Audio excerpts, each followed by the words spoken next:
everybody good? How's everybody doing on this fan Friday, chat? It is a damn charity stream today.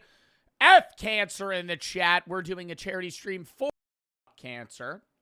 If you don't know, we have worked with cancer. Sorry, I had a burp. Let me restart there. We have worked with F Cancer multiple times in the past.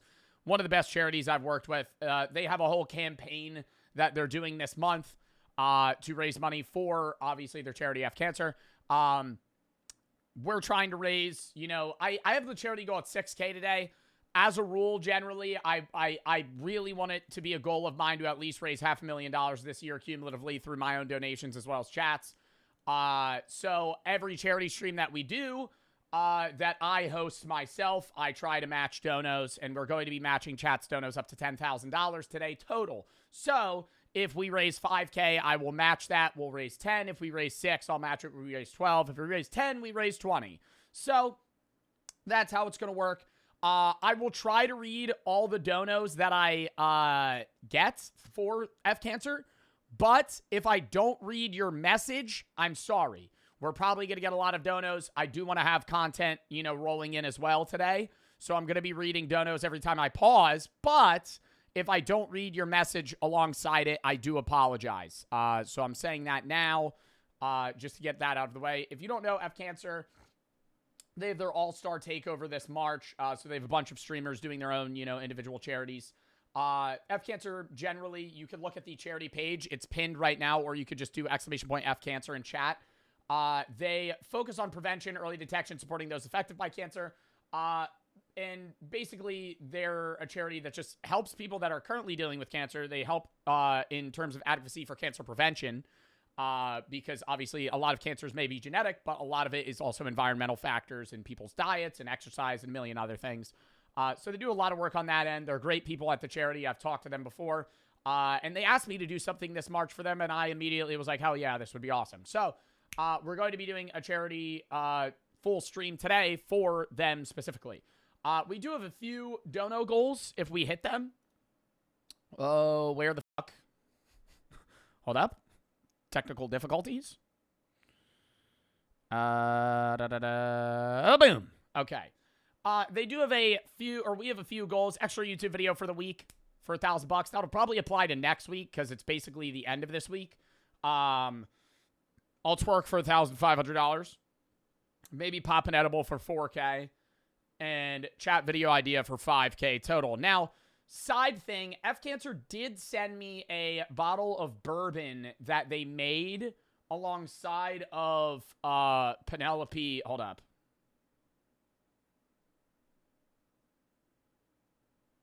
Hold up.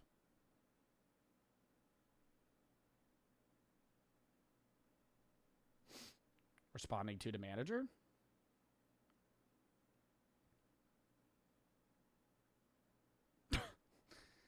He said, he tried to call me. What's the problem? Gotta explain now. Okay, anyways, we might do a little bit of the Penelope bourbon that they did a collab with as well, so that would be cool. Yeah, also, somebody said, who said Chuck Norris died? Chuck Norris did die. Rip in the chat for that. I think it was last night. I saw it this morning. I don't know if he,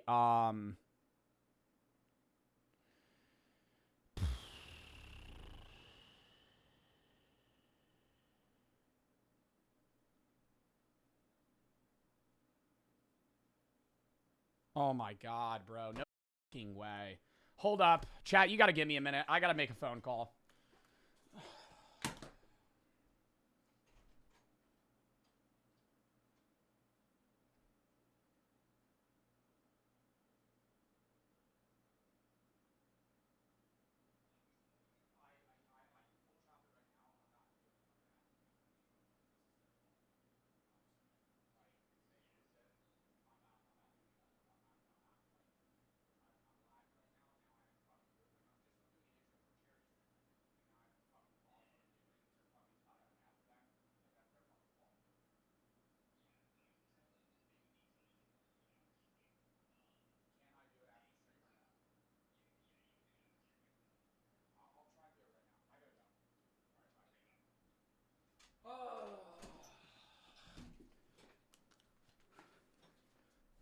Small technical difficulties, chat. Sorry, gotta chop something from a video real quick. Oh my lord!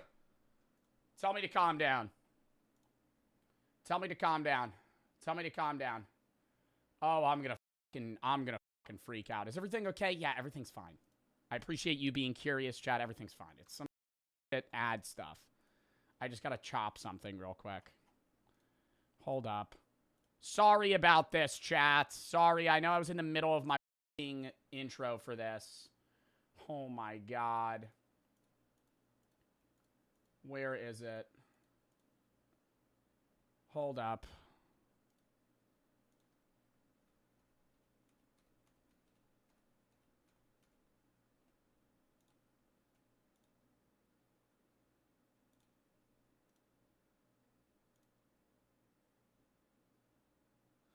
Damn it! Fuck! Oh my god, bro. Why am I doing this right now, dude? No, I'm gonna go on a brand rant again. I'm gonna go on a brand rant again. Oh my god. Hold up.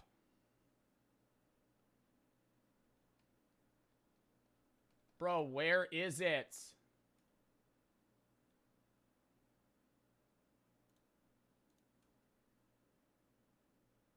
Okay, hold up. I'm locked in.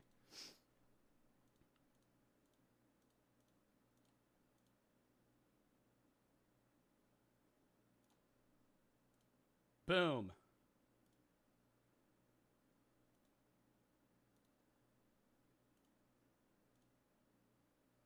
Dude, I literally am going to freak out right now. I'm going to freak out right now. Holy shit, dude. Oh my god, I wanted to start my stream and then I get a fucking call to cut some shit. Oh. What is happening? Bullshit with an ad, chat. Can't tell you about it. It's contractual. Oh my god. Oh my god. No, this is. Oh. Boom.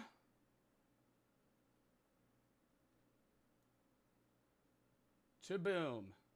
Oh, I'm mad. Oh, I'm mad.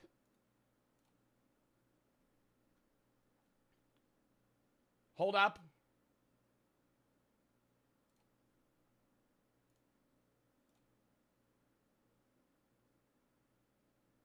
Okay. I fixed it. We're locked in. Holy cortisol. Holy cortisol spike. Holy cortisol spike.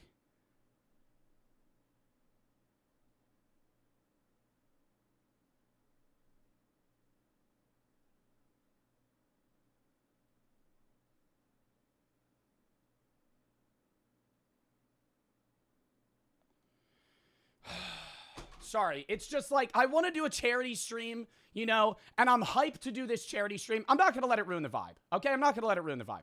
I'm going to unlock. I just want you to know the reason I just had a high cortisol crash out right there is because I'm trying to do something good. You know, I'm trying to do a charity stream. Then I get a call that I got to fucking chop some bullshit. Fuck that, right? Who gives a shit about some stupid brand shit fucking problems right now? I'm trying to do a fuck cancer charity stream. W fuck cancer. Wait, that might come off wrong. F cancer in the chat. We're locked in. WF cancer charity. Let's fucking go. I'm locked back in. Oh my god. Anyways, we're raising money for F cancer. It's a full React Day today. I'm matching chat's donos up to $10,000 total, right? So we're trying to raise like 6K total right now. I'll match that. We raised 12. We raised 10. I match that. We raised 20. Blah, blah, blah. We have a bunch of dono goals. As I said, we'll fucking do an extra YouTube video at $1,000. We will twerk for F cancer at $1,500. Edible at 4K, chat video ID at 5K. Boom. I'll try to read every dono as they come in. If I don't read your message alongside it, I do apologize.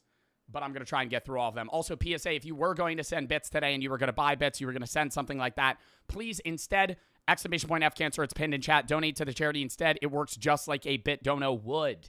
If you have a sub, I understand it's different. People want to keep their sub streaks, sub badges. I understand that, okay?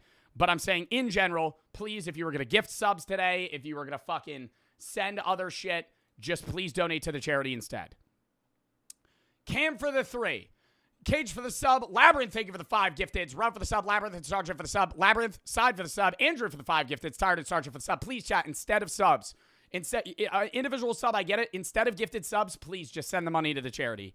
FO for the sub. Tired for the sub. Anonymous, thank you for the 6. Sorry to anybody in chat who has to deal with cancer. Thank you for the 6, bro. It's thank you for the 3. Crater and Tired for the 2 subs. Tired for the sub. Dominic, thank you for the 1 to F cancer.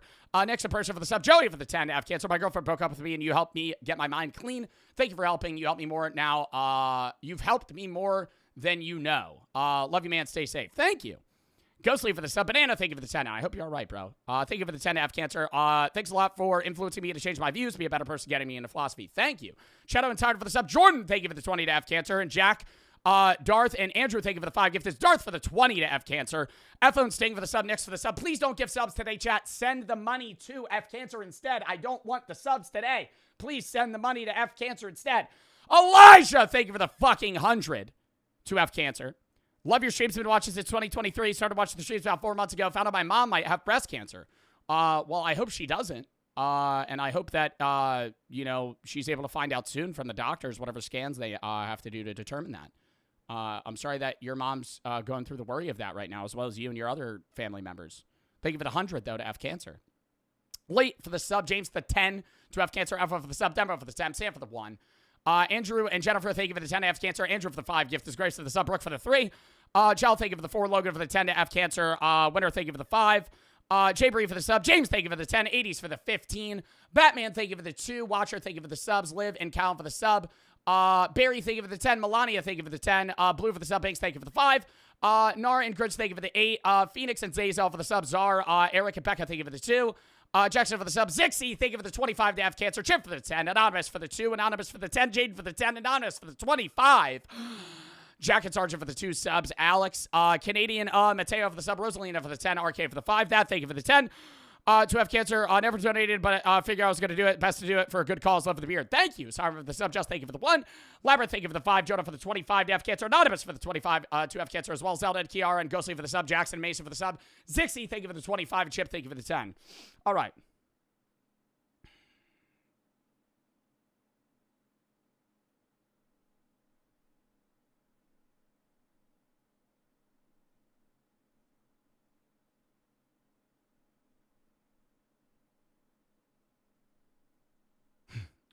Tell me to lower my cortisol.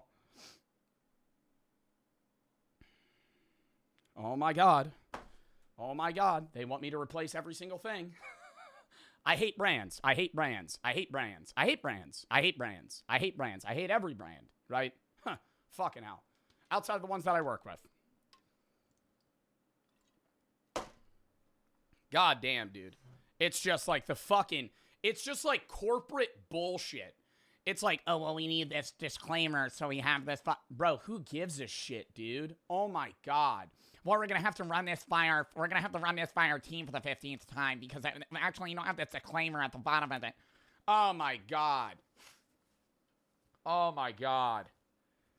Oh, my God. No, it's not a bad Dragon ad. Boy, I wish. Boy, I wish I got sponsored by Bad Dragon. That'd be a fucking sponsor. That'd be a fucking sponsor. What's that? They make dragon dildos. They sponsor very random creators. It's a very funny company. Zixie, thank you for the 25 to F cancer. Sorry, let's lock back in. Landon, thank you for the 10. Anonymous for the 10. Jason for the 10. Aaron for the 125. Tanner, thank you for the 10. K, thank you for the 10. Jacob, thank you for the 4. Digit, thank you for the sub. Wait, why did I say that so nonchalantly? Aaron, for the $125 donor to F cancer. What the fuck? Sorry, I was not locked in. Thank you for the 125 to fucking F cancer, man. What the hell? Carson for the 25. My Nana's death date was 12 years ago. Rip in the chat. From pancreatic cancer. I feel like this is a good thing to donate to. Thank you, Andrew, for the 25. Nick, thank you for the 5. Kaden, thank you for the 10. F cancer. Anonymous for the 1. B-Path, thank you for the 10. Brokey for the sub. 5-star, thank you for the 10. Nick, thank you for the 10. Kaden for the 10. Saucy, thank you for the 10. Abigail, thank you for the 3. Brooks, thank you for the 10. TB for the sub. Landon for the 10. And Aaron, thank you for the 125 to F cancer. Again, chat, we are already at $844.44. W fucking thus far. Anyways, here's the schedule. F Cancer charity stream / reacts today. I'm not live tomorrow.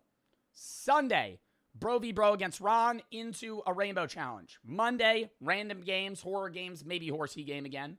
Tuesday, reacts into the Dollar Shave Club / Call of Duty Endowment charity challenge. That's why I'm growing a beard. Side note, I'm only going to do this real quick. !DSC if you want to check it out. You can get the razor at Target. They're going to be matching donos as well on Tuesday for Call of Duty Endowment, which helps veterans. This is their new razor. You get new Call of Duty content inside. W Dollar Shave Club, W Call of Duty Endowment. It's going to be a fun collab charity stream challenge then for Dollar Shave Club Call of Duty Endowment. I'm going to be playing with a bunch of Warzone sweats. Some pretty cool guys. Octane, Aiden, Iceman. And it'll be fun. And we're going to be shaving for every challenge that we get done. It'll be really cool. So we're doing that as well. Anyways, check that out. You could get it at Target right now if you want. Or online. !DSC.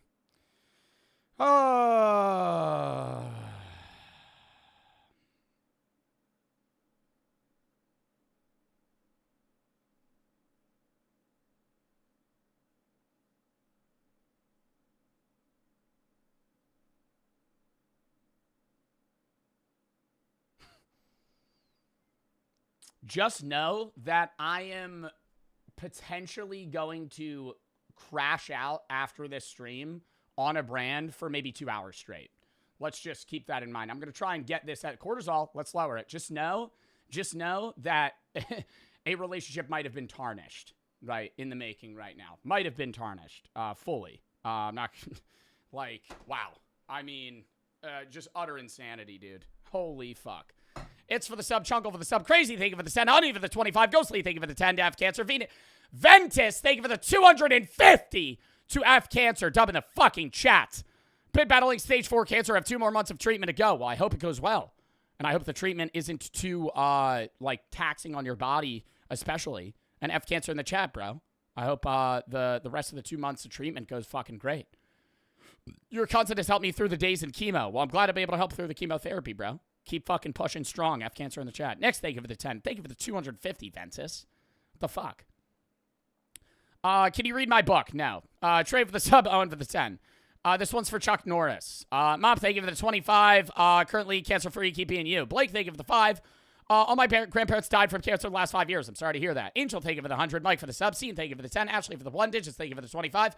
Patrick, thank you for the 100 to F Cancer. 23. And my dad died a year ago from blood cancer. F Cancer in the chat as well. Thank you for what you're doing. Well, I'm glad to be able to help.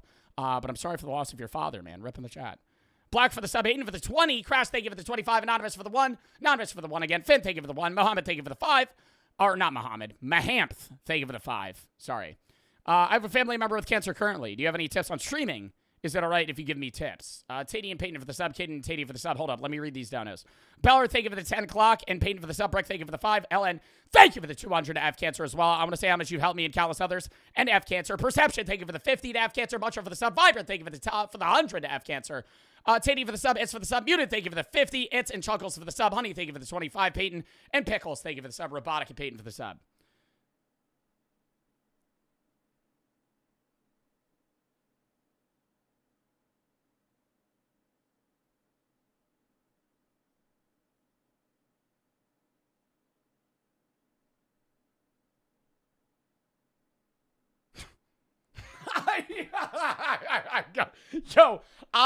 There's so many brand related things that I'm contractually not allowed to rant about, but like while I'm dude, like the shit that I want to fucking crash out. So 2K dono.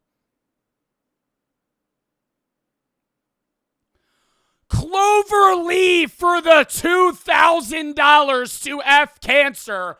Oh my God.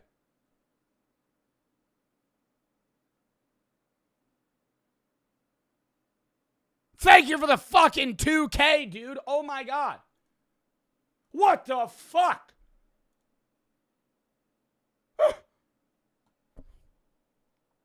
How are we already at $4,000? Bro, because y'all be dropping like 100 bombs, 25 bombs. Oh my God. Bro, thank you for everybody that's supporting, dude. The fucking donors are flooding in. I'm sorry I'm not able to read every message right now. Bro, fucking Clover Lee for the 2K to F cancer. Found out my grandma has breast cancer in both breasts. Well, I hope that they're able to fucking do what they can. I don't know if she has to get breast removal or if it's chemotherapy or what the treatments may be, but I hope they're able to fucking do whatever they can, Clover. And thank you for the fucking $2,000 to F cancer, bro. That is actually insane. Thank you so much. From me and F cancer, obviously. Rio, thank you for the 47.54. John for the 50. Can you wish my girlfriend a good day? She had to put her dog down. I'm sorry to hear that. I hope you're all right. Jay, thank you for the 10. Tate for the 25. King for the sub. Merrick for the 5. Lily for the 5. Peyton for the sub. Smelly, thank you for the 5. Devin for the 25. Mythical for the sub. James, thank you for the 10. It's, thank you for the 25. Dead, thank you for the 125. Crystal, thank you for the 25. Mom fought leukemia for 13 years. She passed away at the age of 40. Rip in the chat. I'm sorry for your loss. Devis, thank you for the 25. Jack, thank you for the 10. Drew and Ozzo for the sub. Axel, thank you for the 5. Camp, thank you for the 15. Zixie, thank you for the 100. Penguin for the sub. Caleb, thank you for the 1. Gunji, thank you for the 10. Jackson, thank you for the 10. Crystal, thank you for the 25 again. Katie for the sub. Beller, thank you for the 10. Tati for the sub. Abby, thank you for the 150. LN, thank you for the 200 to F cancer. Perception, thank you for the 50. Vibrant, thank you for the 100. Mucher, thank you for the sub. Unit for the 50. It's for the sub. Chuckles, thank you for the 10. Crazy, thank you for the 10. Honey, thank you for the 25 again. Dude, Cloverlee, thank you for the 2K again. Baki, thank you for the 10. Potassium for the sub. GM, thank you for the 3. Antonio for the 10. And Jackson, thank you for the 10 as well. Grunty, thank you for the 10. Caleb for the 1. Chat, if I don't read the message, I apologize. Thank you to everybody that's donating, though. I have to fucking twerk real quick.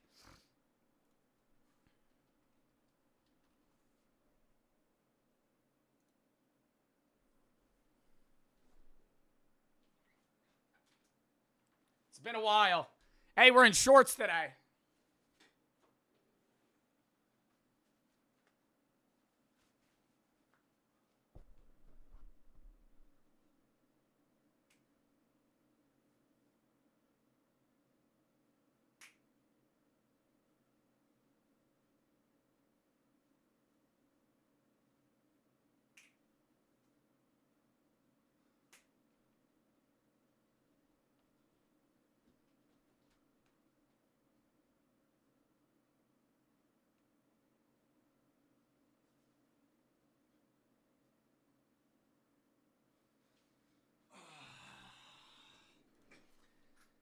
I gotta get some more, dude. What's like another twerk move I could put in the bag? I can't wall twerk anymore at this setup because I would just I would hit the desk. I used to be able to wall twerk. It's not possible anymore. A one leg, dude. I feel like I could jiggle it a little bit. No, is that I think I gotta buy like booty shorts. Hold on.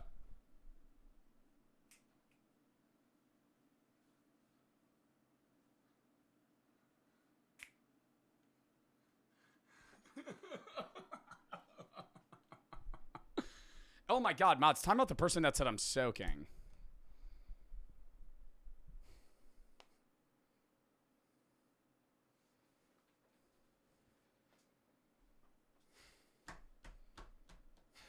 What the fuck? What the fuck? Junko's watching? Did you miss me twerking, Junko? Yo, you know he had to tap into that shit. Motherfucker said, Joe's twerking right now. Pause the stream! Pause the stream! Anyways, Cam, thank you for the 10 to F Cancer. Lily, thank you for the 5. Catherine, thank you for the 10. Leanie, thank you for the 10. Alessandro, thank you for the 10. Noah, thank you for the 10 as well. Catherine, thank you for the 10. Rugby for the 10. Star, thank you for the 20. Antro, thank you for the 5. Ymir, thank you for the 25. Scholar, thank you for the 5. Lily for the 10.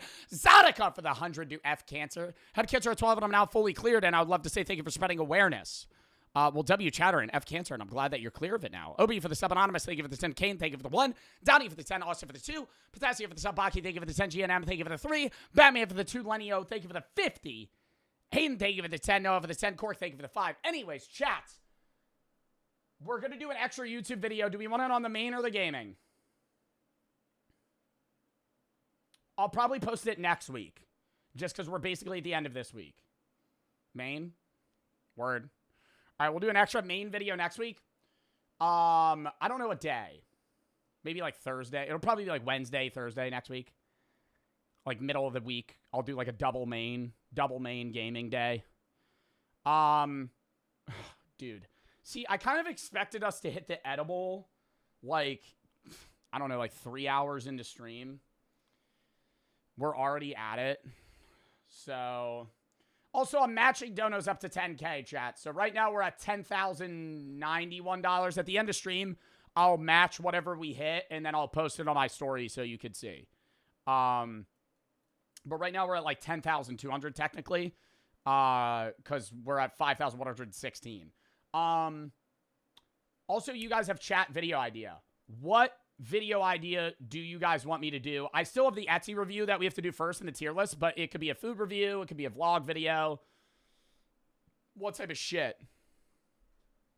I'll let you guys ramble, and then I'll do a poll of like 5. Okay, I'm not doing salvia on stream. That is a pass. I'm not doing salvia in general. I think that would be, dude, salvia on stream would actually be like, that would be like actually hell. Like, I'm not even exaggerating. That would be torture. That would be horrible. That would be horrible.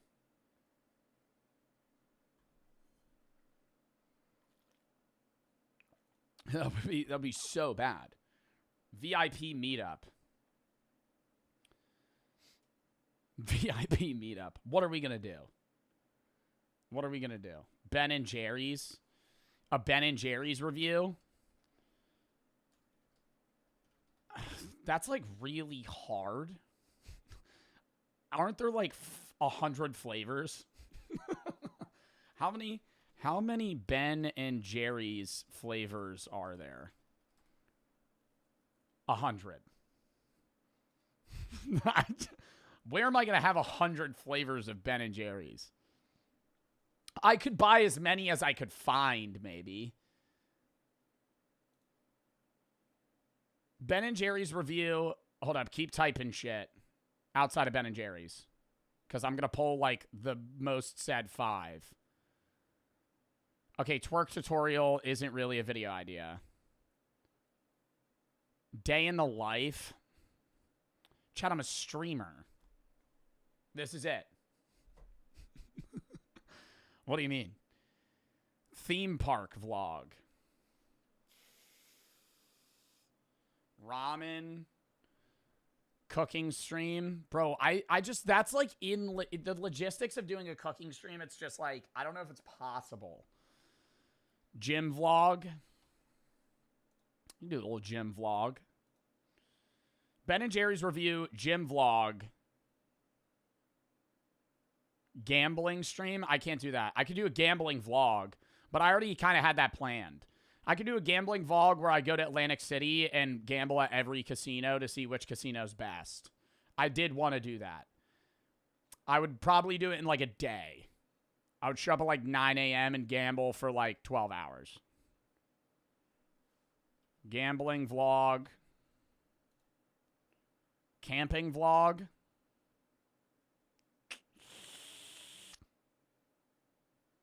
Okay, so Ben and Jerry's is a stream, and then gym vlog, gambling vlog. What's like another stream one?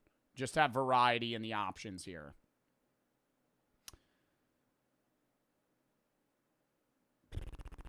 Bro, camping? Where the fuck am I going to go camping? Hiking? I've done hiking videos. Rust. I'm not playing. That's your idea? Play Rust. Skydiving. McChunky, you spamming it doesn't make it more said. You hit 200K download? What the fuck are you talking about? What? What do you mean 200K down? Oh, this year? Oh, we hit 200K on Tiltify. Wait, that's awesome. Through the charities or the charity streams? Sea of Thieves. Vape review. Case opening just did. Ghost hunting vlog. Bro, what's a stream? A stream. We have 2 YouTube videos and 1 stream right now. I want to do a poll so that you guys have options to choose from. Oh, I did say a fishing vlog. But you guys, what did you guys vote instead of the fishing vlog? I don't even remember. Also,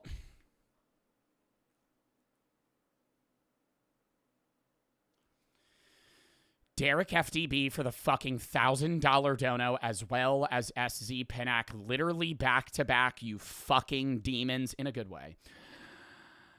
Derek FDB, thank you for the fucking $1,000 dono, and SZ Pinnack, thank you for the fucking 1,000 to F Cancer, you fucking goats.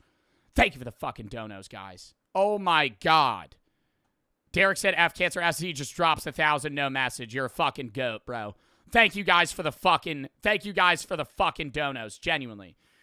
Derek and SZ, bro, popping out like every fucking stream, dude, genuinely. Thank you for the fucking donos, guys. External for the sub, Orion for the 2, Cole, thank you for the 10, D-Man for the sub, Dizzy and Acco for the sub, Green, thank you for the 10, Swift, thank you for the 3, Nosy for the sub, 2, thank you for the 4, Shay, thank you for the 3, Madeline for the 1, Liam for the 10, Mercy and Alex for the sub, Dylan, thank you for the 5, Zodica for the 25, Kaylin for the sub, Alex and Bag, thank you for the sub, Katrina, I blame, Angel, thank you for the 1, Will, thank you for the 10, Your Buddy for the 3, Dead, thank you for the 100, or 200, Dead Slugs, thank you for the 200, Wes, thank you for the 10, Jake, thank you for the 100, Greener, thank you for the 1,000 buddies. Sarah, thank you for the 25. Snow for the sub. Joan, thank you for the 10. JP for the 10. Immature for the subs. Ham, thank you for the 10. Potassium for the 8. Marmon, thank you for the 10. Katrina for the sub. Smelly for the 1. Hayden for the 10. Batman for the sub. Batman for the 2. Len, thank you for the 50. Noah for the 10. Catherine for the 10. Camp, thank you for the 10. Lily for the 5. General, thank you for the sub. Alessandro for the 5. Len, thank you for the 10. King for the 5. Sir for the sub. Ryan, thank you for the 100. Star for the 20. Ymir, thank you for the 25. Mexican for the sub. Scar, thank you for the 5. Lily, thank you for the 10. Exotic for the 10. Kayla, thank you for the 3. Casey for the sub. I'm, thank you for the 12. Vampire for the 3. Javier for the, thank you for the 2. Thomas, thank you for the 50. D-Man for the sub. Cole, thank you for the 10. Rudy for the sub. Chat, I'm sorry I'm not going to be able to read the messages with them, but genuinely, guys, thank you for the fucking donos. We are at $7,635. I'll be matching that at the end of stream. So currently, right now, we are at 15,000. Mathing. $15,270. Storytelling stream. I do that like every stream. Ooh, spicy food. Like a spicy mukbang. That could be a stream. Like a spicy ramen mukbang. Or just a spicy mukbang.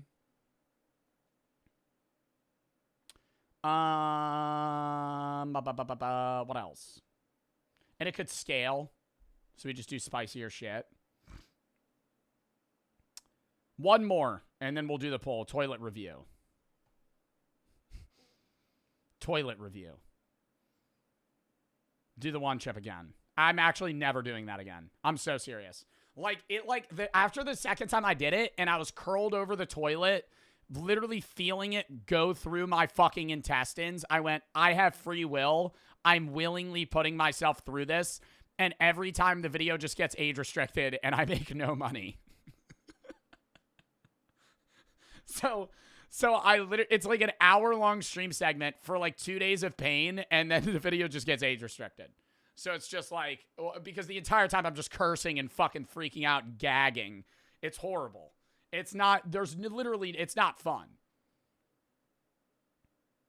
Saltiest chip. Okay, I could just do like random food challenges. Like, I would have to like accrue food challenges that I could do. Yeah, I could do like saltiest chip, other shit, like a gauntlet. Like a food challenge gauntlet.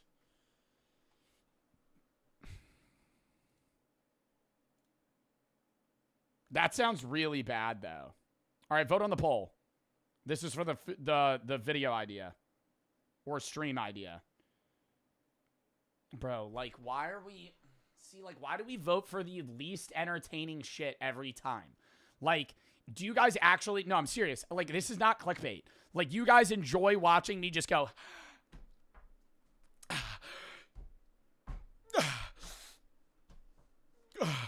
for, like, 30 minutes? There's no way that's fun. There's no way that's fun. We love to see you suffer. Okay. See, now, like, what is this sadistic shit? I gotta write that down. Food challenge gauntlet. I'm not doing the one chip. What would I even do in a food challenge gauntlet? Saltiest chip. Spicy bulldog ramen for sure. Something gross. I'm not doing, oh my god. What's it called? What's that, Sir Stroming? I would have to do that. But I can't throw up on stream. God, that would be really bad. Spicy pickle? Is that a thing? Is that like a challenge? I can't do food challenges. Eat bugs? I already did that. It would be... Surprisingly, I've done a lot of food challenges. I've already eaten bugs. I've eaten a tarantula. I've eaten a million things. So it couldn't be that. Eat a burger. Okay, that would kill me. Bean boozled. Okay, that is a pretty weak. We could scale. That's actually not bad. You do we go up and up. So you start with like just weak shit and get like eat better and better. Vegemite. Yeah. We go like Vegemite, Bean boozled into like saltiest chip, Bulldog ramen, surströmming, maybe even like toxic waste, something sour. What's like the sourest thing? Sour candy. Like just a really sour candy. Horse penis. Okay. Sardines. I think I could eat a sardine. Oh, what are those? Yeah, the sour balls. What are those black sour balls? Those are like the sourest candy. Aren't they like Finnish or something? I'm pretty sure it's like a European thing. What are those called? Are they just literally just like black sour balls? They're not called Black Death. They're called Black Death. Where do you even buy some of this shit? Like, probably Amazon. Testicle? Okay, bro, like, does it actually... Okay, bro, does it... wait, I can't eat testicles. Wait, I can't eat testicles. I get an opt-out of that. I get an opt-out out of that. I can't eat a testicle. Because it has alpha-gal. Clutch. Thank you, Tick, that bit me. Thank you, Tick, that bit me. I already ate octopus out of a can. That shit was gross. Actually, it was not that bad. I had to throw out my toothbrush, though, because it made my toothbrush smell like octopus and taste like octopus for, like, a month. And it got to a point where I was like, why am I even using this? Chicken hearts?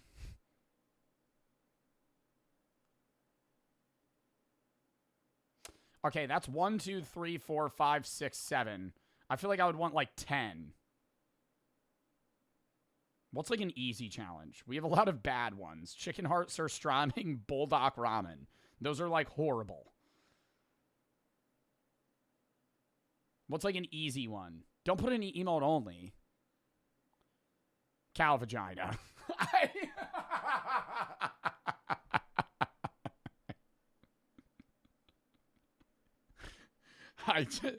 I'm not eating that. I'm not eating that. Anchovies, crab, bro. Now you're just saying foods. A sunfish. Where are you even getting that? Snails? I eat snails, bro. That ain't bad. Like an easy semi-gross semen, bro. That would, I feel like I'm not eating a century. Ooh, wait, no. I would eat a century egg. What was the thing that I wouldn't eat? This isn't even a food challenge. It's just disgusting. What's the thing they eat it in like the Philippines or Indonesia, and it's like a chicken fetus. Balut. I couldn't do that. See, like surströmming, it'll be funny for me to open the can and gag, and then maybe try to taste it, and it's just actually repulsive. Whereas like, I'm not eating that. That's, like, I wouldn't even be able to, like, try to eat that. Like, that would be immediate, like, I would vomit so fast. Also, is it bad if I film this and don't stream it? Because I probably will throw up. Like, I don't, it's throwing up's TOS for the people that don't know. I don't think there's a world where I try to eat surströmming and I don't vomit. It's like aged fish. You have to stream it. Okay, well then is it fair if I like bitch out? Like if I crack open Surströmming and gag, I'm not trying it.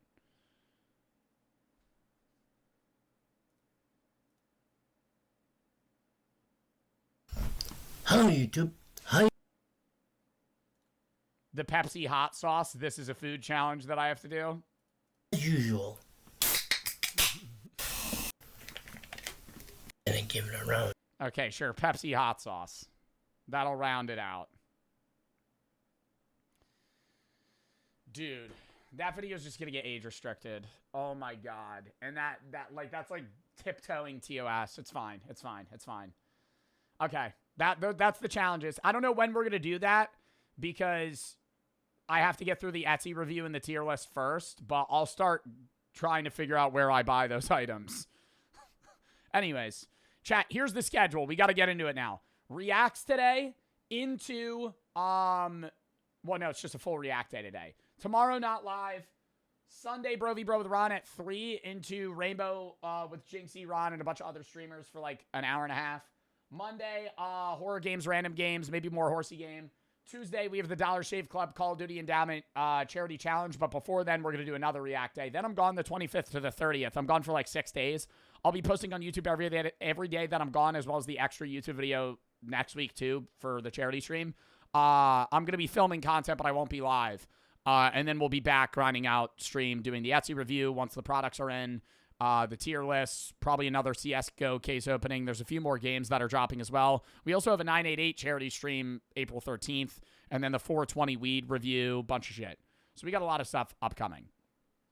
All right, we need to lock in. I'm definitely not going to be able to get through all the videos. I'm going to cut one before I even show you guys the videos, because we're 42 minutes into stream. I haven't even started to fucking react yet.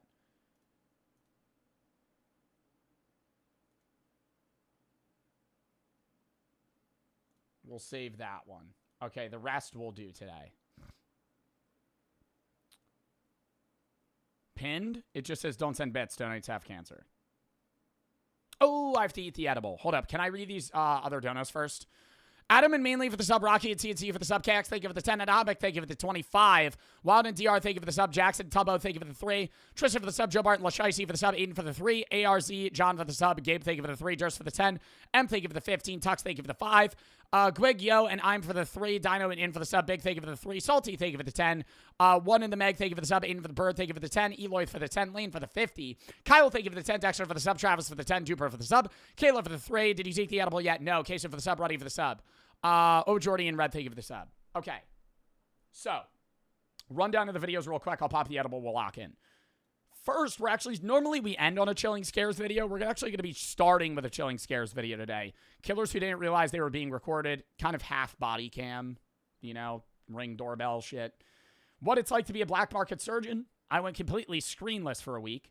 Lego collectors are getting worse. And the Hunt Among the Green short horror film. This short horror film, I am hype as fuck for. It's claymation.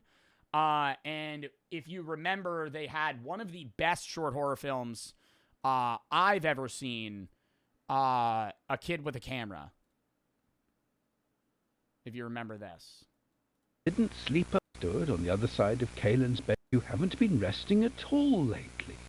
Really fucking creepy. Really fucking creepy. So we'll watch that. Get ready.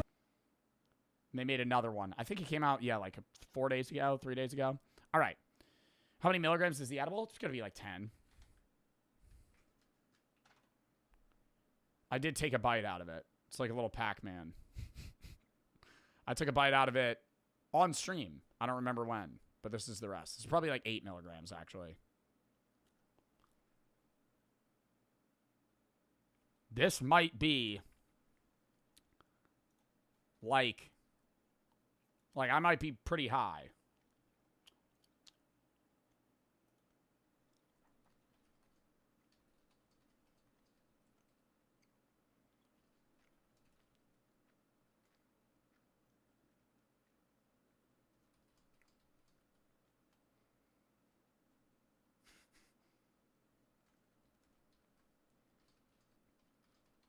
I'm trying to convince Squeaks to be in my GeoGuessr Twitch Rivals event.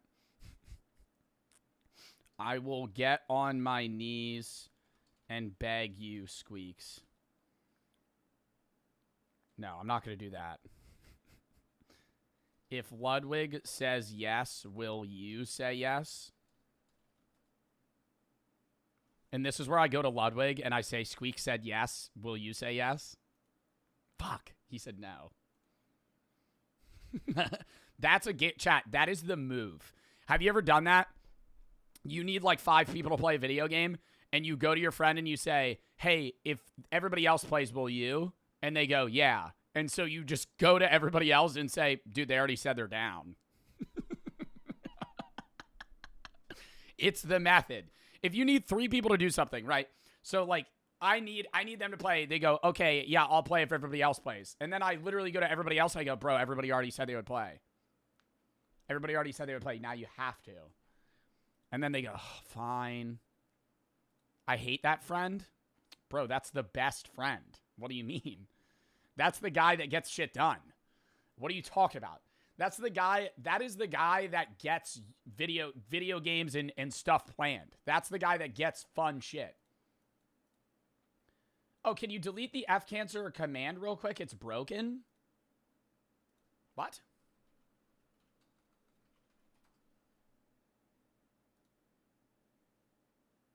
Is it broken, Chunky? It doesn't work? Oh, I only can trigger it. Hold up. Sorry. I have it on just owner. All right, I updated it. But chat, we're at $7,865 total. I'm matching that. We're at 15,600. Something like that. Unknown for the sub, Creepy, thank you for the 10. Thea, thank you for the 45. Cole and Blake, thank you for the sub. Oscar for the 5. Nick for the 10. Albert and Scouts for the sub. Lol, Ulf, and Raya, thank you for the 5. Eat Fermented Shark from Iceland. I should have bought that when I was in Iceland. I didn't know you could just get it at a corner store. KX, thank you for the 10. I'm pretty upset that I didn't get it.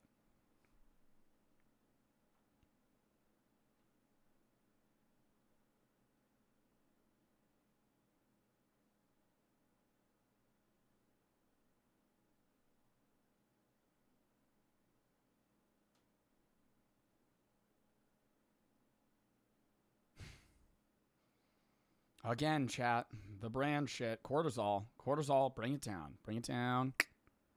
Okay.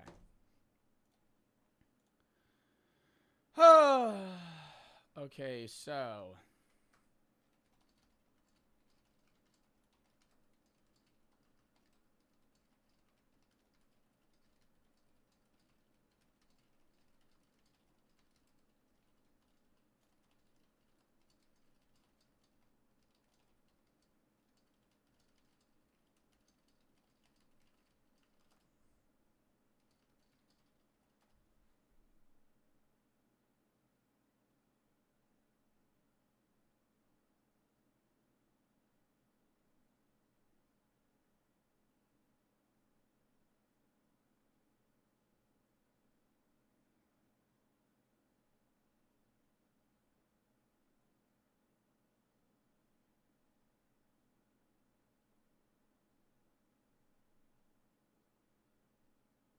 Okay, I got it done. We're locked. Oh, also, quick W Jericho for being the best fucking editor in the world, dude. This motherfucker, every time something goes wrong, immediately goes, no problem, man, I'll fix it. Great fucking guy. I love my editing team. I think they're the best fucking people. Aiden, Jericho, fucking Filth, Kangrower, Evan, bro. Great guys. And Brady, obviously. VOD guy.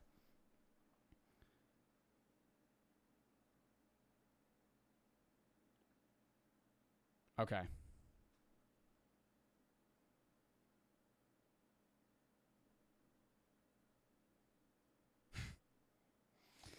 Tito for the sub. True, thank you for the 50. Mints for the sub. Cadence, thank you for the 25. Mr. and Pig for the sub. A known for the sub. Thea, thank you for the 45. Creepy, thank you for the 10. Oscar for the 5. Gifted Blink. And Chloe, thank you for the sub. Gleck and Scouts for the sub. All right, let's go. Also, a lot of people don't know, I have like 4 editors. Every time somebody mentions an editor in a YouTube video, they always mention Brady. Brady doesn't edit for me. Newsflash. Shocker. Brady used to edit for me like 2 years ago. Brady just runs my VOD channel now. and is technically an editor. He edits the VOD channel. But, like, all of my main and gaming videos and philosophy are not edited by Brady. They're edited mainly by Jericho, Aiden, and Evan, or Kangro. Sometimes Filth. But Filth also has, like, a full-time job. LP, thank you for the sub. Nick and May for the sub. You couldn't tie your shoes without Brady? You're right. You're right. Brady is, you know, not trying to be a little sentimental here. Brady is one of the best things that's happened to me in terms of the Twitch space. Brady is my high vis, right? Brady emailed me for a job years ago and then slowly just became the guy that I freak out on when I don't know what's happening. And I go, Brady, I have a problem. Can you fix it? And he goes, yeah. And he goes, yeah. He goes, I'm high right now, but I'll do it. And he goes, yeah, I'm high right now, but no, I'll get it done. And I go, thanks, man. All right, first video of the day. First video, he's like Lester. Yeah, he's like lore accurate Lester. Well, not looks like. He doesn't look like Lester. But yeah, you ring him up and he'll be like, yeah, no, I could solve that. Killers who didn't realize they were being recorded. Let's lock in. We're an hour into stream. Also, W charity stream thus far. I'm going to be so high. I'm just letting you know. Killers who didn't realize they were being recorded. On the morning of June 11, 2021, CCTV cameras across Wembley, London captured a woman walking around with a large blue suitcase. On the surface, she is a human in the suitcase, doesn't she? Wasn't there a guy that recently did that was on a podcast? He was like an ex-con that was on Joe Rogan, and then he like sliced somebody's body parts up and like transported them out in like different suitcases or some shit. Bro, why is that like the go-to method of removing a body? Like cutting it up and putting it in a suitcase. the footage is completely ordinary. However, this footage would I don't know. I mean, I'm saying that like I would have a better plan on removing a body. soon become key evidence in one of the most brutal crimes in Wembley's recent history. I still have the take, dude. I had this argument with my friend. Not an argument. It was more of a debate. Like, if you killed somebody, how would you hide the body? Bro, this is literally how I would do it. You kill somebody, right? I'm dissolving their flesh in acid, right? And then, no, listen, you dissolve their flesh in acid, and then you grind their bones up into a concrete mixture and just lay a new driveway.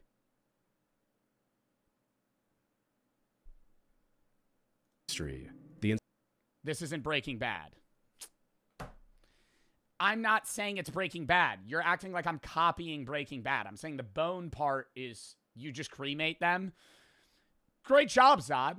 Where are you getting a cremation machine, bud? Where are you getting a cremation machine, bud? Where are you getting one of those? Incident took place the evening of How are you gonna do that? I own one. June 11 when the Metropolitan Police received a call from a man in distress. He was a temporary resident at a house on Chaplin Road, and according to him, the owner of the house... Sorry, I gotta rewind. When the brutal crimes in Wembley's recent history. The incident took place the evening of June 11 when the Metropolitan Police received a call from a man in distress. He was a temporary resident at a house on Chaplin Road, and according to him, the owner of the house, a 67-year-old woman who went by Deborah, was missing. Her phone and glasses, the two things she always kept on her, were also still in the house. But what made her absence most concerning was the fact that Deborah had a history of severe mental health struggles. She was diagnosed with schizophrenia, and at one point believed that Prince Charles, along with the country's prime minister, were communicating with her through YouTube. Deborah also had no family in the country she could have gone to either. The only people who knew her were those who attended the same church as she did. And speaking with people from the church gave investigators their first lead. One of Deborah's friends, 37-year-old Gemma Mitchell, told officers that Deborah had been depressed and that she went to stay with friends close to the ocean. Unfortunately, this lead turned out to be a dead end, as none of the When somebody has schizophrenia, like they're saying she has schizophrenia and she thought that she was communicating with King Charles through YouTube. Is she actively on meds while she's having those interactions? Like, is that on meds or off meds? Because I'm assuming I'm not an expert on schizophrenia, and I know some people in my chat have schizophrenia. So I'm assuming that has to be off meds. Like, there's no way that's just like, if that's off meds, if that's on meds, what would off meds be like? CCTV cameras around her home captured her leaving that morning. Investigators also didn't find any records of her using a taxi service or public transport. After 2 more weeks of fruitless searching, investigators had nearly run out of all potential leads. They needed a breakthrough, or the case risked going unsolved forever. Fortunately, the search finally reached its end on June 27, but in the way investigators feared most. Hi, I just found a body. Oh, go ahead, caller. What's your emergency? I just found a body. Right, okay. A body, is it? Are they breathing? Let's give a little bit more fucking info here, eh? So calm, too. No, they're dead. They look like they've possibly been there like a few days or something. A hiker discovered the remains of Deborah. Bro, what? I'm more shocked about that call. Like, I understand her remains were found in the mountain, and that itself is crazy, but, like, you're a hiker that stumbles upon a dead body, and you're like, just found a dead body. That looks like they've been here for a few days. You know, I can't really tell. The skin's quite purple. On a wooden path next to Bennett Road in Solcombe, I'd be freaking the fuck out. I'd be like, that's a dead body. Over 200 miles from her home in Wembley. The worst part about this discovery, however, was the condition investigators found her in. This wasn't a case of going for a hike. Could be in shock. Or, yeah, you know, you're trying to be calm. I mean, that is the best thing to do, is be calm when you're calling a dispatcher. And having an accident. Instead, someone had surgically decapitated her head, which was later discovered about 30 feet away from the rest of her body.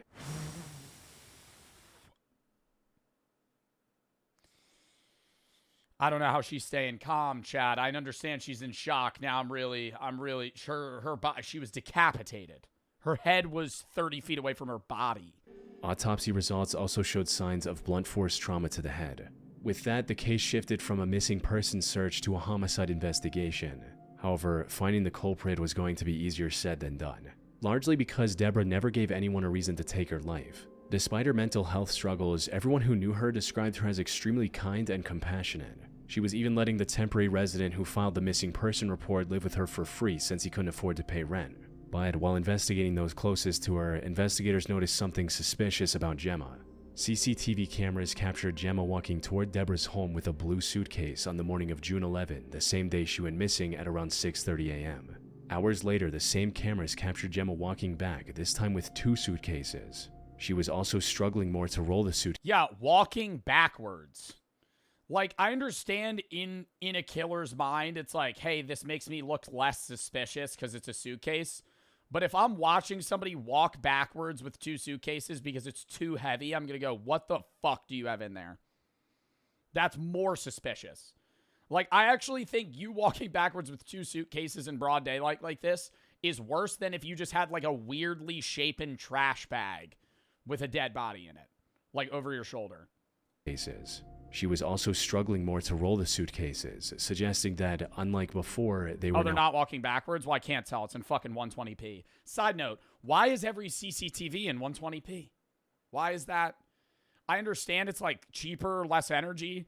I feel like a 1080p security camera, even, like, a 480p security camera, that can't... I understand it's cheap, Brady, but I'm saying, like, how much more expensive is a 120p camera to like a 720p.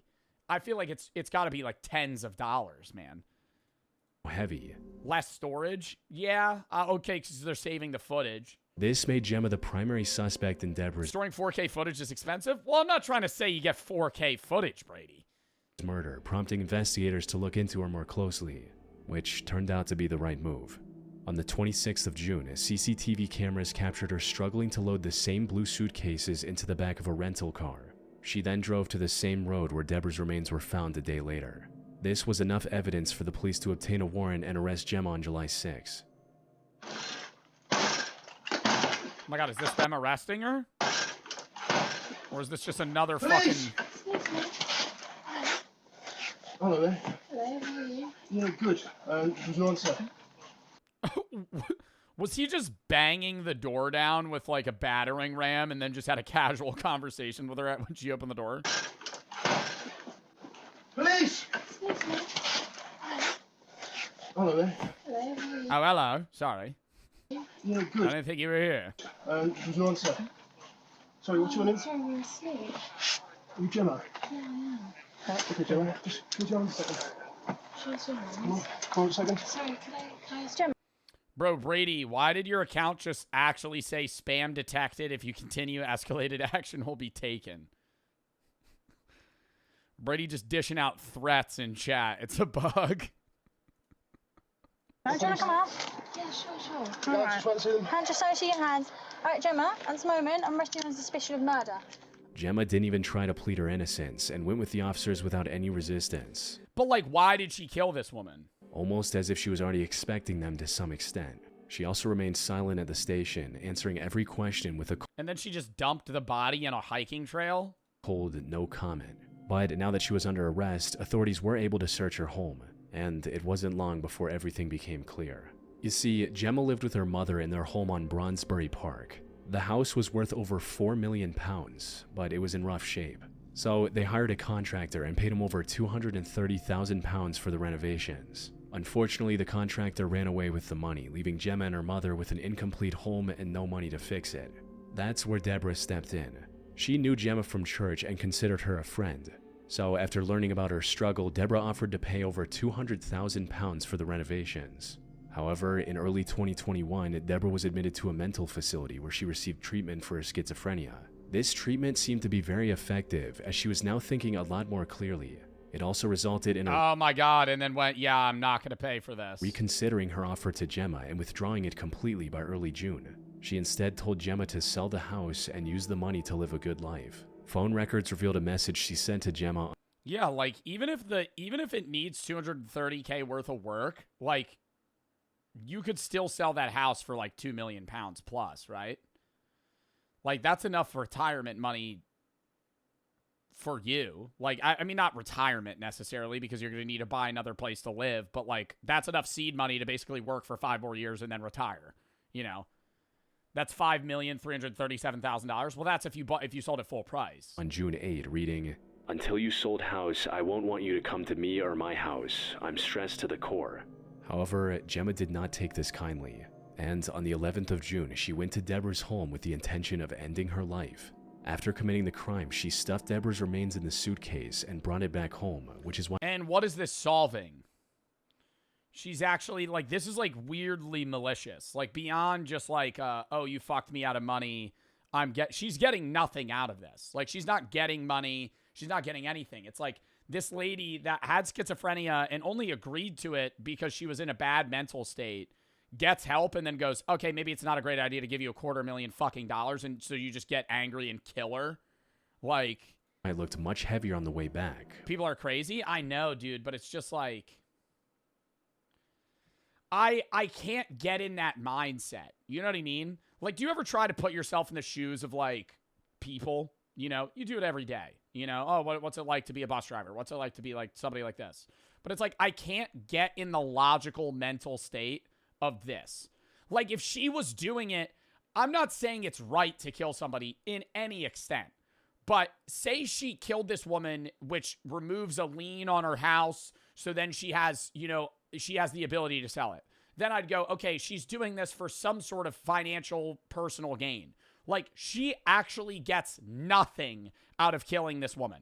Like, it is actually purely malicious. There's no gain. There's nothing. It's just like, I'm doing this so you're not here anymore. Before disposing of her remains in Solcombe 2 weeks later. Her true motive also came to light when investigators discovered a forged will in Gemma's home, naming Okay, never mind. her and her mother as the sole beneficiaries of Deborah's entire estate. All of this was more than enough evidence to convict Gemma. She stood trial on October 2022 and was sentenced to life in prison with a minimum of 34 years behind bars. Like, her being money hungry doesn't make it better, but it makes it at the lines connect. You know, it goes, okay, I understand why you were in this position and why you did this. Not saying it's right, because it's not.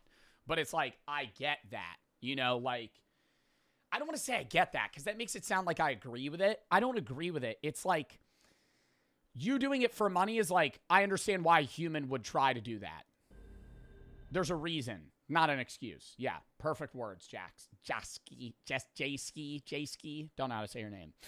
Rim for the 2 subs. Cole, Kofo, Ronan, Alex, and 5 for the sub. Feegless, thank you for the 3. Jacob for the 10. F Cancer. Sears and Mr. for the sub. S and Low for the sub. Zan for the sub. EP, thank you for the 3. Sagittarius and Blake for the sub. Build for the sub. Big, thank you for the 3. Chick for the sub. May and Nick, IPR. True, thank you for the 50. Cadence for the 25 to F Cancer. Mincitito for the sub. Tommy for the sub. A-Known for the sub. Creepy for the 10th. Thea, thank you for the 45 to F Cancer as well. Replays for the sub. On July 7th, 2021, 23-year-old Chandler Halderson went to the local sheriff's office and filed a missing person report for his parents, 50-year-old Bart and 53-year-old Krista. According to Chandler, the two had gone to their family cabin in White Lake on July 2nd to spend the weekend. The last contact he had with them was a message from Krista writing, "Made it safely, can't get anything through, and yes, it's packed. Going to White Lake today for the parade, and we'll come home Monday night/Tuesday early. Love you lots." It was Wednesday now, and the two had still not returned. Their phones were also going straight to voicemail, leaving Chandler with no way to determine their current whereabouts. Now, the simplest explanation was that they simply decided to extend their stay, and that they weren't able to inform Chandler because of the bad cell signal at the cabin, which was a known issue. However, this was completely out of character for them. Bart was extremely punctual and responsible, and Krista was on the verge of losing her job if she didn't return soon. Chandler was understandably worried about the safety of his parents. To make matters more complicated, they didn't go to the cabin on their own. Instead, they were apparently picked up by friends that Chandler didn't know about. Officers quickly began looking for the couple while Chandler reached out to local media, hoping Oh my god, sorry, side note. Was that one news lady's mom ever found?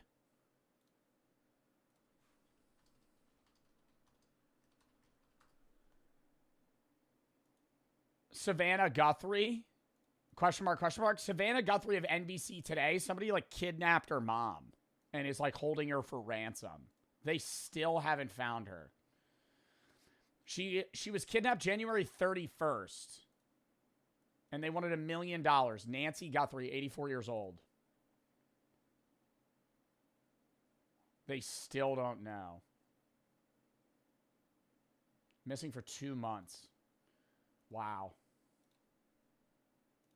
Someone with information on Bart and Krista might come forward. The most obvious place to look for Sorry, I just saw the news anchor and then it made me think of it. them was the cabin. But when officers arrived at the location, they were surprised to see it completely empty. They had to break open the front door, only to find 0 signs of recent. You think she's dead? I don't know, man.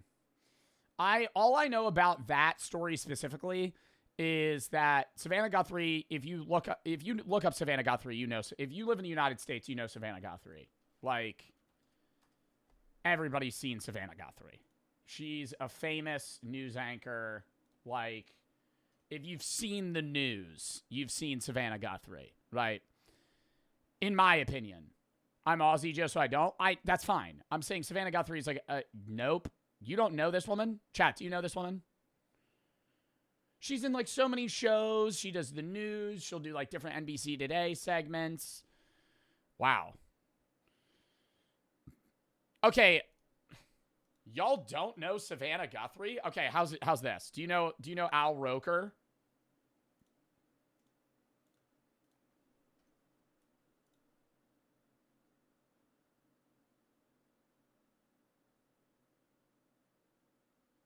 Wow. You guys don't know, like, famous newsmen? Like, weathermen, news anchors? Al Roker's, like, one of the most famous fucking news anchors in the U.S. You're high. Well, I did eat an edible. I'm not high yet. I'm serious. Anyways, back to what I was saying. Wow, that's actually shocking. You guys don't know Savannah Guthrie.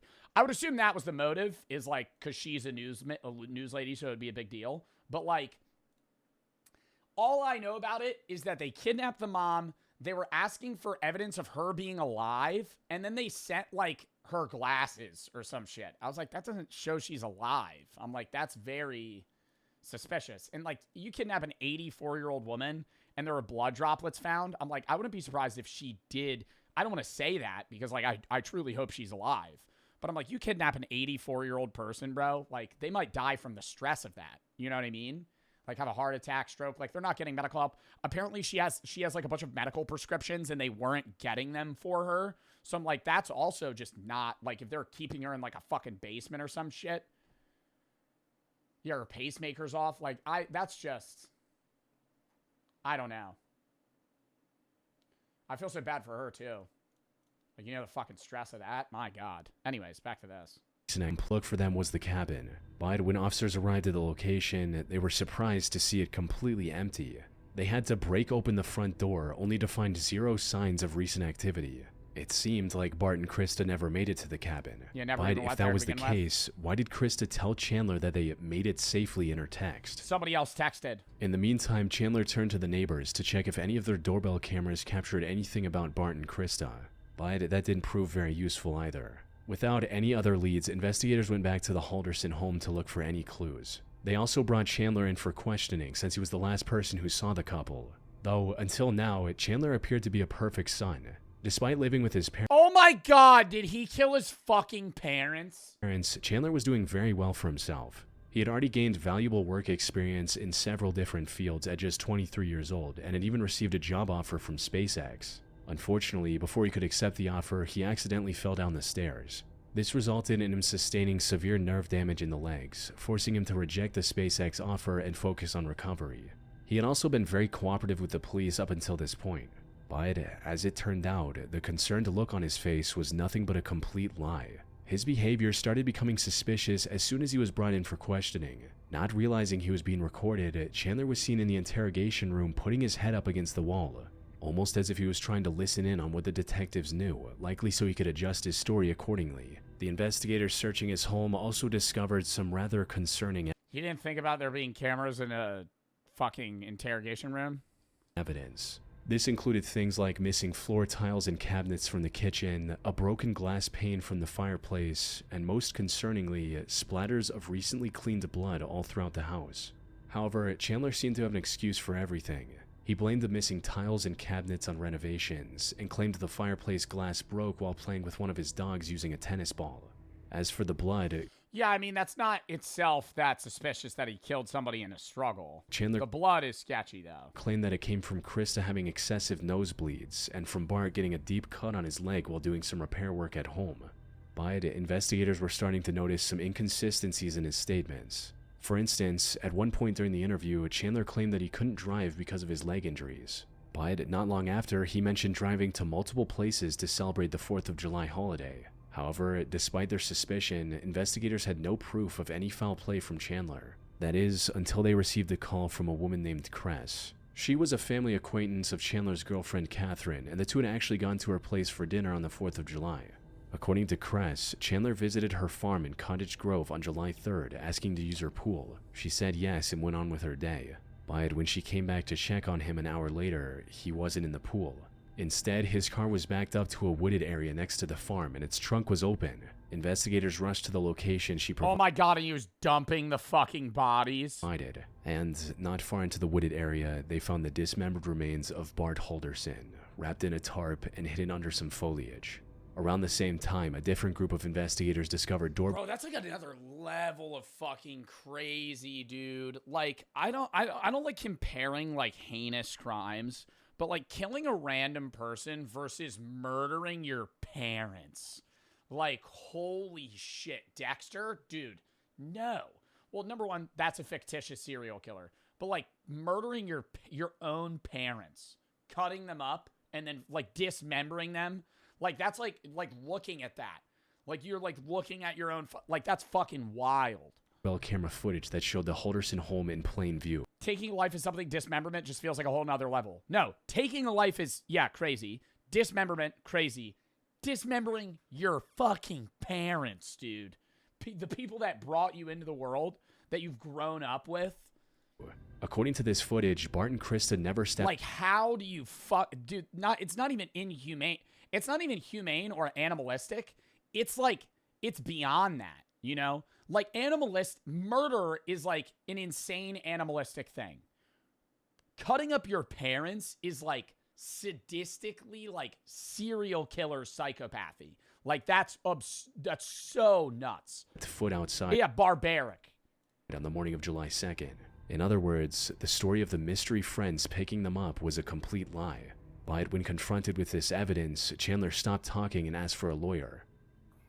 You know what happened. We're not going to tell you what happened. You know what happened. You were there when it happened. We're not BSing you, okay? I wasn't there when it happened. Can I? We know more I than you think we know. Okay? understand. But There's people that have told us things. We have evidence. We have proof. More has happened. Okay. So your parents never made it to the cabin, and I think you know that. Okay. So you're asking for an attorney. We're not going to ask any more questions. it's him. Go stand up. You want to stand up? Just come right over here. Krista's remains How do you, like, you know, when they go, I want an attorney, like, how actually does an attorney defend you in this? Just pleading insanity? Like, you have to hard pivot that story. Like, innocence is, like, doable. Like, even in the OJ case, you could plead innocence, right? Like, they did, right? And he got acquitted. But with this, it's like, dude, you dumped the bodies. Like, you had the bodies. were later discovered in an area near the Wisconsin River as well. Fortunately, investigators were able to Imagine being that lawyer. Bro, there's lawyers that pull some crazy shit, though. It's wild how, like, the difference... I've said it before. It's wild the difference between, like, a bad lawyer and a good lawyer. Like, both... You could literally get... If you have money... I mean, that's why you see, like, you know, somebody said J-Oma. I mean, that's, like, you know, like a meme on social media as well. But, like, yeah, I know he is a good lawyer. But, like, yeah, if you have money and you pay, like, a shitty lawyer, you could literally serve 30 years versus going free. Same case, same evidence, just one guy knows how to defend you better. find enough evidence to piece together exactly what happened What do you think about AI lawyers? Is that becoming a thing? Are AI lawyers, like, popular now? between Chandler and his parents. Outdoor Boys? Dude, imagine, sorry, side note. You know how Luke from the Outdoor Boys used to be a DUI lawyer? The fucking, dude, the crazy feeling that would be. Being a guy that Luke defended, just seeing him, like, now this 20 million follower camping YouTuber. You're like, that guy got me out of getting arrested. Parents, and why. They found Bart and Krista's phones inside the house wrapped in aluminum foil to block signals, confirming they never left the home. Shell casings found in the basement also confirmed that he more than likely shot his parents before dismembering and disposing of their remains. CCTV footage from a nearby supermarket caught him buying the tarp he used to transport Bart. However, the worst of what he did was revealed when investigators found tiny bone fragments in his fireplace. You see, at around 3 a.m. the night of, a neighbor's doorbell camera captured a strange light coming from the Haldersons' home. It got extremely bright before going out. Oh my god, did he try to burn their bodies in the fireplace? Simply, this bright light his neighbor's camera captured came from Chandler trying to cremate his parents. But the fire likely got out of hand and shattered the glass pane, resulting in him abandoning that idea. As for why he committed such a horrific crime, that had to do with his successful career. As it turned out, almost all of it was a lie. He never graduated, never did any jobs he claimed to have done, and thus the offer from SpaceX was a lie as well. Bart apparently... Wow.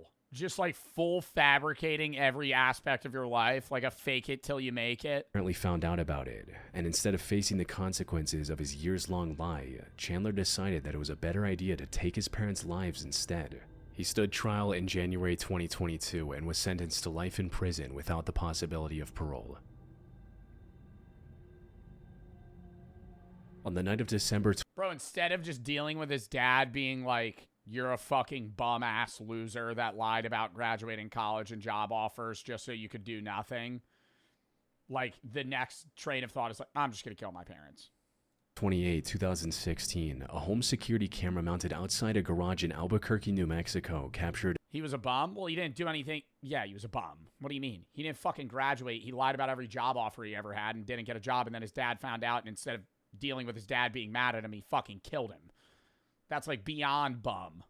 A seemingly bizarre scenario. It showed a hooded figure walk out of the darkness, gently tip over a trash can, and then disappear... Sorry, what? It showed a hooded figure walk out of the darkness, gently tip over a trash can, and then disappear into the darkness once again. Not long after, the resident of the home noticed the trash can and came to pick it back up before walking back inside. The camera then captured the light from the garage door getting dimmer as it closed. But before it closed all the way, the door seemed to open again with a flashing light illuminating the driveway. This looked quite random at first glance. Oh, hell no. He tips over the trash can knowing you're going to come get it. You walk out of the garage, try to get it up, and then right before the garage closes, when you're already inside, he puts his hand under so it scans it and reopens. Now you're in the house. That's fucking terrifying. However, what happened in this footage served as the start to a brutally violent crime that happened in the same house. The story began earlier that night when 54-year-old Don Fluitt dropped off his daughter Sienna at his now ex-wife Christine's house. See, you lose me, bro. You lose me. You lose me. I'm so bad at those train things, bro. Don's ex-wife Sierra's cousin. Lost me. Brutally violent crime that happened in the same house. The story began earlier that night when 54-year-old Don Fluitt dropped off his daughter Sienna at his now ex-wife Christine's house. The Okay. Don dropped his daughter off at her mom's house. next day, Sienna called Don's office, asking if he'd come to work that day. Apparently, he called Sienna every night to say goodnight, but he didn't call the night before, which worried her. And something was definitely not right. Don had never missed work without prior notice before. His phone was also ringing, but he wasn't picking up, which was very out of character for him. Many considered him the most upstanding person they knew, and it wasn't like him to ghost others out of nowhere. So, two of his coworkers decided to check up on him at his house that afternoon. However, when they reached the front door, it swung open. It was already unlocked. Very side note story, but I do love friends and like coworkers that do that, where it's like, this is abnormal. I haven't heard from them in 2 days. I'm going to check up on them. I even heard the story about that one guy. Have you heard the story about the one guy that ordered at a pizza place every year or every Friday for like 3 years or something? And then he missed like one Friday and the minimum wage coworker went, "Where is he?" Calls the cops. Turns out he just had a heart attack and they saved his life or some shit. Like, what the fuck? Or he like fell. I don't know if he had a heart attack. Something happened where like he would have died and the random minimum wage coworker was like, that guy shows up every Friday for fucking 3-5 years. Like, this is weird. They called out Don's name, but when they heard no response, they decided to go inside. It was every day? Okay, that makes it even more crazy. Like, just a full regular. Missed one day, you're like, what the fuck? Everything in the house looked very normal. That is, until one of the coworkers went to the garage. There, she spotted a dark red streak on the wall behind the parked truck. She stepped closer to take a better look, only to come across what she was dreading the most. She called 911 and first responders rushed to the scene. Sadly, it was already too late for Don. He had several cuts on his body, a deep cut on his neck, and signs of blunt force trauma to his face. By the time his coworkers found him, he had already been dead for several hours.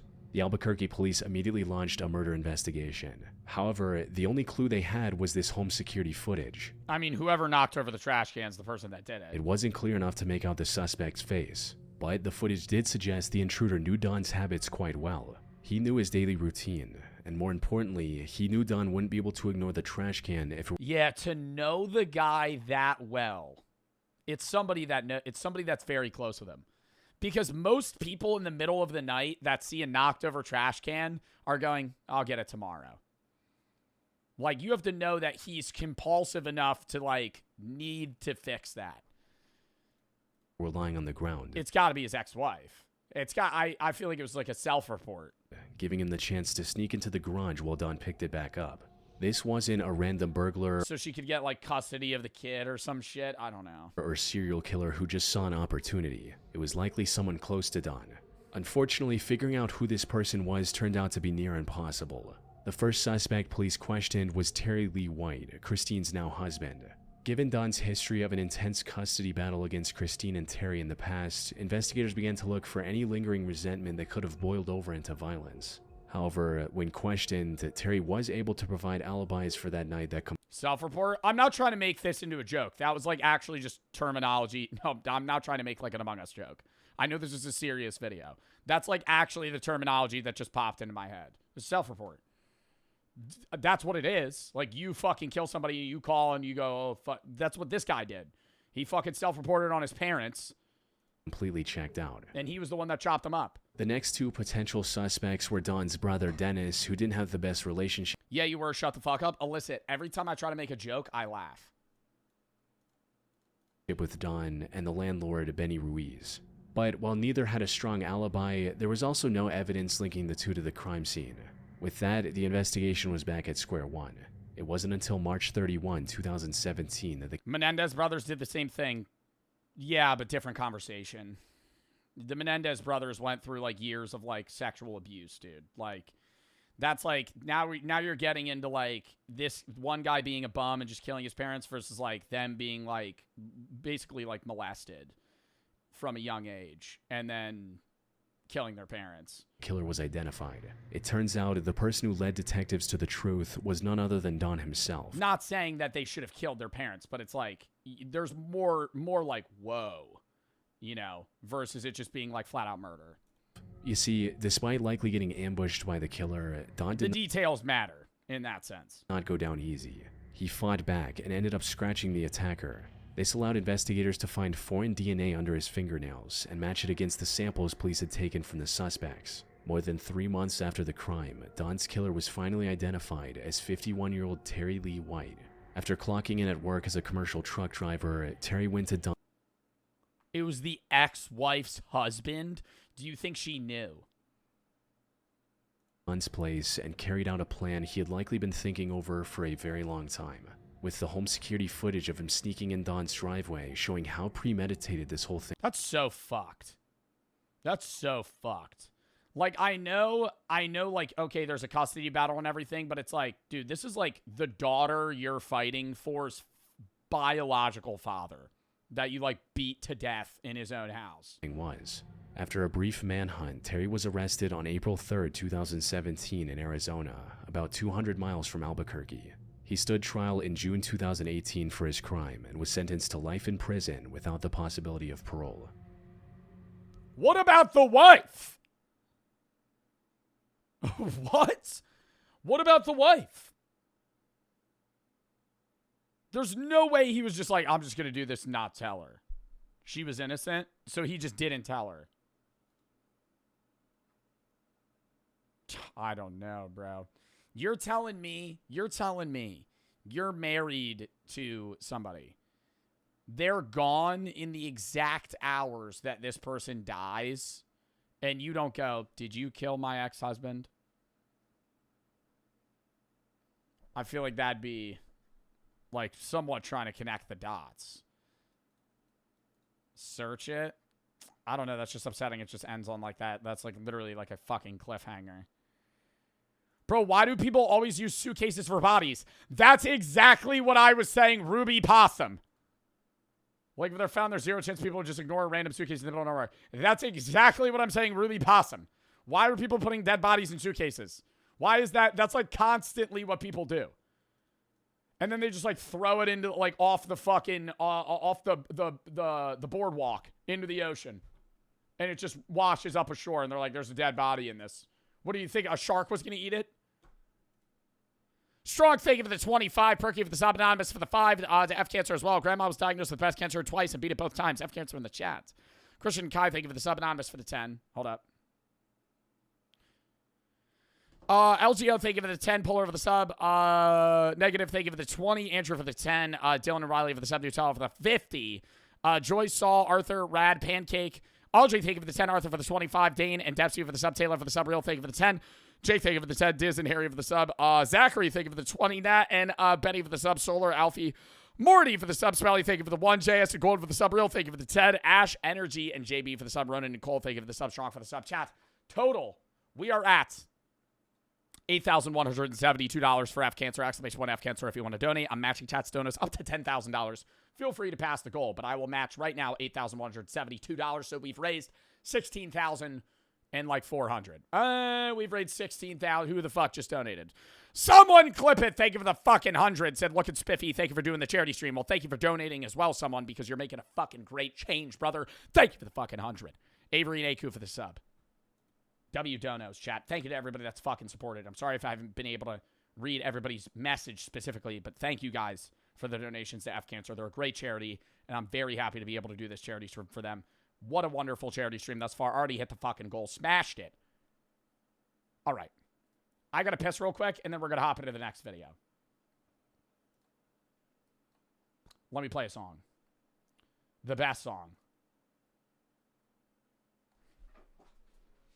Count me down.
Okay. We're back. Juju, think of the 9. Getting my wisdom teeth pulled this Tuesday. I hope it feels not too painful. I hope you're all right. Have you gotten yours pulled? No, I have not. Mr. and Finn for the sub. Nick, thank you for the 3. You think blind people trip on acid? Yeah, anybody can trip on acid. I don't know if their visual, the cortex in the part of their brain that would see things would be able to see things. I assume if you are at one point capable of seeing and then become blind, if you trip, you probably see things. If you're born blind, that part of your brain isn't active. So I assume that if they took acid, they would still hallucinate, but they wouldn't have visual hallucinations because they just don't have any visuals. You took like a minute? Yeah, I'm sorry. I had to call my manager about the ad shit, but we're getting it fixed. Anyways, Nick, thank you for the 3. Biggie, thank you for the 10. Anonymous for the 25. Packet Cat for the sub. Mr. for the sub. Avery and Aku, thank you for the sub. All right, lock in. Next video. Next video. Lock in. Hold up. Real quick.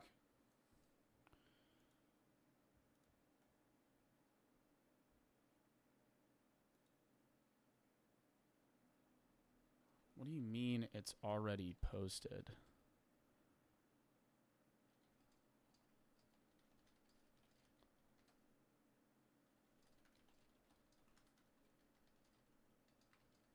Oh my God.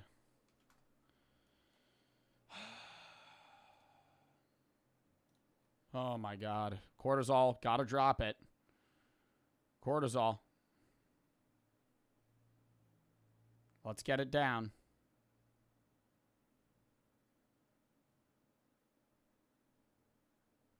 All right.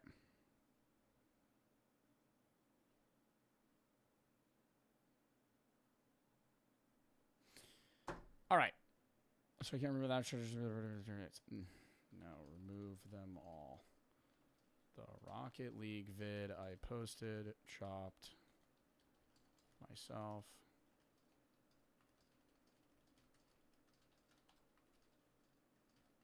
Okay. Lock in. Lock in. Lock in. Goddamn. Oh my god, I'm getting fucking annoyed. Marky, thank you for the 10. Meister, thank you for the 5. Anonymous for the 1 with. Thank you for the 5. Gifted Chico for the sub last. Thank you for the fucking 100. La Spice. Thank you to 100 to F Cancer. Skipper, thank you for the 50. Chat, lock in. Lock in. Lock in. We're locking in. We're locking in. Can you restart stream? No, brother. We're locking in. You missed an hour and a half of stream. We're locking in. What it's like to be a black market surgeon. On the bandage. You tie the final knot on the bandage. How do you even become a black market surgeon? Sorry, before we even fucking get into this. What is a black market surgeon? Just a guy that performs sketchy surgeries for hush money, for cash? Like a fucking mafia member gets shot and you fix him up and you get paid? Like, I guess, but bandage. Where do you get into that business? The golden retriever wags his tail and you can't help but smile. You hand Mrs. Higgins the leash. She thanks you for staying late, hands you a check, and leads the dog out into the rainy night. You lock the front door and you flip the sign to closed. It's been a long shift, 12 hours on your feet. A fist slams against the glass. You look up. A man stands at your door. He's soaked, shivering, wild-eyed. He isn't holding a leash. He's holding a friend. The friend is slumped. Are like veterinarians commonly black market surgeons? Over his shoulder. Isn't that like a whole different ball game to do surgery on a human versus like a fucking turtle or a horse? One arm dangling limp, the other pressing a red towel against his stomach. The towel is soaked through. You can see it dripping onto the sidewalk, mixing with the rain. You wave them away, and you point to the hospital down the street. It's only 4 blocks away. They have real doctors there. You're just a veterinarian. They have real equipment and real medicine. The man shakes his head. He pulls a pistol from his jacket, and he taps it against the glass. You unlock the door. They stumble inside, and suddenly your quiet clinic is in chaos. Mud on the tile, water pooling by the door, and blood. Blood on your clean floor, leaving a trail from the entrance to the exam table. What are you doing the next day? This is not how you become a black market surgeon. Like, you perform this surgery, now the entire waiting room in the vet's office is soaked in human blood. Like, your coworker shows up the next day and they're like, what happened? What happened? Oh, sorry, I had to do an emergency surgery on 3 different sharks that showed up. Gunman kicks the door shut while you help hoist the injured man onto the table. It's a bullet wound. You tell him you fix broken paws. You give rabies shots.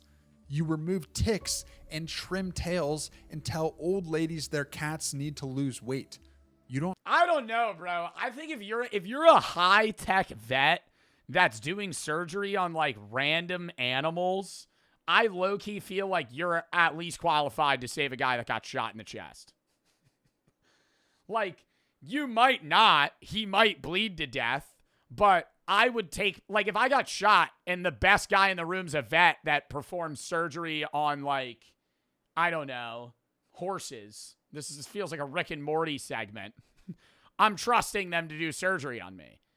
Do this. In the chest, question mark? Yeah, just not where your heart is. You've never done this. The gunman doesn't care. Fix him.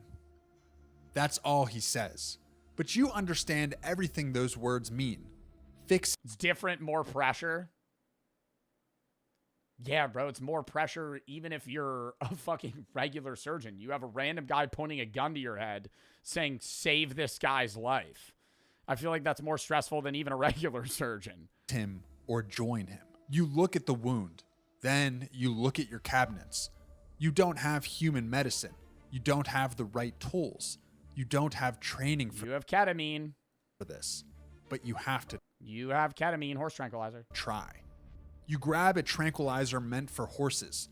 It's strong enough to drop a 1,000-pound animal in 30 seconds. You do the. Let's just give him fucking all of it. Math in your head, calculating the dose for a man.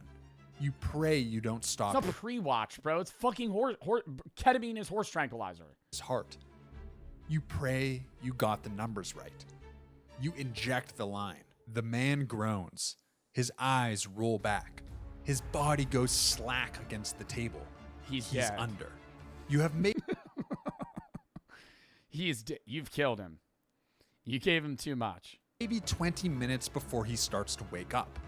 You work fast. You clean the wound, you find the damage, and you stitch him up with heavy blue nylon, the same you use on Great Danes and German Shepherds. It will leave a jagged scar. But he is alive. The gunman watches the whole time. He doesn't Dude, speak. Daisy has a crazy scar on her head. Under her fucking they don't care about not leaving a scar on a dog.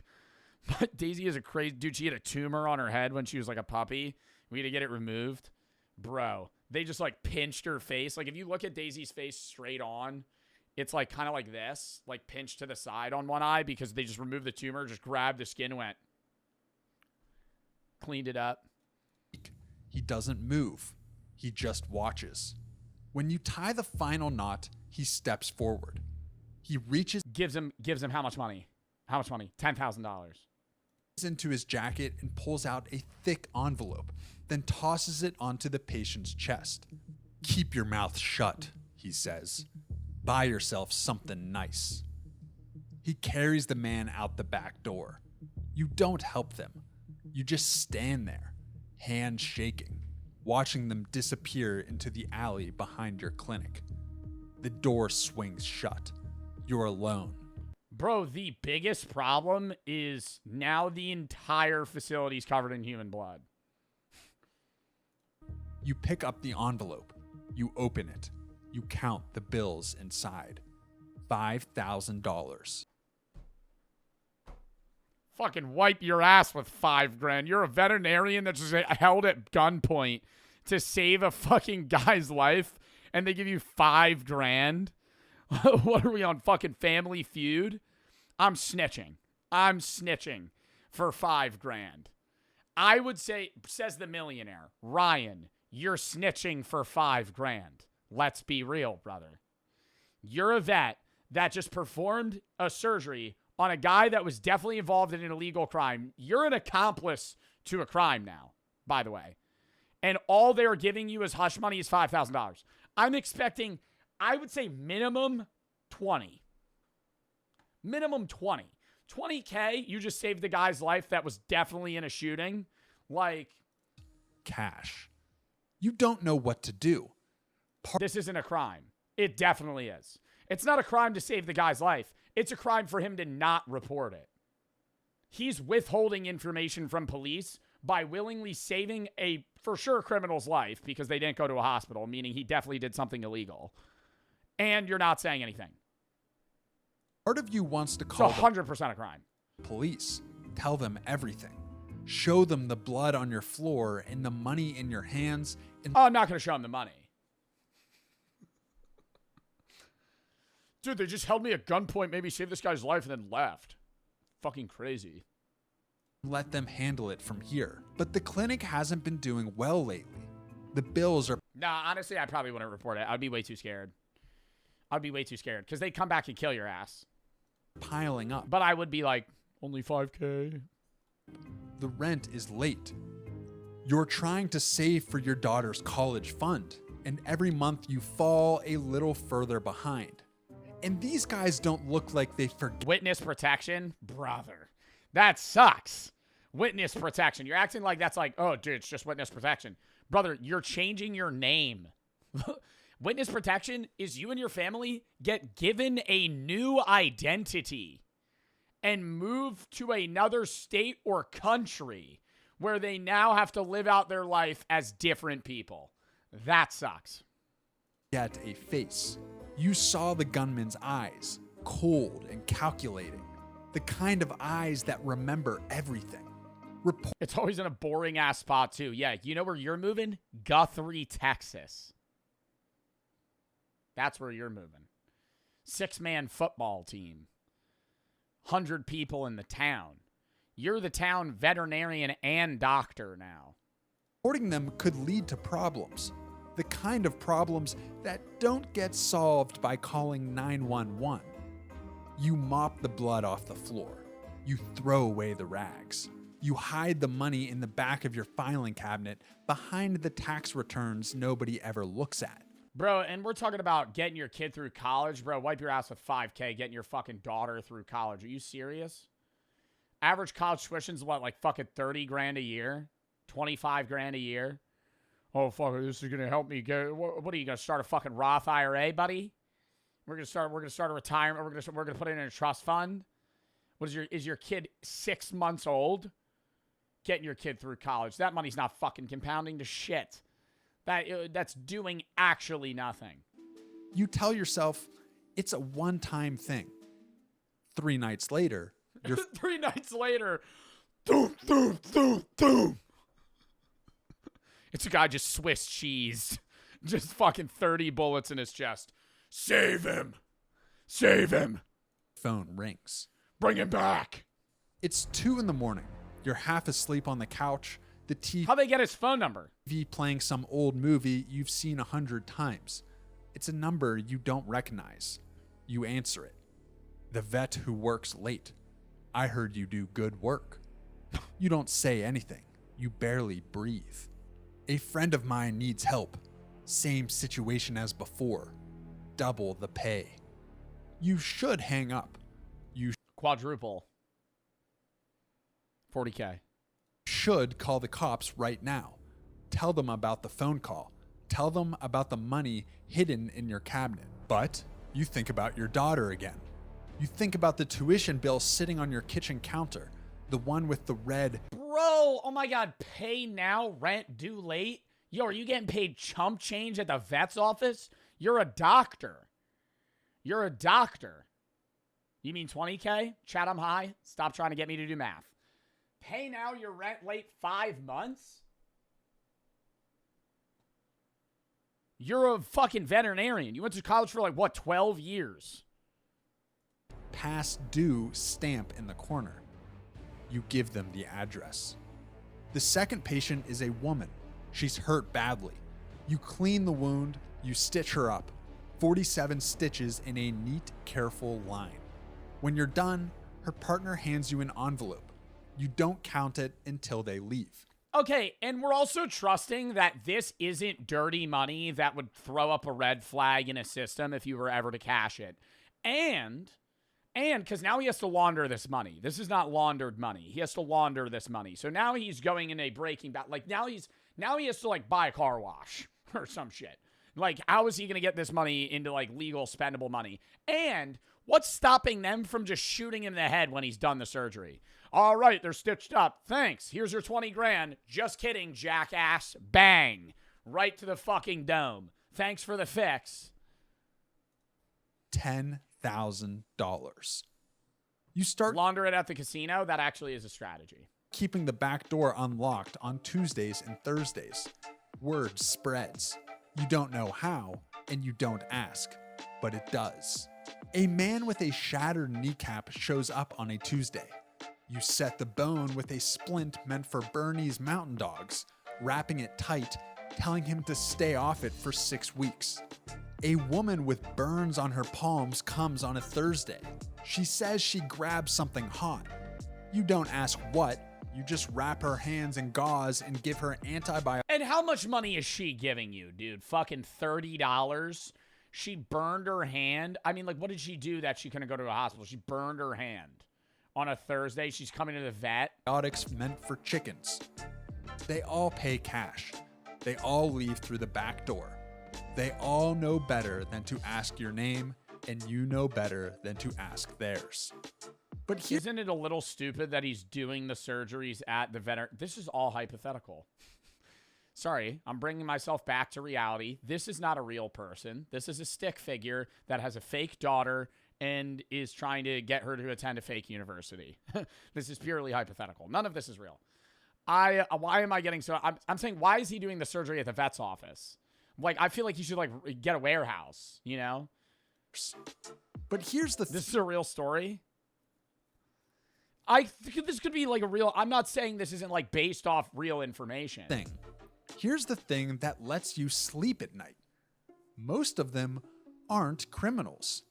Yes, Every now and then you're dealing with someone dangerous. Someone Oh, they ain't got insurance.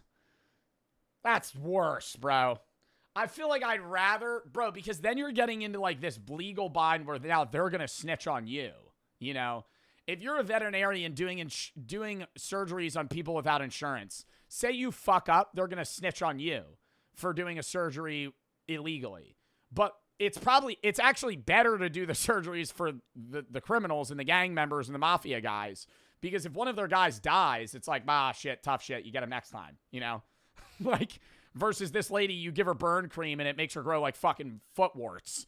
And then she crashes out and says, I went to the veterinarian for fucking help. Whose eyes are too and he gave me chicken medicine. Cooled, whose hands are too steady, whose wounds tell stories you don't want to hear.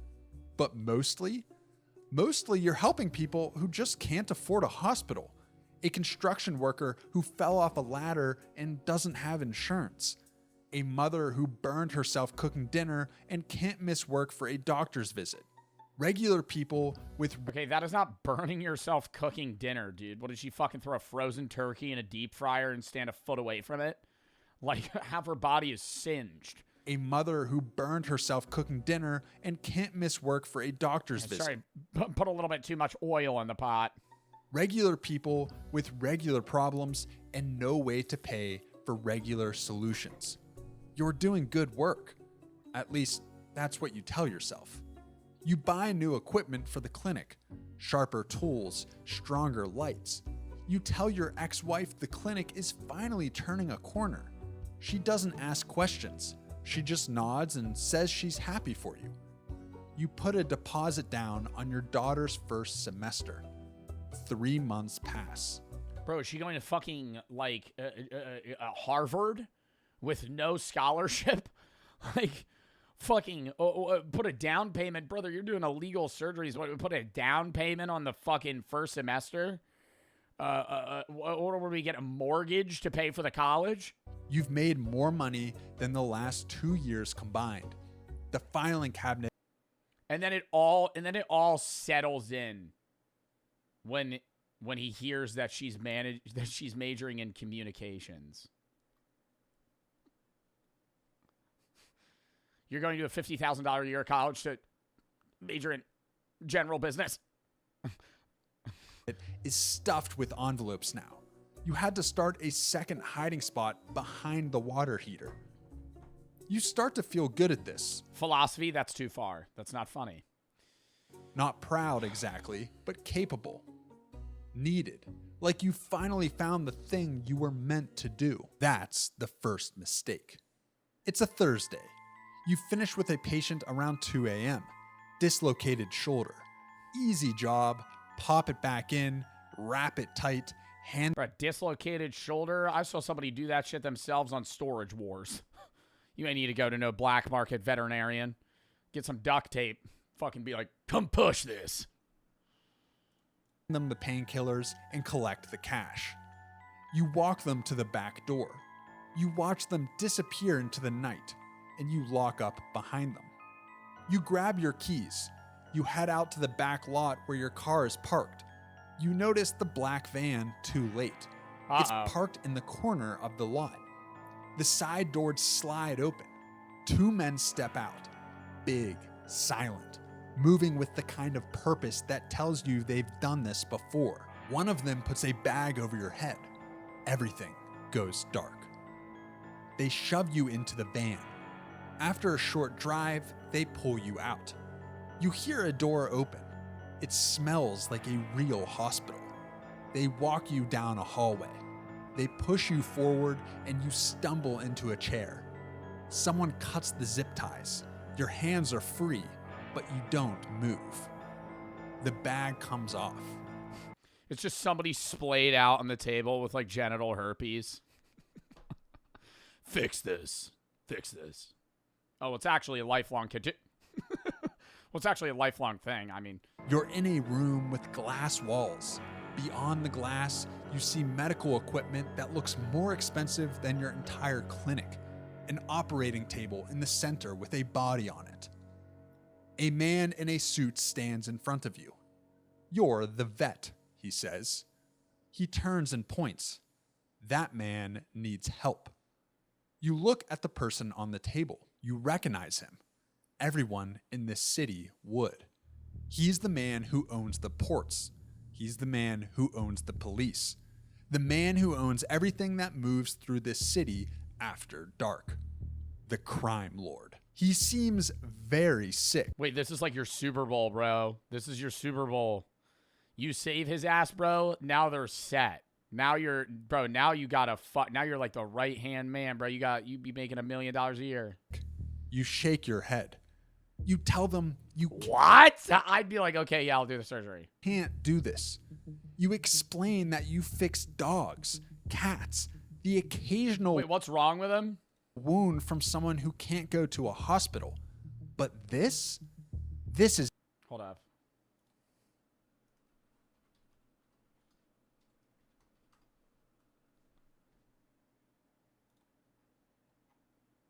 Sorry. All right. It's different. This is beyond you. The man in the suit doesn't blink. What was it? I was gonna make a joke, and I didn't. Like, I thought of a medical problem in my head, but I didn't want to say the joke because I didn't know what the medical problem was. Like, you've heard the word, but you don't know what it is. And I was like, nah, I'm not gonna make that joke. You've kept people alive in the last 3 months, he says. You did that with horse pills and fishing wire in a clinic meant for poop. It's not lupus. It wasn't lupus. It's not. Why are you trying to guess the disease that I was gonna make a joke, bro? I'm not. It was not lupus. He steps closer. This is just one more mammal. You tell him it's different. You tell him this man needs a real hospital. Hemorrhoids, I had those. He has severe hemorrhoids. He hasn't pooped in weeks. He's been as constipated as Elvis was 2 weeks before he died. Real surgeon.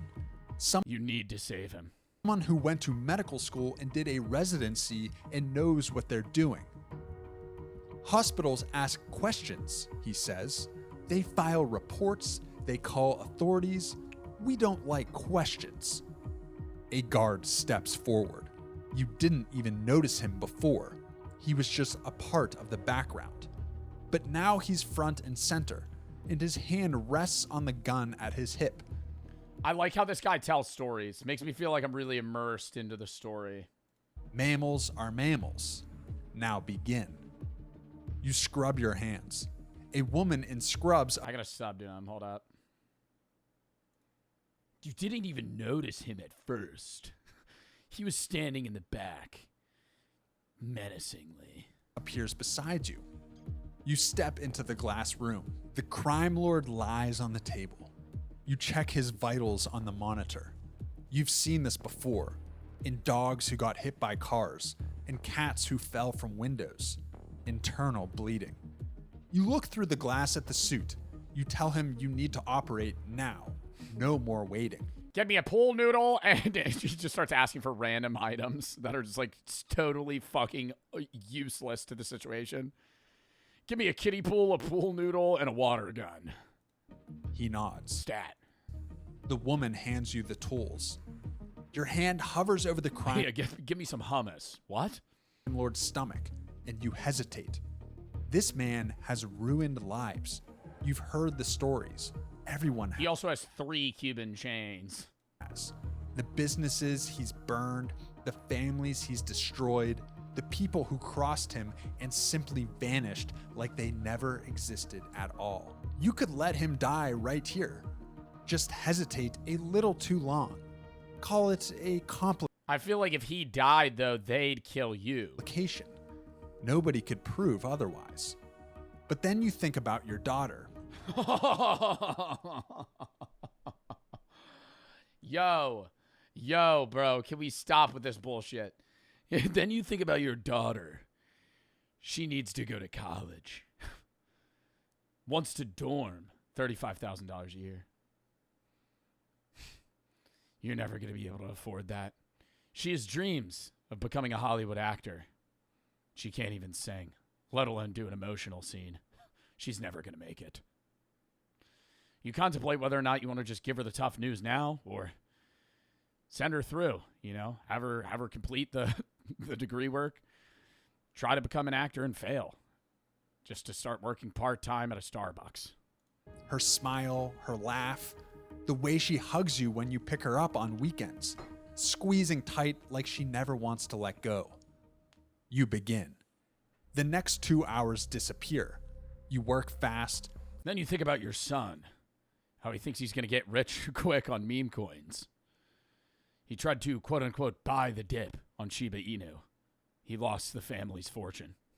Faster than you've ever worked before. But he's got this great new idea for this new coin that just came out this year called Trump coin, backed by the president himself.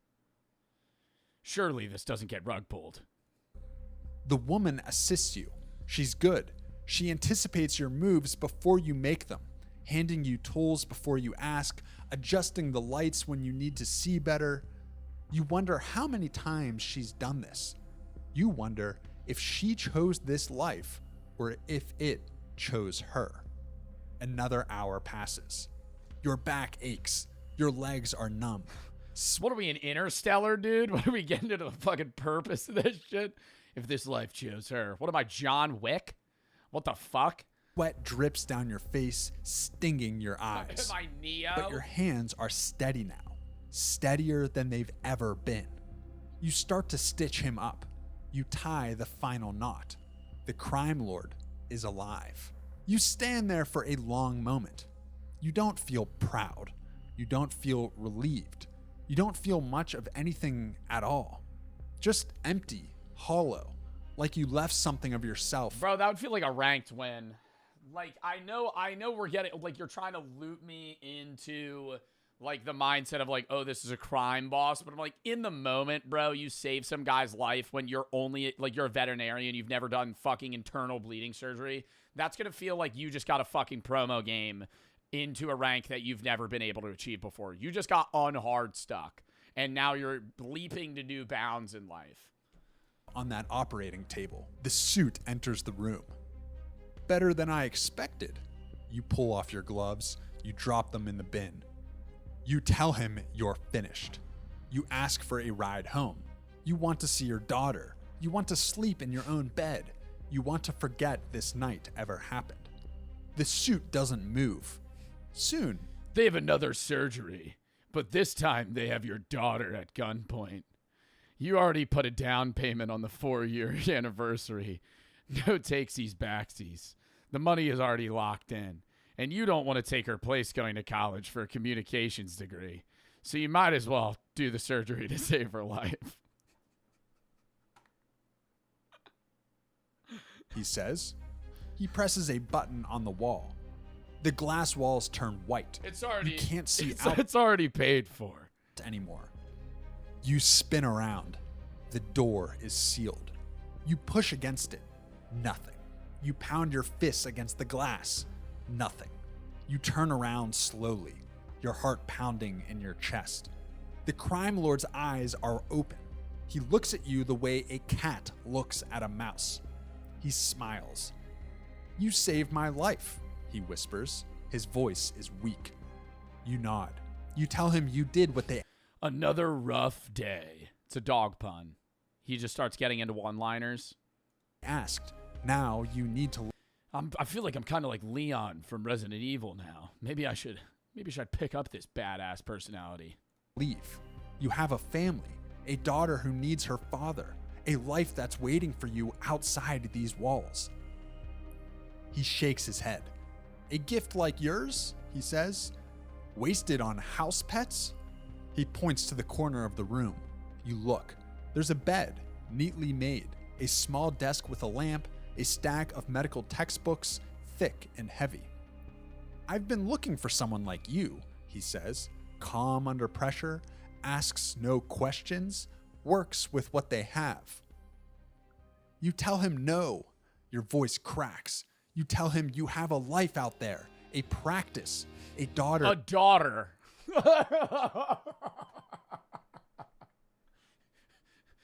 We're remembering for the 150th time we have a kid. We have a kid that we have to provide for monetarily. Who needs her father at her graduation, at her wedding, at all the moments that matter. She'll be taken care of, he says. Best schools, nice home. She'll have everything she needs. She won't even notice you're gone. You move toward the door. You press your hands against the glass. It's cold against your palms. Nobody comes. Oh, I thought they were going to keep him in a cage like a hamster. That's his bed for when he's tired and he just wants to sleep there. I think they're going to let him leave. He just needs to take the job. This is like, maybe an all-nighter he sleeps there. The suit's voice fills the room. Get some rest. You start early tomorrow. You look at the bed in the corner. You look at the locked door. You look at the man you just saved on the table. You think about that first night, the gunman at your window, the pistol tapping against the glass, the cash on the table. You thought you were making a choice. You thought you were in control. You were wrong. You spent your whole life saving animals. Now you've become one. What it's like to be undercover in the KKK. Brother, what? Brother, what are these other videos? So you put on the cape. Your peripheral vision's very lackluster. You're starting to question why they would even wear these stupid fucking uniforms. Watch it. We'll watch it, bro. We'll watch it if we gotta cut a video though. Bro, he has so many, bro. Holy shit. What it's like to be in every Yakuza rank. What it's like to be in the Roman... Oh, no. See, these are more like regular videos. This one's like... Yeah, this one's like a story. He's like pivoting. He went from like ranking to like... making actual like plots. Save it for a watch later. We could watch it right now and cut one of the other videos, or save it for a watch later another day. You guys choose. R-Sish for the fucking 500 to F Cancer, bro. Says you're a great Joe and F Cancer. Thank you for the fucking 500, bro. Excuse me. W, bro. Thank you for the fucking 500, bro. Archie, I've just said bro 500 times, bro. Jesus. Archie, thank you for the 25. Pookie for the sub. Anonymous, thank you for the 40. Mister for the sub. Chicks, thank you for the 10. Prime EU, no, and G for the sub. Pussy, thank you for the 5. I'm not clicking on the link. If you have any videos you want to watch, games you want to play, videos /game/tab, I find most of the videos that I watch and games that I play. Cryptic, thank you for the 5. Gifted Barry for the 40. Autumn, thank you for the 10. Asper, thank you for the 10. Abby for the 3. Anonymous for the 100 to F Cancer. Cam, thank you for the fucking 5. Dylan for the sub. Brain, thank you for the 10. Match for the 5. Carson, thank you for the 25. Spacey for the 200. Harley, thank you for the 25. 08. And Zach for the sub. Trenton for the 5. Emmy for the 10. Crimson for the sub. OLG, thank you for the 5. Anonymous for the 1. Marquis for the 10. Meister, thank you for the 5. Kadam and Pack for the sub. Juju, thank you for the 9. Kaula, thank you for the sub. Chat, we are at $9,505 total for F Cancer. I'm matching that. We are at 19K. Matching up to 10K. Reacts today, tomorrow not live. Sunday, Bro v Bro at 3. And Rainbow after to like 7:30. Monday's going to be random games, random horror games, maybe horsey game. Tuesday, reacts, random shit. And then the Con Endowment Dollar Shave Club charity challenge stream. And then I'm gone the 25th to the 30th, posting on YouTube every day. Then I'm gone when we're back. Grinding out stream, Etsy review. 988 charity stream, April 8th, or not April 18th, April 13th. The tier list, we got to start that fucking getting shit for that food gauntlet I'm going to do. Some other stuff. Hold up.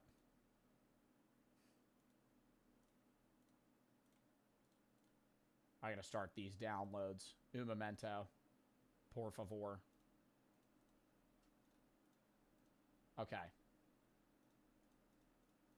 Wait, what did we do a poll? Are we watching this? Yo, Dallin, thank you for the fucking 25 gifteds. Thank them if you got a sub. Thank you for the 25 gifteds, bro. Appreciate the fucking subs. W Chatter. Dallin Nee Smith. Thank you for the 25 gifteds. Bro, Jinxie's doing another Valorant E-Date. I'm gonna fix my camera really quick and hide in a corner. Opening 200 CS cases? Bro, this motherfucker spends 2K a day on cases. Holy shit. Open cases with Jinxie. No. No. Chat, I am a... Okay, being real. I'm a gambling addict. I love gambling. Not to the point where I'm going super often, but, like, I love gambling. Like, gambling's, like, one of my favorite things to do. I'm serious. Like, if I was listing, like, top 5 things to do in life, gambling would probably be, like, in the 5. It's so fun, right? It's so bad for you, and it's financially irresponsible. It can be fun. Sometimes it's a hobby, you know, blah, blah, blah. But I'm saying, like, I'm not saying, like, sports betting. Sports betting's fun. Not addicted to it. Do it casually. I'm talking, like, Spanish 21, you know?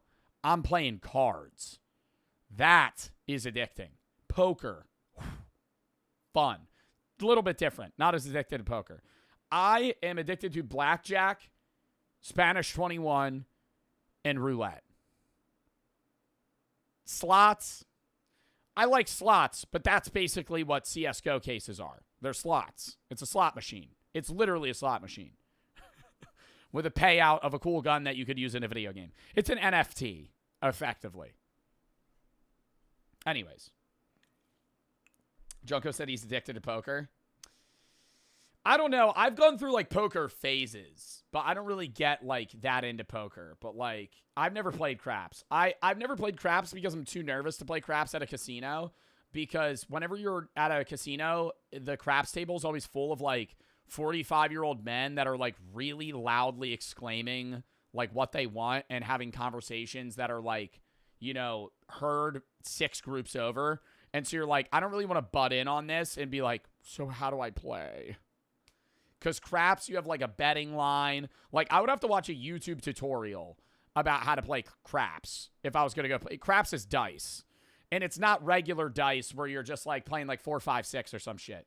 Like, you're rolling dice, and they correspond to a betting line on a board. I know it's really fun. I just don't know how to play it. All right, what are we doing? Are we watching this video or the next one? Bubba, thank you for the 2. Horny, thank you. Thank you for the 100 to F Cancer. I don't know why you put that. Is that your actual Twitch username? Horny Tickle Muffin. That can't be a fucking real username. That's your real username, bro. Oh my god. Dude, you're subbed to me for like a year. Horny Tickle Muffin. What made you... What went into your brain when you were making that username? The KKK video one? All right, we'll cut another video. Put it in the other day. Or another day. Not the other day. Jesus. Okay. Joshua for the 2. WID for the sub CSD. Thank you for the 3. Donating bits. They are on the account. A month ago, found out my uncle had late stage diagnosed with cancerous skin tumor located on his brain. He's not expected to make it past 2 months. I'm so sorry to hear that, man. If this experimental medicine works, we're trying to go through this together, and thank you so much for your help. My sister and I both watch you, and we love your content and your message. Your streams are plenty of help, Joe. Thank you. Well, I'm glad I'm able to help, but I'm sorry that you guys are going through that. You or your family, you know, specifically as well as your uncle. If this experimental medicine works, if the experimental medicine works, he will make it past 2 months. Or if it works. I hope that it works. Nav Cancer in the chat. That's terrible. Shattered for the sub. Incredible. Thank you for the fucking 50. Happy to donate to the great cause, being a lymphoma survivor myself. Love the streams. Also, would you consider playing Detroit Become Human? I already did, but that VOD's like lost. The Detroit Become Human is like a sub-niche series that I played that nobody can find the VOD for. Unless Brady did find it. This was like a problem a while ago. There's just clips now. Yeah, there's like random clips of me playing Detroit Become Human, but it got lost in the metaverse.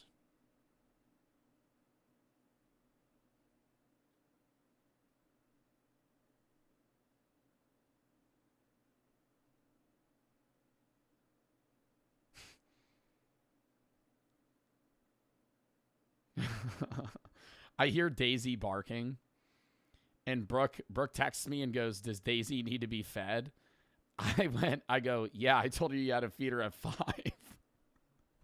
Daisy's having a fucking fit. She's just sitting there. She's like going, riff, riff. Probably like, I'm fucking hungry. I feed her twice a day. She used to eat once a day. Some dogs eat 3 times a day. We did feed her 3 times a day, and then she got a little fat. So now I feed her twice. Morning and night. Anyways. All right, let's tap into this next video. Zeke, Walter, and David for the sub. Dustin, LP for the sub. Credible, thank you for the 50. Dude, I'm at the point of being high right now where I feel like I need to squint to pay attention. Like this.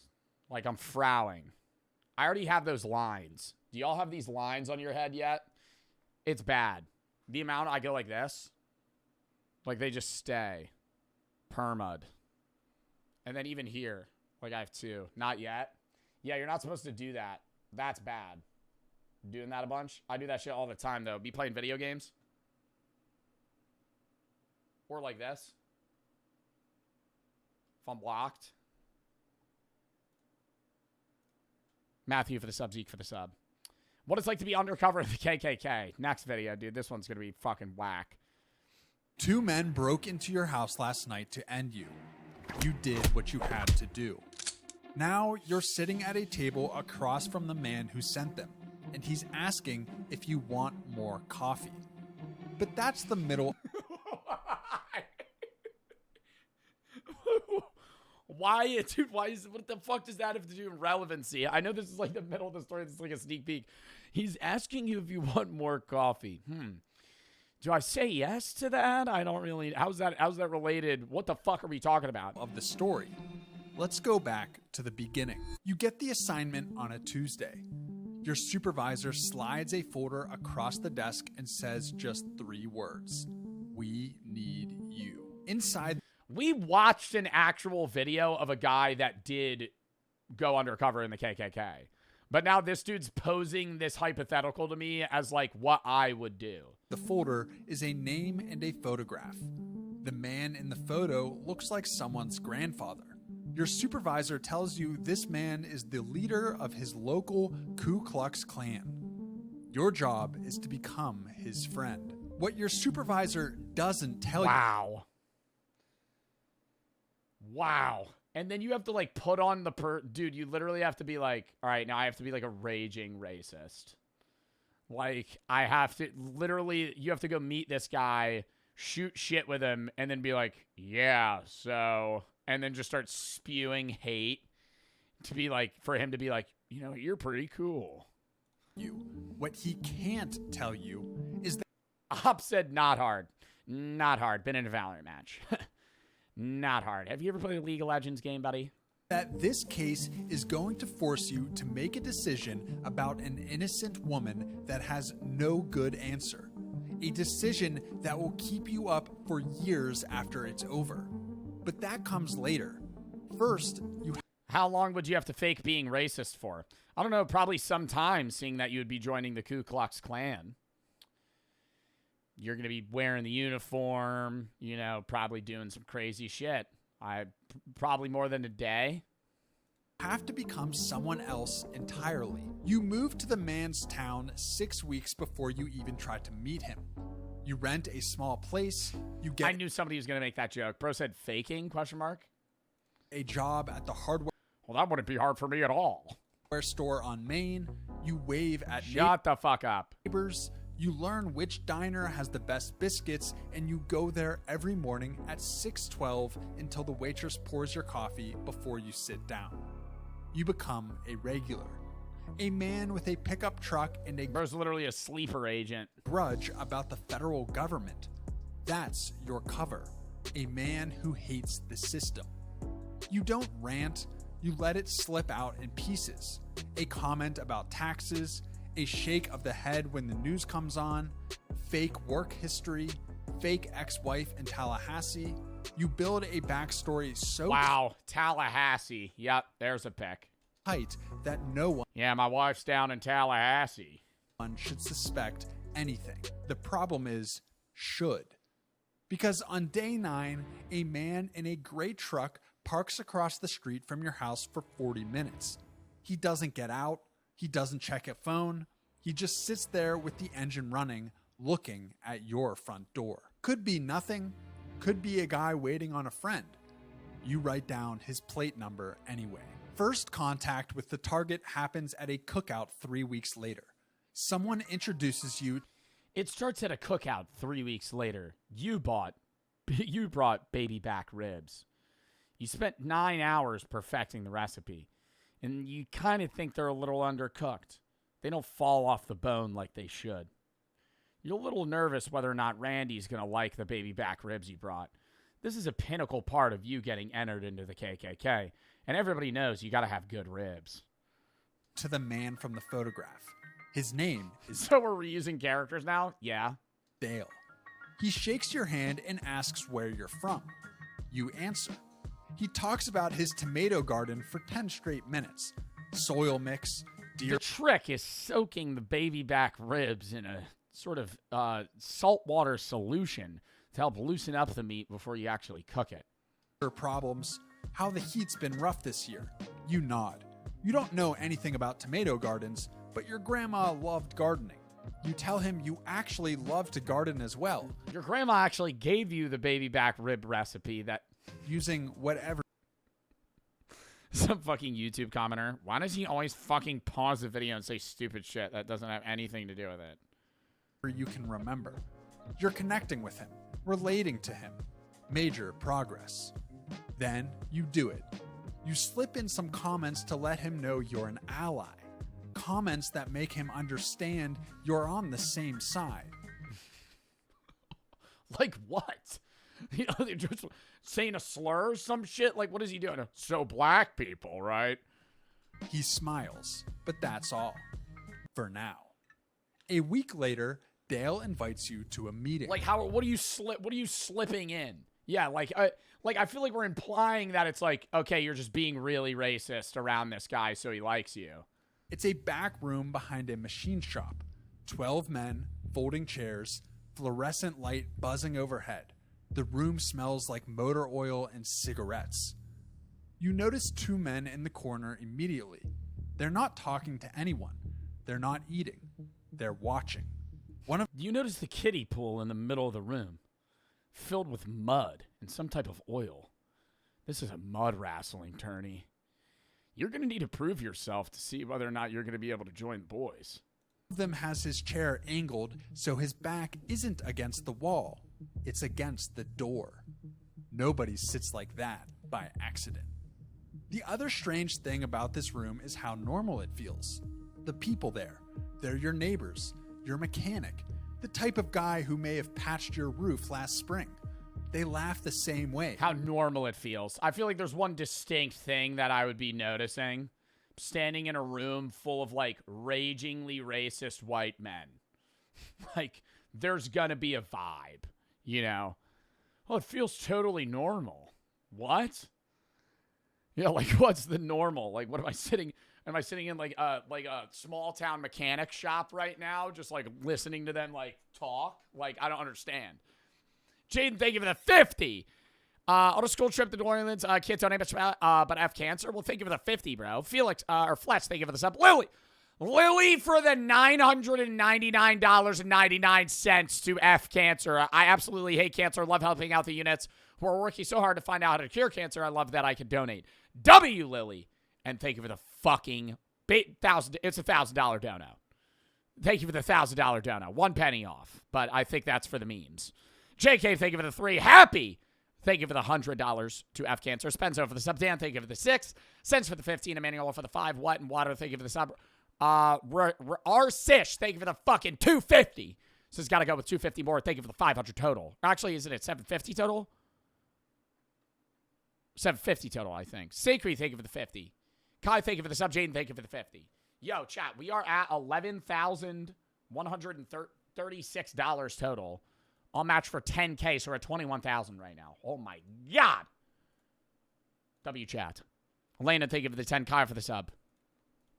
They complain about gas prices. You sit, you listen, you keep your answers short. Nod at the right moments. Let the silence do the work. The talk starts harmless. The economy, crimes from the local paper, the usual how things used to be. Then it shifts. They slowly stop holding back. The language gets uglier, and by the end, they're saying things that twist your stomach, and they're saying them like they're talking about the weather. You drive home, park in your driveway. You know there's a problem already.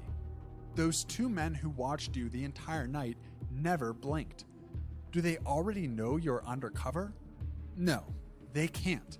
It's not possible. You realize you're just being... Maybe they have some sort of medical condition that makes them not blink that way. Were they looking at you, or were you just imagining it? Paranoid. One thing... You don't know what you should do. Did they slip you meth in that cereal bowl they gave you while you were there?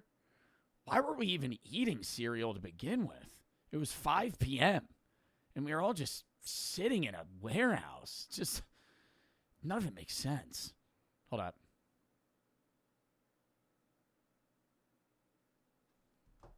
Is for sure. Next, is cereal soup, or you start thinking about that. You fall asleep in your car that night. The next night, you wake up and they're already knocking at the window. You ended up realizing that you wasted valuable time thinking about a stupid hypothetical. What the fuck am I doing right now? I'm way too high. Thursday, you have to walk back into that room. I'm just starting side fucking hypotheticals for no reason. FBI handler wants a report every 72 hours. You drive 12 miles to a payphone near a closed shop and make the call fast.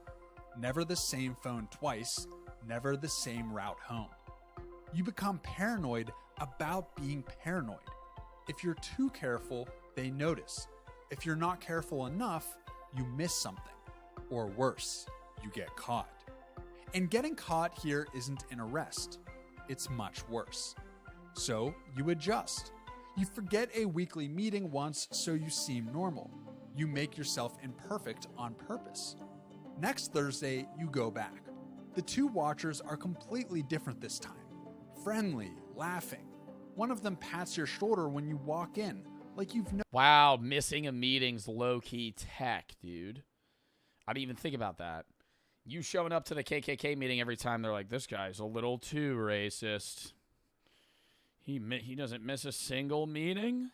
Known each other for years. That's suspicious. That scares you more than the staring. Even for them, the fucking KKK members are starting to question this guy's loyalty because he's too loyal. Did. 3 weeks in, Dale invites you to his house for dinner. His wife makes pot roast. His granddaughter sits on his lap and shows you a drawing she made at school. Dale looks at you and says, GM racist in a plat racist lobby. Wow. You're good people. I'm glad you moved here. And you feel it, a real warmth in your chest. For half a second, you forget what this man is. You forget why you're sitting at his table. You just feel like someone's friend. You drive home and sit in your driveway for 20 minutes with the engine running. That's the moment you realize this job doesn't just ask you to pretend to be someone else. It asks you to become someone else. And the longer you stay, the harder it gets to remember which one is real. The next day, Dale pulls you aside after the meeting. Bro's acting like the racist is creeping inside of him. What the fuck is he talking about? You starting to actually kind of like the meetings. What? The whole time I'm going to be sitting there, bro, they're talking about, like, whack-ass shit. You're telling me you get used to it? I feel like at some point you're going to be, like, tuning it out more than anything. Puts a hand on your shoulder and says, next week, we need to talk to you about something. You smile and say, sure. That sentence means one of two things. They trust you enough to go deeper, or they think there's something off about you. Next week, you pull into the machine shop lot. Something is already wrong. Dale, the two watchers, a fourth man you've never seen before who is built like a refrigerator and hasn't smiled once since you walked in. The door closes behind you. You hear the lock turn. Then there's an oven in the corner and a bowl of baby back ribs raw just sitting there. They loved your ribs. They think you're a narc, not because of anything else, other than the fact that they think you didn't make those ribs. You got to lay it all on the line today. The big man steps forward. Lore, chat. You see how I looped it back from the beginning? Motherfuckers think I'm too high. I'm on another plane right now. I made that joke 20 minutes ago, and I just circled back to it. I've created my own subplot within this video. Take your shirt off. Your stomach drops. What? Shirt off. Your stomach drops. You're wearing a wire. You have exactly 1 second to keep your face steady. You laugh and say, "Excuse me?" We check everyone who comes into a conversation like this, Dale says. His voice is flat. His eyes are not. You go into the bathroom. They give you 1 minute. You say you have the shits, but really, you're about to shove a microphone up your ass. Friendly. Your brain is running at 1,000 miles an hour. The wire runs along the inside lining of your jacket. The transmitter is sewn into the collar. One device, one place to find it. You pull your shirt over your head. Wait, this is the story from... so that really makes me think the veterinarian story was a real one that we watched. Because this is the story from the Fern guy. You hand it to the refrigerator. He just much more detailed. Runs his hands across every seam. He checks the collar. He checks everything. Then he hands it back. Jacket, too, he says. You take it off. He turns the jacket inside out. He starts smelling it. Right by the armpit holes. Really confuses you. His fingers move across the lining toward the collar. You watch his hands. You cannot look away. You just stare at his fingers moving 1 inch at a time toward the sewn transmitter, and you think that this is it. They caught you. His fingers stop half an inch short. He hands it back. He's clean, he says. Dale nods, and now, apparently, they trust you. Dale sits down. The 4 men lean in, and that's when he says her name. A civil rights attorney in Atlanta. He describes how she's been helping send their friends to jail. He describes what needs to happen to make her stop. He's saying she needs to disappear. You sit in that chair absorbing a murder plot against an innocent person, and you sit in the chair thinking, does he mean some sort of magic trick? What does he mean the word disappear? You nod slowly. But even after the check, the FBI never told you that these guys kill people. Watchers in the corner still haven't relaxed. Their eyes move to you every few minutes. All right, I'm done. I gotta stop. They ran the test. You passed the test. But they still don't believe you. You wonder if it was something you said. Or maybe they could sense your nervousness during the wire check. Either way, you need to be even more careful now. You drive to the payphone. You're 2 miles out when you see headlights behind you. You don't speed up. You make a right turn. The headlights turn right. You make a left, then another right, then a left again. The headlights stay exactly 4 car lengths back through every single turn. Then they pull off suddenly onto a side road and the headlights disappear. At the time, you think you lost them. You make your call to your handler and you drive home. Then, a stone's throw away from your... Bro, can't he just dip? Like, they have the mic of them plotting, like, because they didn't find the mic. So couldn't he have just gone back to the FBI, be like, boom, we have the evidence that they're planning and plotting to kill somebody. I don't need to keep putting on this facade. Front door, you see it. Like, why is he continuing to go with it?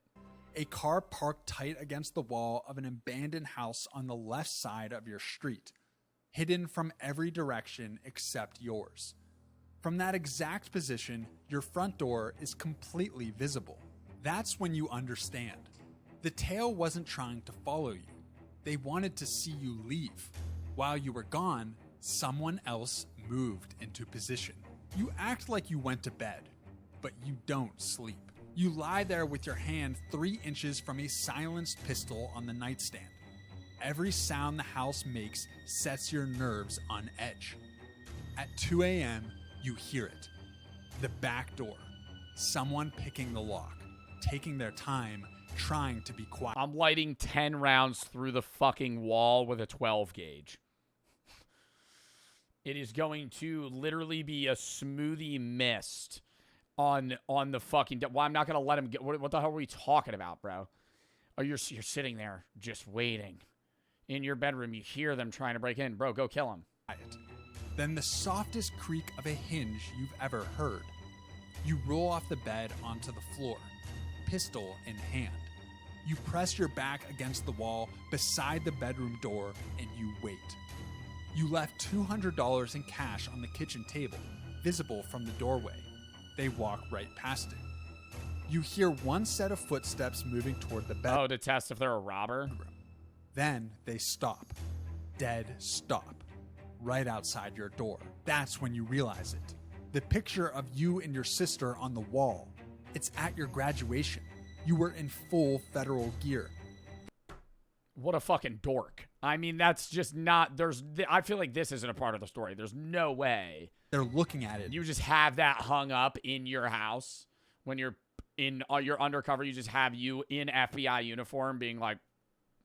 Right now. They know. You come through the bedroom door fast and low. The man spins around. They pass your kitchen. You have freshly cooked... No, I'm not going to make the joke. It's one of the two... I said I was done. Watchers. He gets one hand up before you close the distance, and then it's a brawl in the dark. You take a hit to the ribs that would have dropped a smaller man. You hear him call for help. Another set of footsteps starts moving up the stairs fast. You end it with a pistol. One shot, suppressed. In a dark house on a quiet street at 2 a.m., it sounds like a book dropped on a hardwood floor. Then another one. The second man is down. You stand in your own hallway and the house is quiet again. Your hands are shaking and you can't make them stop. Then you get to work. You spend the next 3 hours cleaning up a situation that cannot exist. Two men who were never here. At 5 a.m., you sit at your kitchen table and you think... What did he call for backup at this point, bro? Like, if he knows that, like, why is he just, like, solo riding this shit? Like, actually just John Wicking it. Like, he's just not getting help. Why? About what comes next. They sent two men to confirm their suspicion, and neither of them is coming back with an answer. When two men don't report back, the people who sent them draw their own conclusions. You talk to your handler. He wants you to stay undercover, at least for the next meeting. You tell him you need backup. Close. He says it's already in motion. Wouldn't he unmask the men and see them? You have exactly 14 hours before that meeting, and you have to walk in there like nothing happened. It's time. The machine shop. You walk in and Dale looks at you for exactly 1 second longer than usual. You seen the rest of the guys? He asks. Like who? You say. He shrugs. Two guys who were supposed to check in with me this morning. They said they wanted to look into something. I haven't heard from them. You lean against the wall and cross your arms. People flake, you say. Dale watches your face. 5 full seconds. Then he nods slowly and moves on. That's when it happens. The refrigerator locks the door. Dale asks you to sit down. You ask him what this is all about, but he cuts you off and tells you to sit down again. You sit. Dale pulls a chair across the floor and sits 2 feet in front of you, close enough that you can smell the cigarette smoke on his collar. I'm going to ask you something, he says, and I need you to look me in the eye when you answer. Why did he even go to this meeting, though? Because they sent him to kill him. Like, you're just going to end up dying either way. You look him in the eye. Did you have anything to do with my guys going missing? No, you say. No hesitation, no blink. You say it the way a man says something that's obviously true. Dale stares at you for a long time. You can hear the fluorescent light buzzing. You can hear your own pulse. Then he leans back. All right, he says. Then we move forward. You want some coffee? Then he asks the refrigerator to go look for them.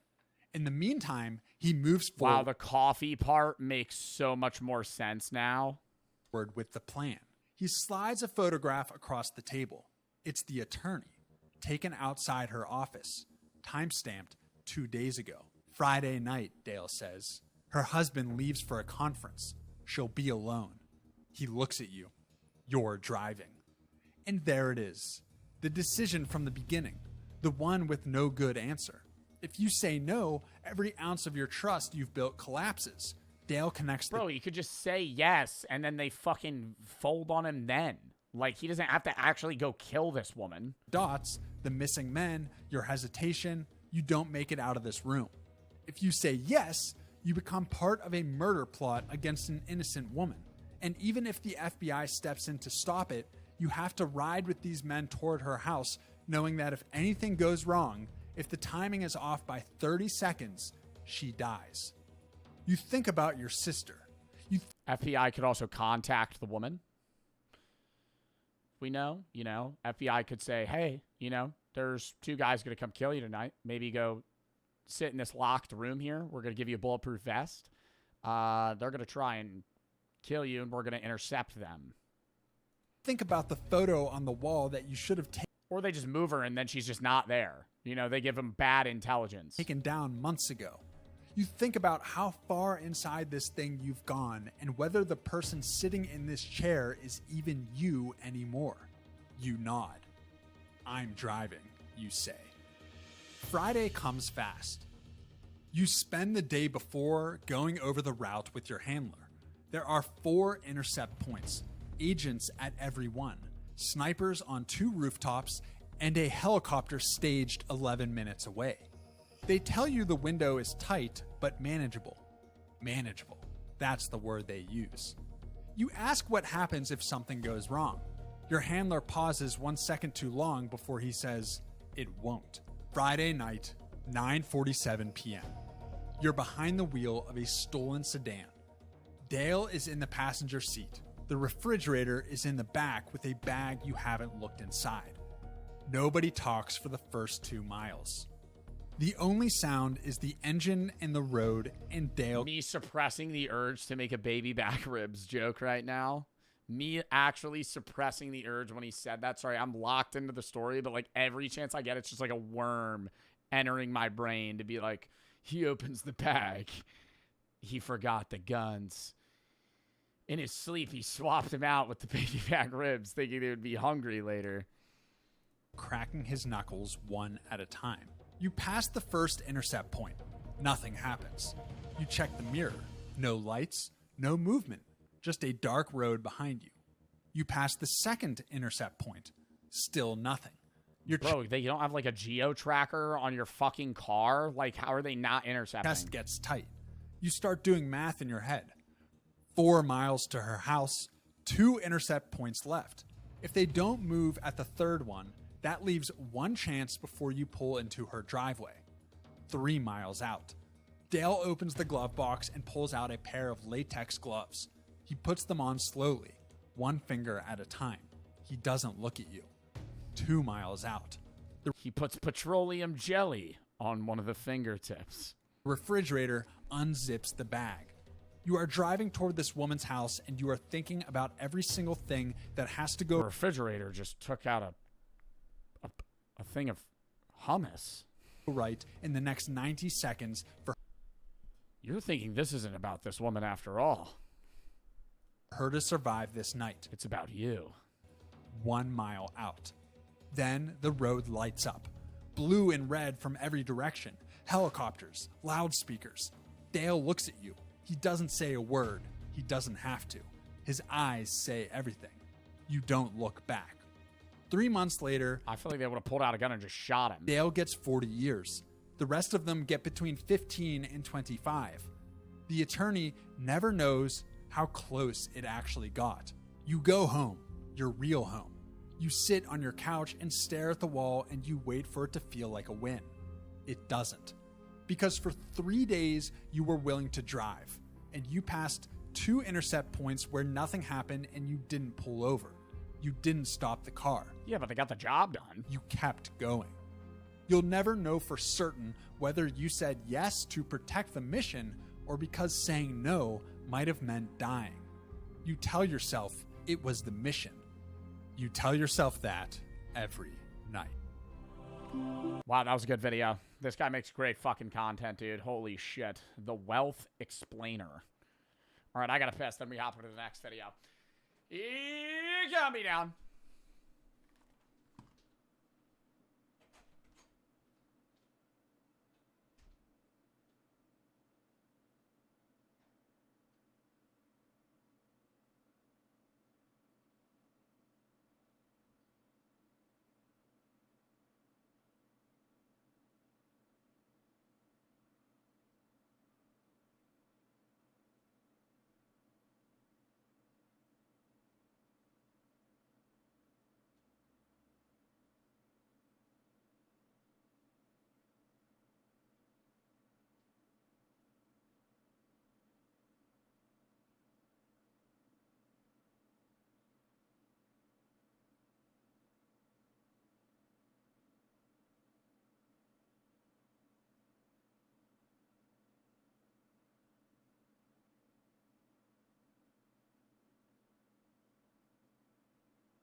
Sorry. Yo, I actually pissed like that whole time. Lud said yes. This is where I go back to Squeaks. And I go, man, you have to.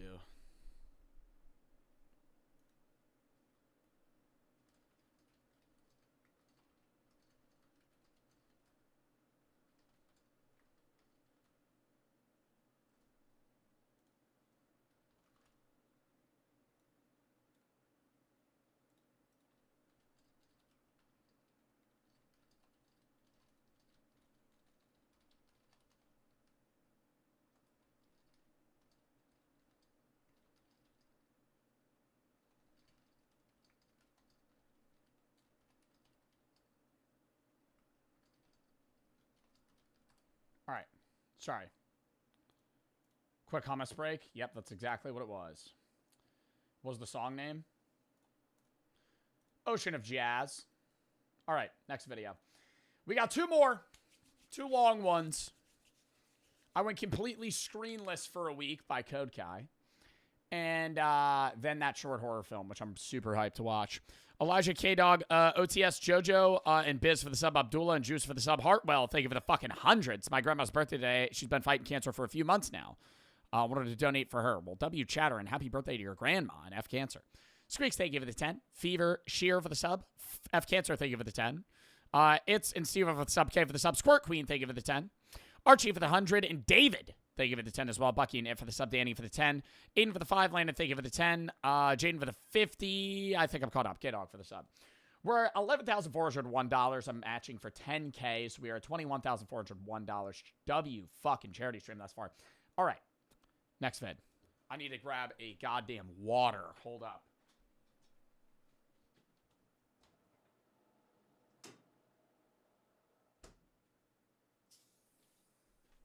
Cherry limeade, crisp. Peep this.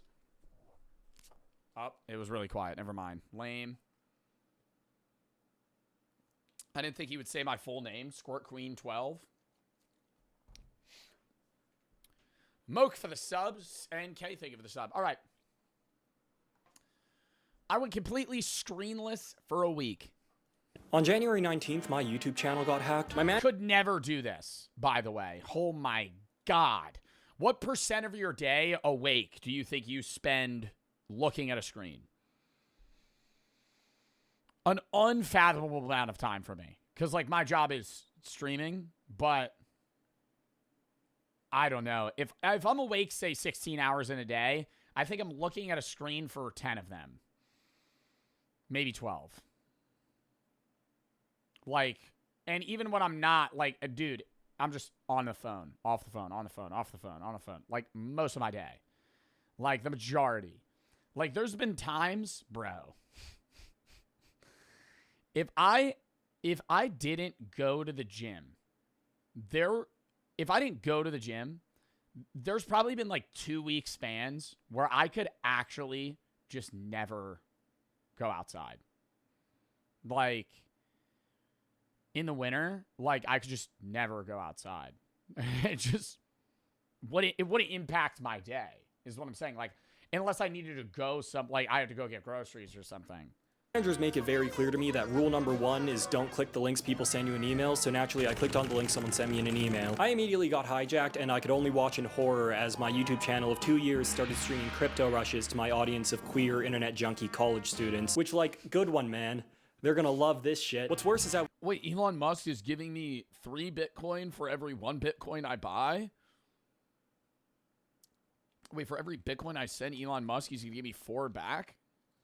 Within the same hour, a completely separate bot flooded the comment section of my recent video. They were advertising like a fake book that led to a completely comment section of my recent video. They were advertising like a— This video reminded me of Dave Rumsfeld's book, not in a motivational way, more like, oh, that explains a lot kind of way. Kind of upsetting. Someone mentioned this concept in a private group a while ago and said, if you get it, don't talk about it later. Later, I realized they were referencing Dave Rumsfeld's book. Fake book that led to a completely separate scam. So I went in my YouTube studio to delete— Wait, that's so funny. Oh, wait, that's right. I don't have— Remember, because I got hacked. And because my job isn't real. It's in the fucking computer. I can't do anything. I'm powerless. I can only watch. Obviously, I got my channel back. Yay, hello. But there's a lousy side effect of all this, which is that I wanted to throw my phone into the ocean. But I won't actually do that because they're like krill in the ocean, and like, what if I hit one of them? So I'm gonna do the next best thing, which is I'm gonna go completely screenless for a week because everything about the internet is— Bro, that is impossible. This is going to be the craziest, like first world country nepotism shit you're ever going to hear out of my mouth. I don't know what I would do. I don't know what I would do. If I couldn't watch TV, I couldn't go on my computer, I couldn't go on my phone. I can't look at a screen. Read books? Goon to the mind. Holy shit. Yeah, bro, start reading magazines, man. Huh?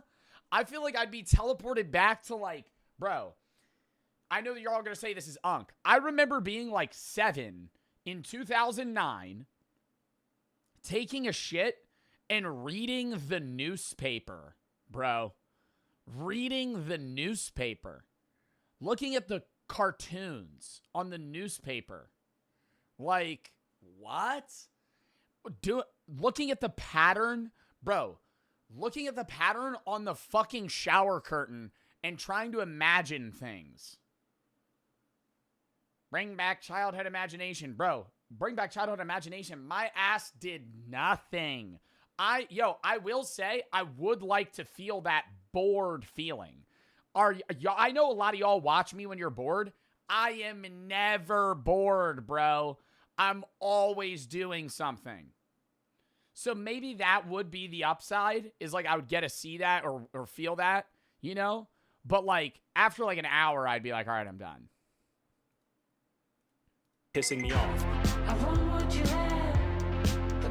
Boredom breeds creativity. Bro, yeah, but still. Dude, going screenless for a week is so crazy. The day before my screen break, I got a couple things ready. I printed out several maps of Vancouver bus lines because I don't want to get lost. I printed out a contact sheet of phone numbers. Can't even use the GPS, it's cooked. Can't use the GPS, it's cooked. I wouldn't be able to live. Didn't even think about that aspect of life. I don't know road names. I don't know anything. I just know where stuff is. I don't know how to get there without a GPS. Use a map. Yeah, handwritten map. Be driving into a lake. Might need, including but not limited to Cody, Sarah, Vancouver Taxis, Flair Airlines, and Papa John's. I also went downtown. I went into the biggest Best Buy in the world, apparently, and I bought an $80 phone that I'm going to be using for texting and calling, because that seems like the smart thing to do. And already I know... Oh, so we're not fully screenless. We're like high-tech screenless. Still allowed to use like a flip phone. Some of you are going to be anal about this. There's a screen on the phone that you're using. You technically... Hey, that's not what I sound like. It was just a question. It was just a question, Kai. That's all it was. You already lost a child. Well, you know what? Actually, there's also a screen on the oven. There's a screen on the camera. The shower curtains are technically a screen. If we're living in a simulation, does that mean I have to kill myself? Actually, don't answer that question. The fuck was I? Oh, right, my phone. We're setting up my phone. Okay, wait, how do you do this? I don't know, that looks... Wait, why is this like the worst thing ever? Oh my god. It's a little hard to take out. I'm gonna butt in. I don't think you should be able to use that high tech of a phone, Kai. I think you have to be using a rotary phone.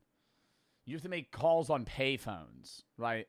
Let's live life like we're in the fucking like 1930s, 1940s. You know, you put a quarter in, load it up. You get put on with a real person that's moving phone lines. How is that supposed to... Okay, well now I can't take it out. Long press. Get a pager. I'd love to get a pager, bro. Have somebody page me. You're on? Hey, Roger, how's it going?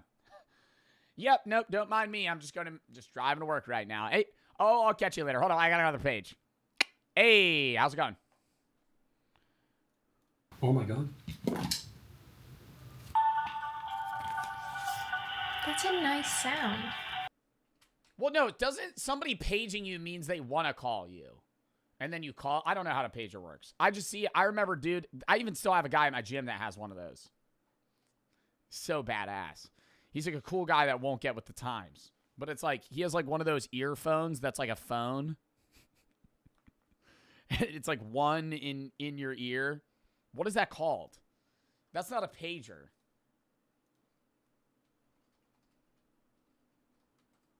It's like an earpiece, but like an old one. Earpiece, old earpiece. This. The Motorola, bro. Yo, one of y'all's dads had this shit in 2010. One of y'all's dads had this shit in 2010, bro. This is like Aura. Like, actually, this was like modern tech, bro. If somebody had this, you're like, this guy's making money. That's a status symbol.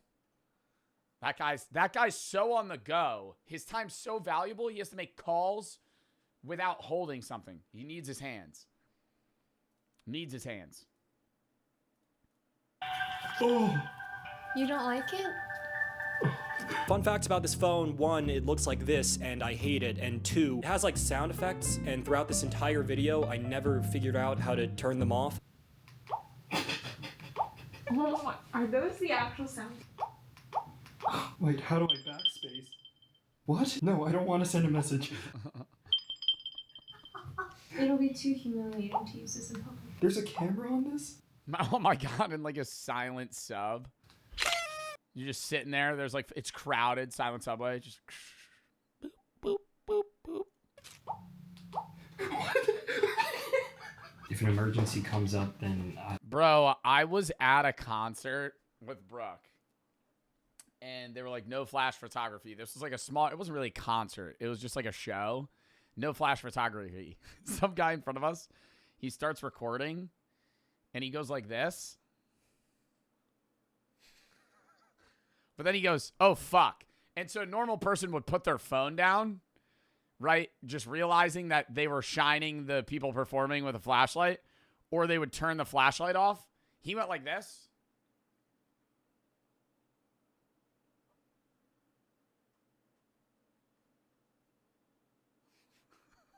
What?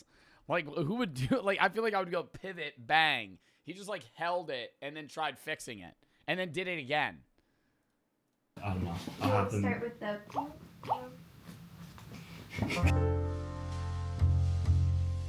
On the first day, I had some errands to run in the city, which is a pain, but I thought maybe it'd be a good opportunity to see if the maps I printed actually work or not. Okay, so I have a couple errands to run today. I got some stuff that has to do with things in my wallet, like bank and ID and stuff. So let's see how this bodes without my phone. I didn't write down... Dude, I don't know. I just feel like life without a screen would feel like just every day is like going to the DMV, bro. Papers. Fucking just staring at papers, bro. Everything's got to be written down. The bank address. Wait, where's... I'll figure it out. Before we go any further, I would like to remind you all that I'm making this video because I got my YouTube channel hijacked and I had a bad sense of cybersecurity. On a completely unrelated note, I would like to thank the sponsor of today's video, CyberGhost. Oh, wow. Actually, W sponsor. Really beautiful day. Check out this picture I took of the beautiful day. Check out this picture I took of the skyline. And then I also took a picture on my Canon R6, which it's fucking... Now about the maps, they worked most of the time, but I did have to ask 3 people for directions. And also, fun fact, did you know that being on the bus with no music gives time the viscosity of peanut butter? Asking somebody for directions, I feel like in the US today, you would be looked at like you're a murderer. Excuse me, sir, do you know?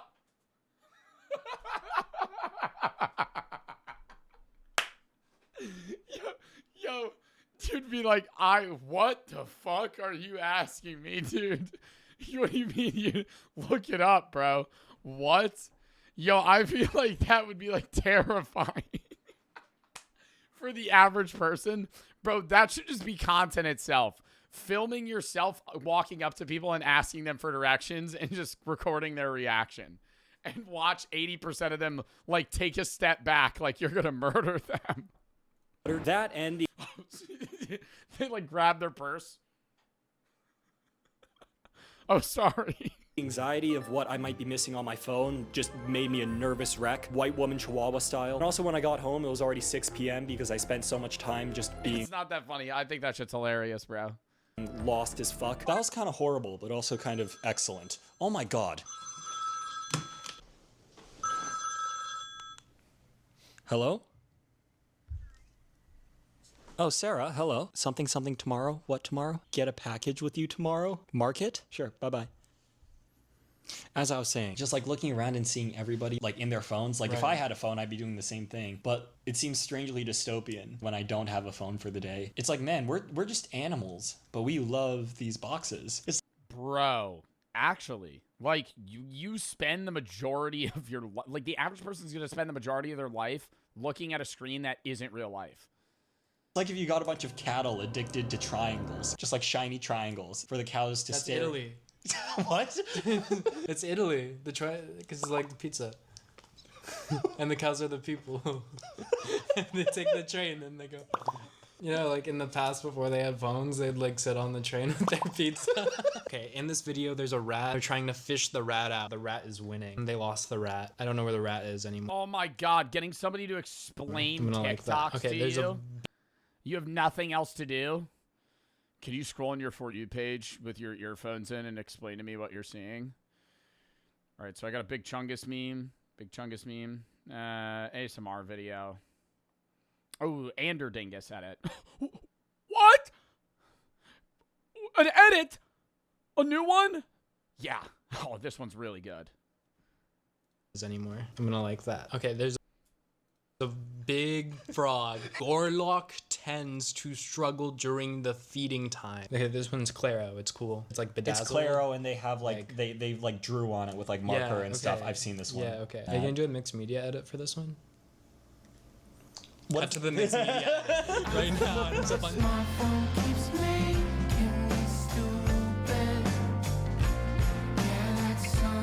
So day 3, we're just kind of loitering in front of a Wawa. Kind of been kicking a rock this whole time I've been walking around here. That's about it. I'm not allowed to order at like one of the touch screens, so I kind of just like walk up to somebody and ask them to do it for me.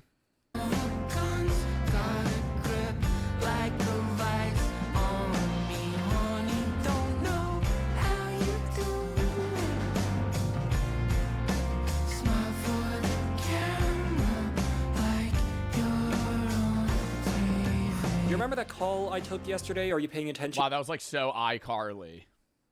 You're paying attention to me, you're paying attention. That was Sarah inviting me and Cody to go to Granville Island, which if you don't know what Granville Island is, like it's like a Vancouver place thing. So Cody and I got ready, we took a little car trip, we spent the day just eating clam chowder and canelés, which are the best dessert, and if you disagree with me, I will kill you. Clam chowder.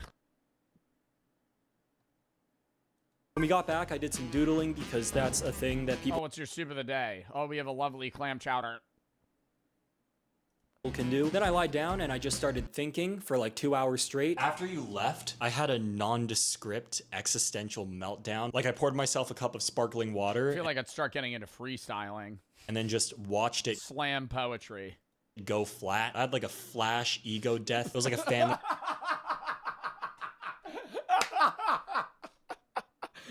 This is him explaining his life without a fucking phone. I had like a flash ego death.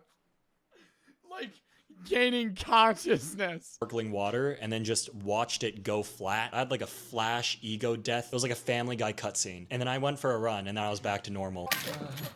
Oh my god. I feel better. This is kind of interesting to me that you can take away my phone and without even 2 days passing, I'll become like a toddler that's reckoning with recursive thought for the first time. Is it cramped in here or is it just my skin? Day 2 done. Banana for size.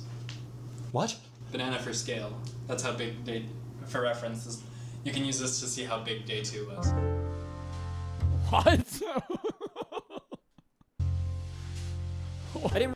Am I using the banana for reference? I don't really have any plans on day 3, so I spent a lot of it reading. I'm currently working through The Dawn of Everything. I really like it so far. This is my favorite page. And then while I was... Yo, I actually do think this would be a method to make you love reading. Like, if you were unable to look at a screen, you would start... Even the people that hate reading would start like reading.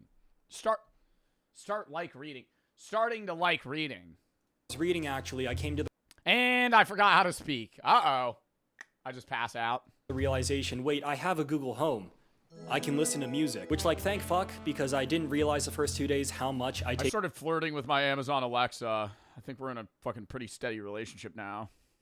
Music for granted. I ran a 10K yesterday with nothing but the sounds of Vancouver traffic to pacify me, which, like, those two things, like, that's totally an oxymoron. Now, some of you, if you're observant, you might be thinking, oh wait, don't you have vinyls that sit on your bookshelf? Why don't you think I have a record player? Anyway, with this newfound power of mine, I did some dishes and then I did a workout with Cody. This is me telling the camera that this is the end of day 3 for my editing. In case I get confused, this is where day 3 ends. And where day 4 starts. 3 jumps for 3 days. I think if I had music, I'd be in a lot better shape. Like, if I could, like, work out and just, like, somehow play, like maybe an iPod, like an old iPod Touch wouldn't count. Oh. And I could just change songs, like... Nice. You're so fucking stupid. You're so stupid, you know that?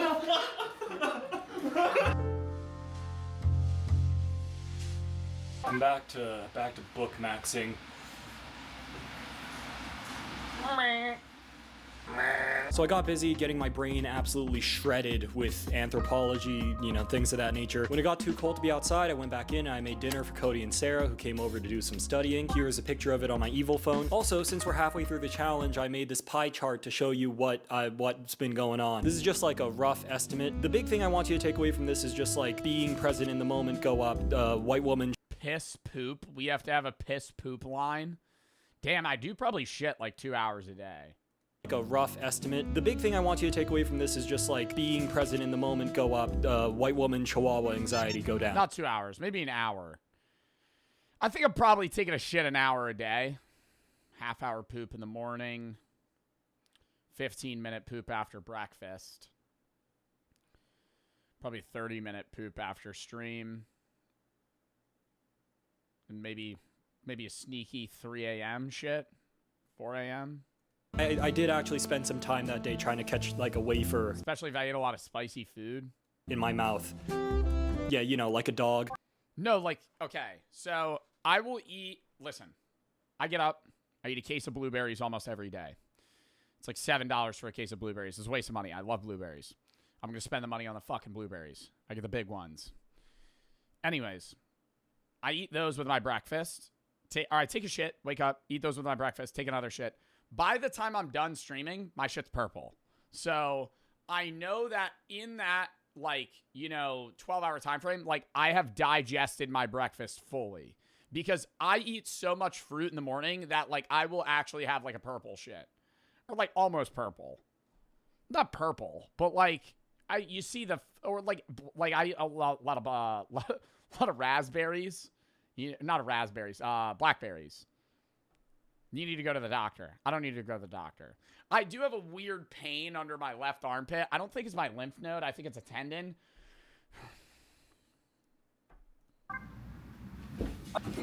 I'm not getting into me trying to self-diagnose problems I have.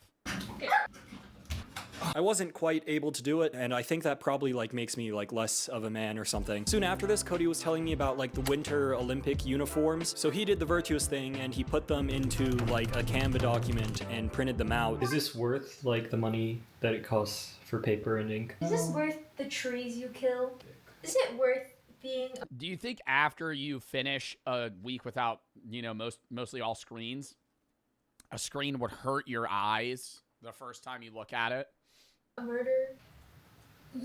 What? You look like a cat with, do you know who I'm talking about? Like Baba. There's this girl who Maybe a little bit. adopted a cat and turns out like they had like tooth cancer. Can you add it? What are we talking about? Baba, the cat. As these images were being printed, I couldn't help but feel a little bit guilty. Like, are the Olympic uniforms and Bao Bao the two things that I need to be most urgently informed about right now? This almost felt tantamount to like losing the challenge, because part of the appeal of this whole Screenless thing is I don't have to hear about the enormity of culture all the time. Exclude Bao Bao from that sentiment. He's pretty much guiltless. I don't think he did anything wrong. I think I'd start reading the newspaper again. That would change, you know, instead of me, because you can't watch TV to get your news.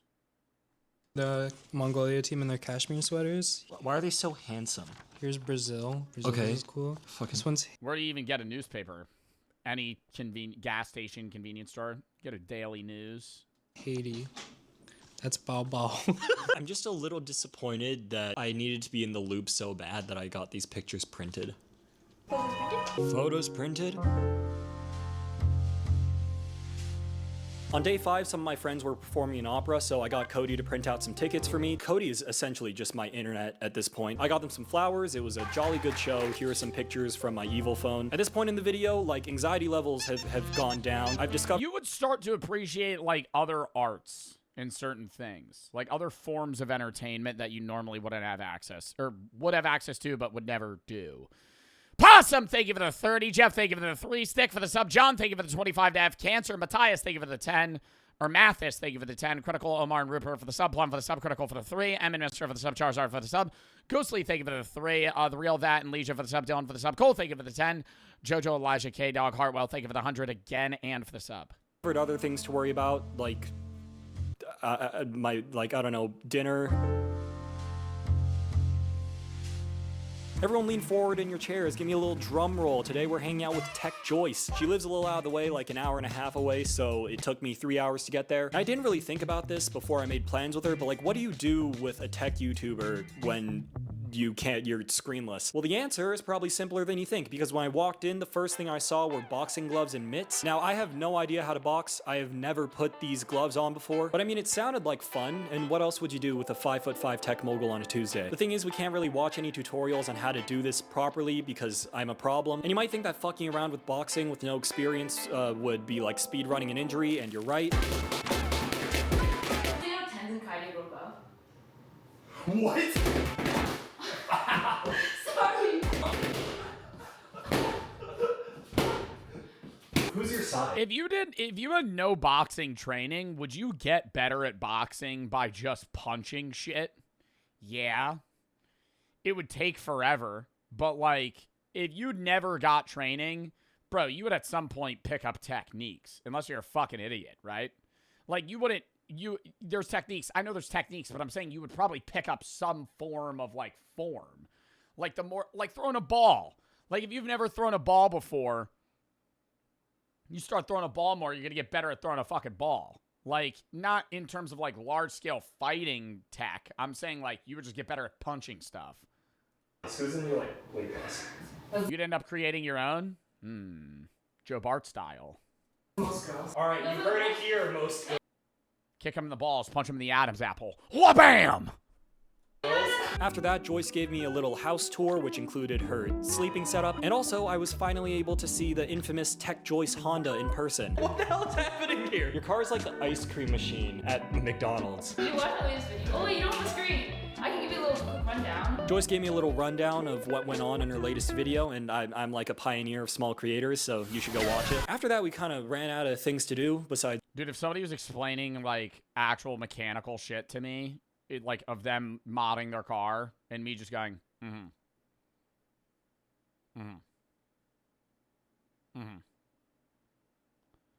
not going to remember any of it.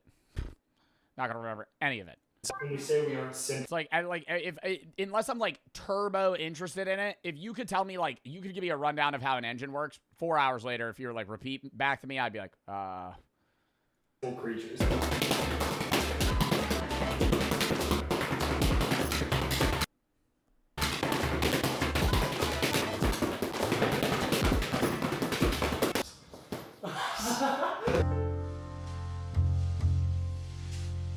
As far as food goes, oh my breakfast god, has I would start trying to learn how to play the guitar. Yo, there's actually a million things you could fucking do.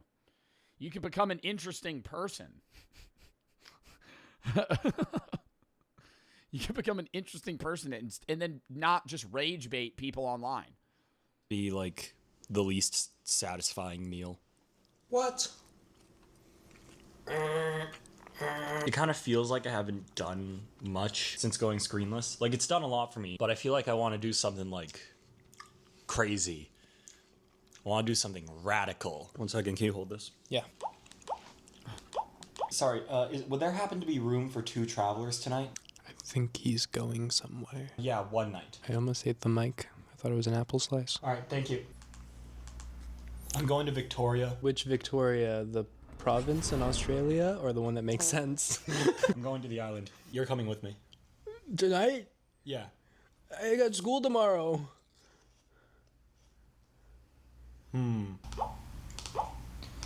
Hi, are you free today and tomorrow? Okay, you don't have to go. This is like your 4th time in a year going to the island. I thought it'd be best to probably go somewhere that I'm like familiar with. This is true. I think you would have... Isn't Victoria Island the part of Canada that has a bit of the United States in it, where the average people that live in that province have to literally drive through Canada and then back into the United States to go to school?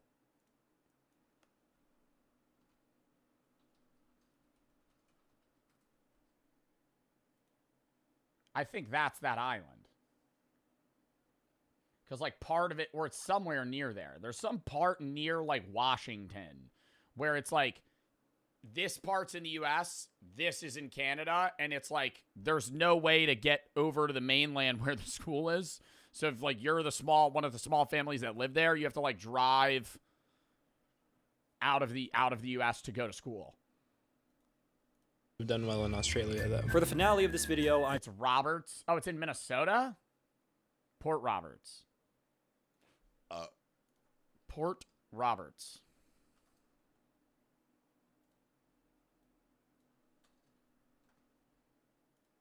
Yeah. And then this is the line. There's like, how many people even live here? There's 2 different ones? I don't know. I've heard that story. All right, lock back in. Starve, thank you for the 5. Turned 17 3 to 4 months ago. My dad got diagnosed with skin cancer, and he was stressed with other stuff, and he took his life. I'm so sorry for your loss. My girlfriend broke up with me for not being emotionally stable. I'm sorry if I'm being a downer. You're not being a downer. How to get it off my chest? That's fine. I'm sorry you're going through that, though. And I'm sorry for the loss of your father. That's horrible. I hope you're all right. Anonymous, thank you for the 25 to F Cancer. Daniel for the sub. Big for the sub. Possum, thank you for the 20. 17 and NJ for the sub. Jax for the sub. Arshan, thank you for the 3. Jeff, thank you for the 3. Possum, thank you for the 30. Yo, I'm sorry. I'm not able to read most of the donos right now, Chad. I apologize. I'm going to be going to another city. I can read the names, but I'm not really reading the messages with donos today. Completely unarmed of any meaningful technology. Coming along with me is Danny. He had a couple days off work. I feel bad. I'll read some more. Possum, thank you for the 20. When I went overnight, wide wife camp, we would still use our phones. Jeff, thank you for the 3. 100 people are buried with the concrete tomb. It's because it rains, the bodies would resurface. Really? Take Brooke to the hills. Cringe. Mathis, thank you for the 10. Really hyped for the rest of the stream. Have you tried Sheets? No. I love family members. I've lost to cancer. I've lost 5. I'm sorry for your loss, man. Cole, thank you for the 10. Watch a lot of VODs with my baby cousin. He has cancer. Oh, that's fucking terrible. Oh, he had cancer, but luckily beat it. Okay, well, that's great. All right. Gliz, thank you for the sub. I know Chuck Norris died, chat. How did he die? I saw he died, but it didn't say how.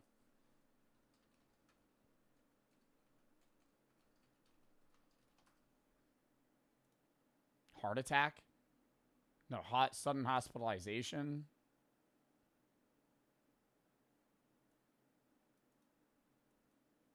A medical emergency. He was 86. I mean, he was old, but that's still sad. Like an abrupt death. All right.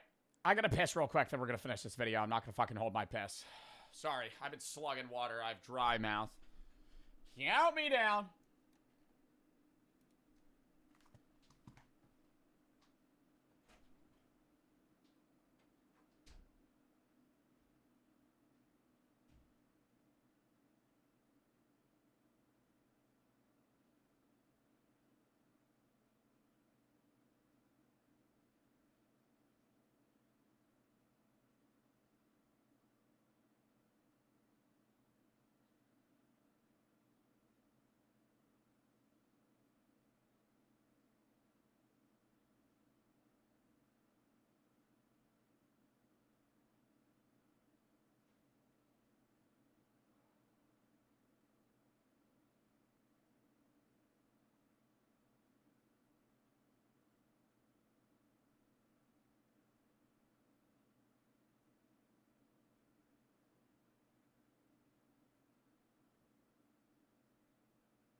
Somebody said, don't want to sound like those chatters Joe hates on, but is it possible Joe can refund my bits? I wasn't here when he said he wasn't reading them.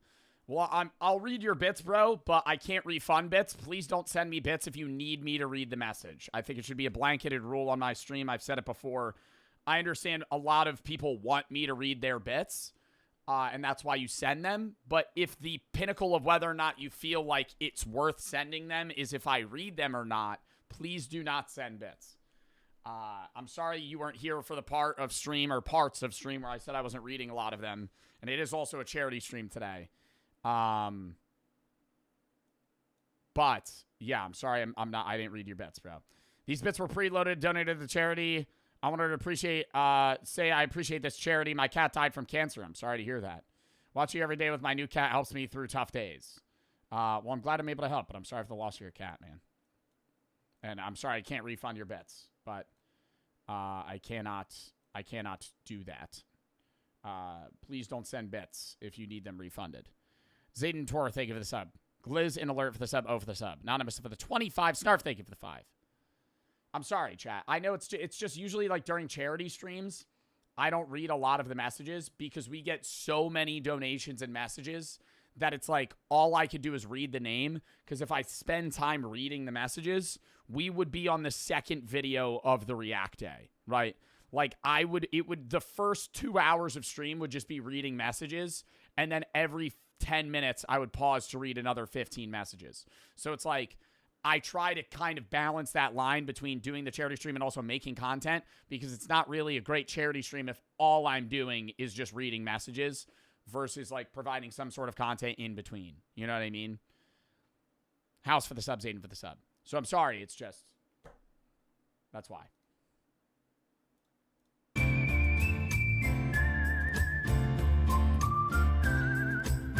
This is all I need. I'm very happy about the double decker.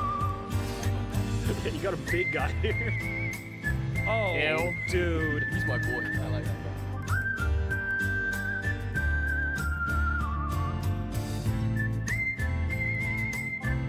Yo, that first scroll, though, on fucking, like, doom scrolling social media when you get back after the 7-day break. Probably feel like fucking cocaine, dude. Wow. Not doing anything, the dopamine you'd get with just fucking watching TV, bro.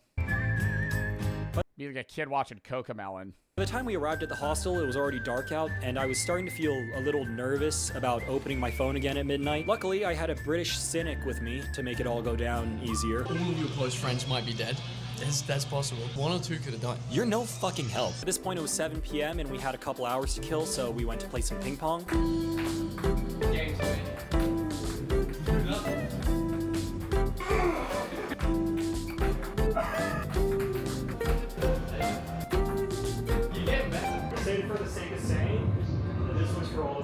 This one's. What are you talking about? This one's probably not normal. So as we all know, we're tied 6-6. No. And we have one more game. No. Think about what the British are. Whatever. Things. Whatever. It's very strange. Fine. This is all normal.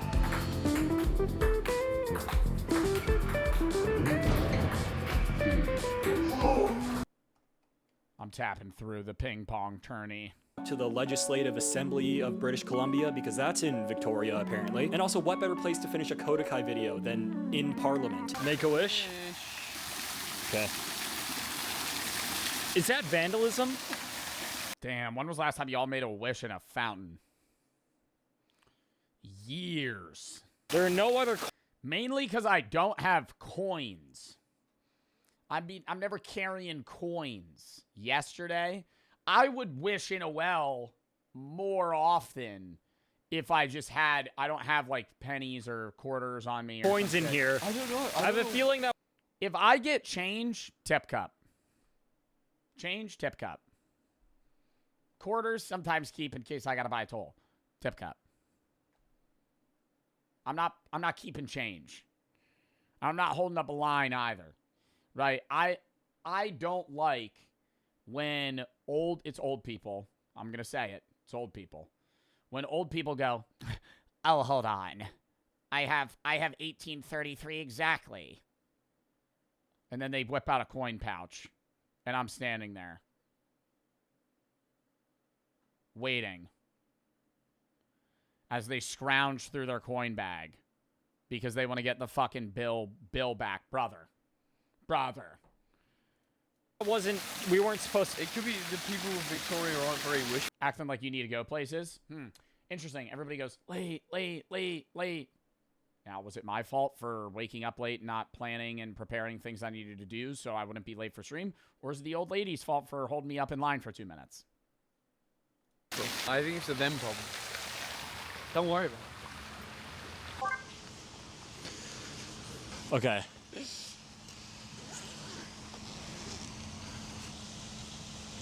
Okay, here's the best way that I can describe it. Everything up until this point, it's felt like I've been like 12 years old, because the last time that I haven't had screens for this long was probably when I was like 12 years old. I don't know how to describe it, but it's like a nostalgic gleam to it. Like everything's been... Wait, that's literally what I was saying, though. Back when I was like 8 or 9, dude, and I'm just sitting there just fucking staring at like papers. Maybe you play video games here or there, but like the majority of your day, you're not really looking at a screen. When's the COD beer shaving stream? Tuesday. Call of Duty Endowment / Dollar Shave Club charity challenge.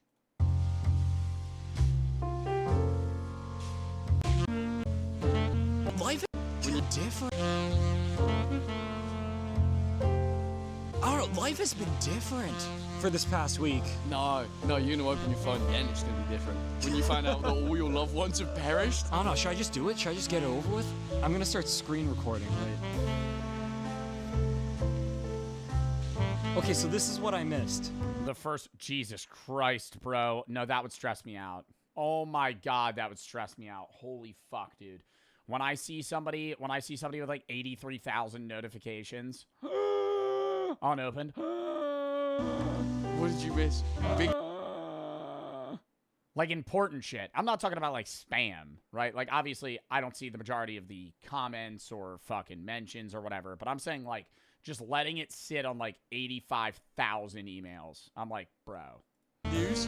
Was it a big week? I missed Ludwig. You've had a heart attack if you saw my Google email. I spent $70,000. I think you might get overload. I think this might kill you.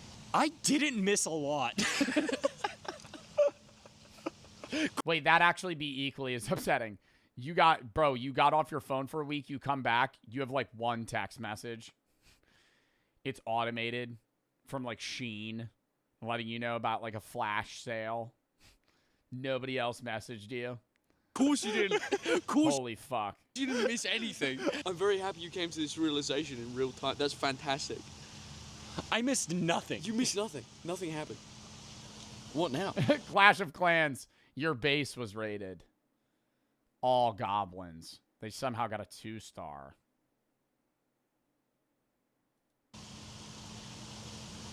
Our enlightened one. What do we do now? We go to sleep. I'll use the phone for a little bit. I'm gonna get rid of this fuck-ass brick. I hate it. I'm done with it. No. And then I'm gonna get back to you, and that's gonna happen right now. Quirky transition. Okay, so this was filmed like 2 weeks ago. I've been editing, I've been going about my life, I've been using this evil thing. My life is largely the same after doing this, but I think the one thing that has changed is that I'm maneuvering my life now with the knowledge that my attention is a very valuable thing. There are a lot of things that you could give your attention to. There are a lot of things that are Bro, I don't have a problem with screens. I get annoyed with short form media and like I don't post on short form media anymore, but I still consume it too much. Like I'm trying to get out of that because it's like, dude, I'll want to watch a YouTube video or a TV show or a movie and I'll get a third of the way through and I'll just be like, I'll sit on TikTok for like a minute. And then I just doom scroll for like 2 hours and then I go to bed, you know? Like, and then it takes me so much longer to consume like actual good media and like, you know, movies or even like reading or something like that if I want to do like philosophy. And it's just like, I feel like, dude, I'm not going to remember any of that. Designed to take But I'll remember like a good movie or something else. Like that's going to live in your mind longer than like some stupid fucking funny video. it from you. Approach this as a tool. Approach it as something that can serve you and not the other way around. Care about the things that you care about. Pay attention. Don't forget you're a warrior of Shamu. Wow, that's a pocket pick, chat.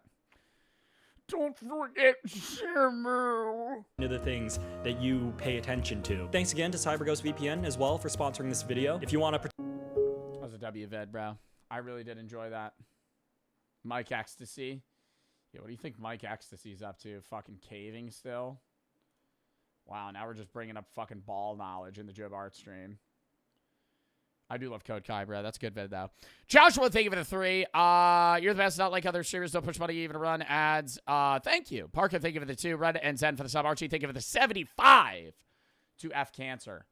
How to make it around 200 fuck Cancer from the UK. Thank you. Zayden House for the sub. Alert and Tor, thank you for the sub. Chat, we are at $11,555.94 total. What was I going to say? I'm matching that for 10K, so we're at 21,555 dub. All right. Now we have a short horror video that we're about to watch. Claymation similar to another horror video from the same person we watched months ago. But...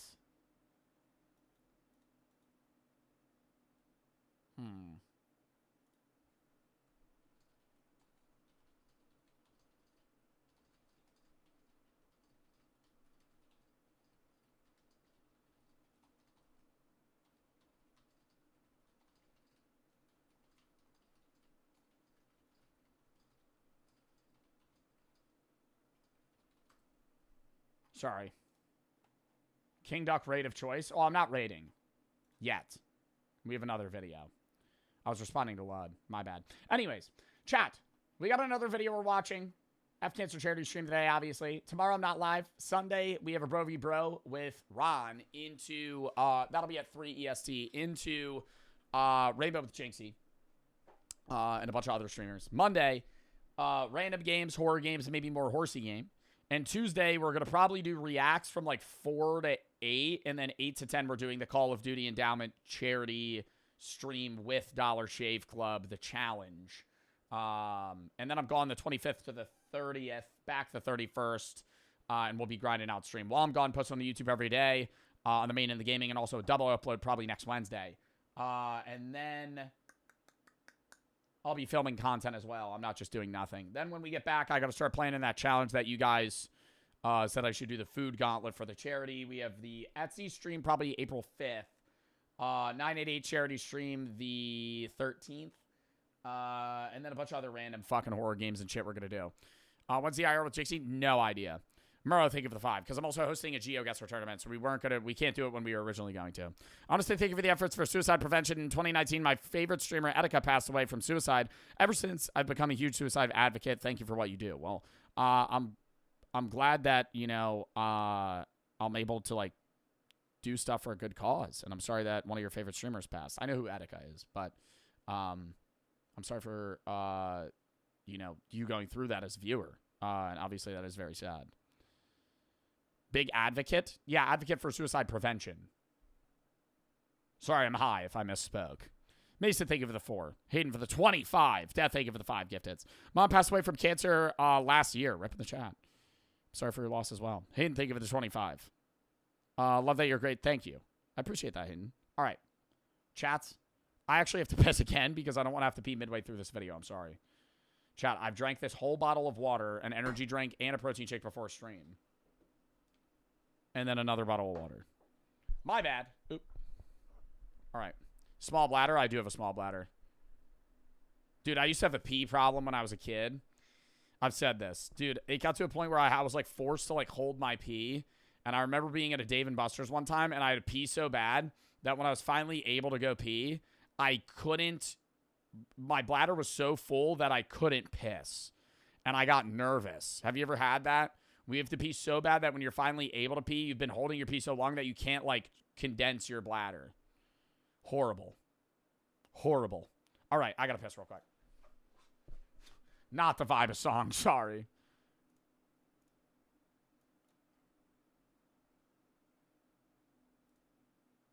Nope.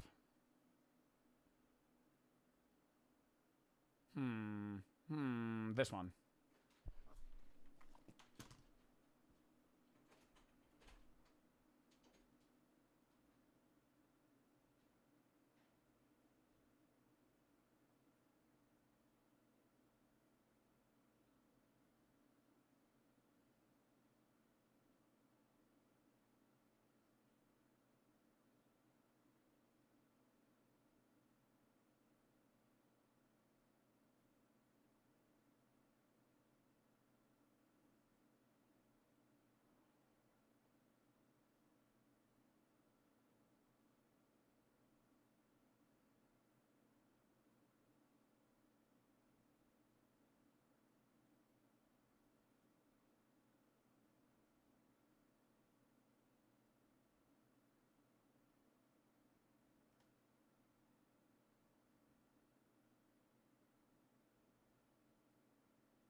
Arrow Jump, name of the song. A-E-R-O Jump slowed.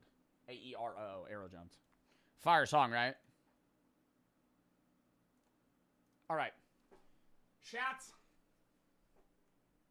It is time. for to quest. What's it called? A horror video. Short horror video specifically. Give me a minute. Not even. Hold up.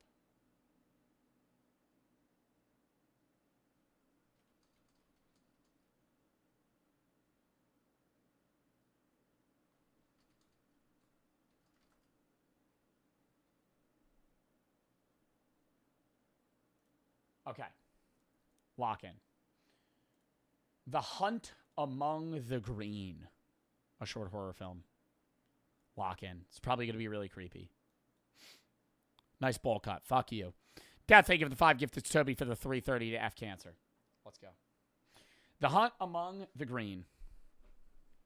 Get ready to quest with Pippin and friends on the awesome adventures of Pippin Fun Possum. Coming up soon. But first, it's time for another twinkling tale on Star O'Clock Stories. Only on Tiny Toe TV.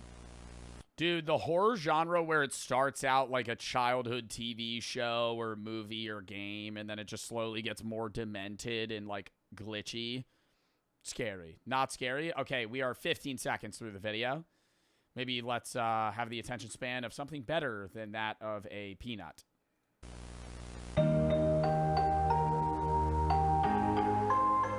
Oh, it's like Amanda the Adventurer.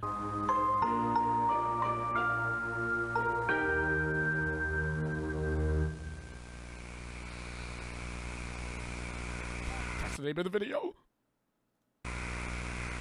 Once upon a star. Already immediate vibe of me being like 8 years old watching Courage the Cowardly Dog at night. That was actually like a horror show for me. I couldn't read the Goosebumps novels. They were too scary. Courage the Cowardly Dog, I'd be like, what was he so fucking afraid of? I also must be fucking scared. There lived a girl named Brooke. She was 8 years... There lived a girl named Brooke. She was 8 years old and a proud member of the Green Girl Guild. As a matter of fact, she had the most badges out of... Is it technically child labor that kids have to sell Girl Scout cookies and don't get anything in return? Or is it not because they get, like, prizes? They get, like, prizes. You get, like, stuff if you get a certain amount of cookies. All of her peers. It's volunteer work. It's incentivized volunteer work, is it not? And wore them all on her great... Chad, I'm not getting on some pedestal and saying, like, oh, this is immoral. I'm just asking. Green sash. One day, the guild leaders gave the girls a challenge. A scavenger hunt for a special new badge. Brooke wanted ever so much to be the first to earn it. So she began collecting. Something soft. Something sharp. That shit is not sharp, bro. That is a dull rock. Something light. The soul of a chicken. That's going to be on the list. This is where it gets really demented. What? What? Something dark. Something shiny.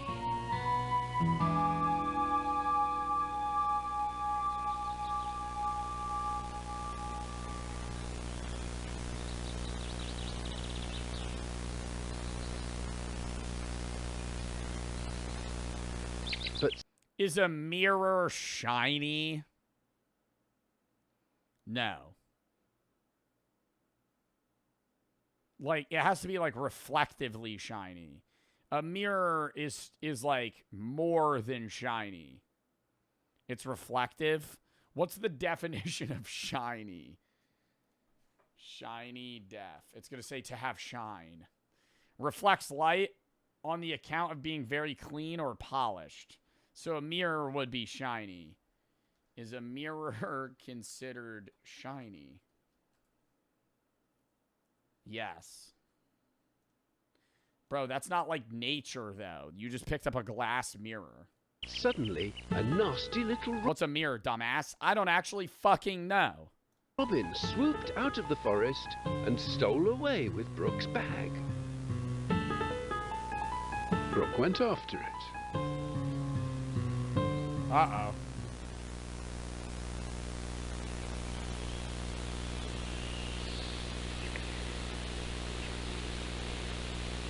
After a long trek, Brooke found her bag with nothing inside. She got fucking robbed. Worse, she found she couldn't recognize a thing in sight. She got amnesia. Brooke was lost. I guess I should stay put, Brooke determined. Someone will look for me. Stay put? Yo, what? Is that actually what you're supposed to do when you get lost like that? Bro, she walked like 100 feet into the fucking woods. I'm just walking straight back the other way. And so she waited and waited. She's just gonna starve to death. But no one showed up. That was when Brooke found something.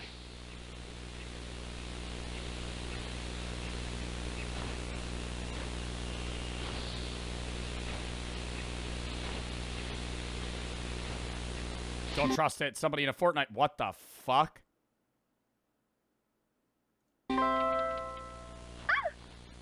Gee, my apologies. Is that a possum? Apologies for frightening you. It took Brooke a moment, but she soon realized who it was. You're Pippin Von Possum from TV. But what are you doing here?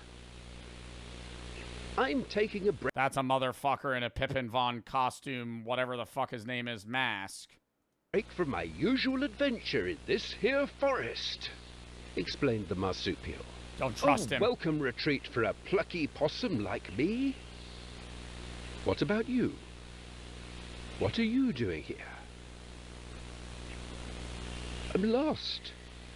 I can't find my way back to camp. You, with such an impressive plethora of badges? Lost? That's a diss. Color me surprised. Well, lucky for you, camp's precisely in the direction I'm currently headed. Really? Really? You're welcome to tag along. Bro, she's dying. Does she not have a bad... Bro, she's a Girl Scout. Don't she got bad... Like, bro, she's just gonna follow this motherfucker? He's gonna kill her ass. It's a deal. Perfect. Come along then. So, the two of them continued on. Oh my god. Into the wood.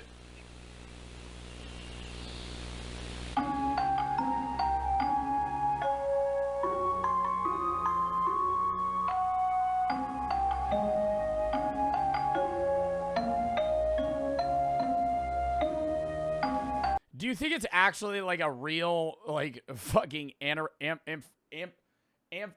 anthropomorphic? Sorry. Do you think it's a real anthropomorphic possum? Or is it a human in a possum costume? Did I use the word anthropomorphic right? I did. That was the big word for the day. Is a human in a possum costume? So easy to run away from then. Oh, never mind. That's a missing dead kid.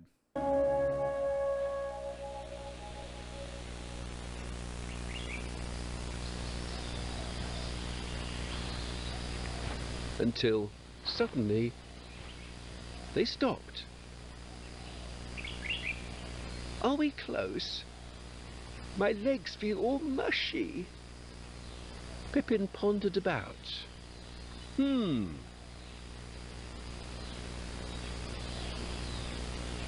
It appears I don't know my way as well as I thought. Silly me. What? You don't? But that was when they heard clinking nearby. Brother. But shh. They inspected its source and found Billy bottle pop? In the... What's happening? What's happening? Okay, so I'm sorry. What's happening? What's actually happening? I'm starting to think. I thought this was going the route of like a creep in a fucking possum costume. This is okay. So this is a real. This is a real like. These are anthropomorphic possums, and this is a talking soda bottle. Glass. You're here too? Ooh. What? You're hurt. We're lost. We can't find our way to the Green Girl Guild camp, explained Pippin. Perhaps you could aid in our expedition. What is that? Somebody hiding in there? Sure as sugar I can. What is that? Boasted the bubbly bottle bloke. But are you really sure you know the way to... Do Desmodop drinks refresh you in a blink? A poop bucket? Yeah? Well, there's your answer, clever green girl.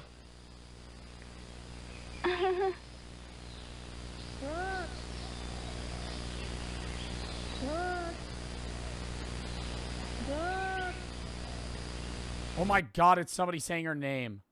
Oh my god, it's somebody saying her name, bro. I don't recognize that voice. Let's zip along then. Wouldn't want to get mixed up in any trouble. And so the three of them continued on. What? Bro, this kid is... Okay, now I'm starting to get a little fucking frustrated. She's named Brooke, and she's hearing somebody scream out her name. And she doesn't call back? Into the wood. She's hallucinating. How is she tripping, bro? What, do they drug her?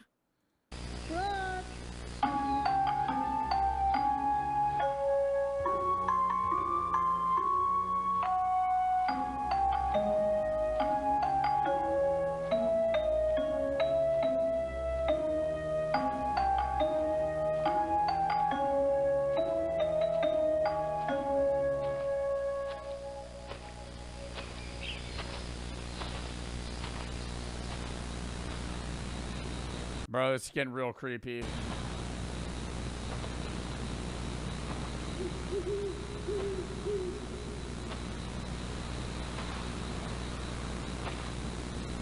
Until suddenly, they stopped again. It's so late. We must be near.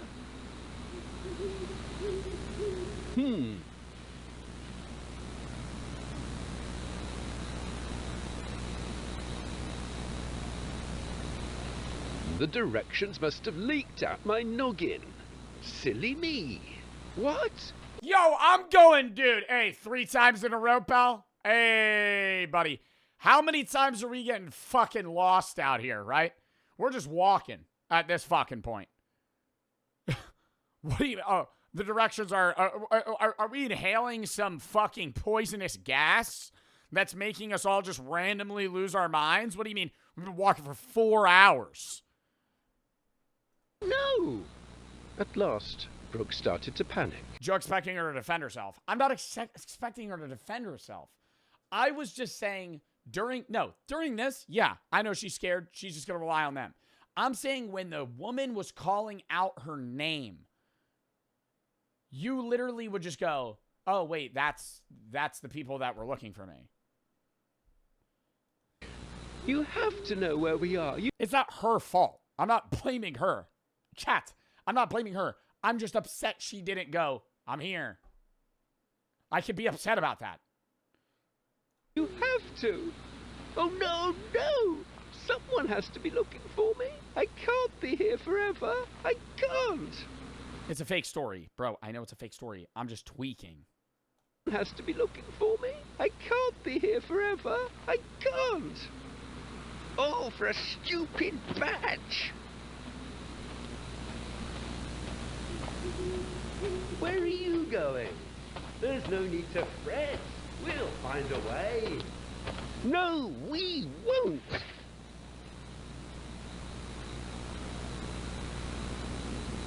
Bro, maybe she is just tripping. Ate a mushroom. She got hungry. Because, like, they're not chasing after her. She just kind of wanders off, and they just don't care. Then, Brooke began to sob.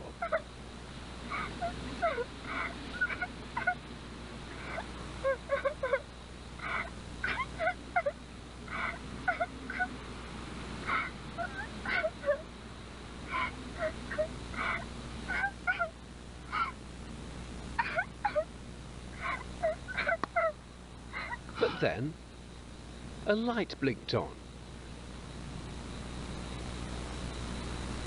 Brooke recognized it This is going downhill fast. instantly. Oh my god.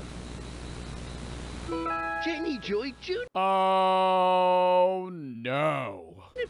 Oh, I thought What? I'd never see She left that at the camp. you again. Don't be funny, Brooke. I've always been there for you. Jenny Joy beamed. Why have you been away so long? The other green girls have missed you oh so much. We're lost, explained the others. Oh, how soul-crushing. Oh no, she's definitely tripping because that thing was a doll in the beginning. Now it's talking. There's no joy in being lost, especially at an hour like this. You must be so tired. Can you help us get out of here? Pleaded the girl. Oh, could you please? Jenny Joy smiled as bright as can be. Of course. I'll take you back to where you belong, Jenny Joy assured her. What? I'll light the way. Being very vague. Not going to take you back to the camp. We're going to take you back to where you belong. What the fuck does that mean? Vague as hell.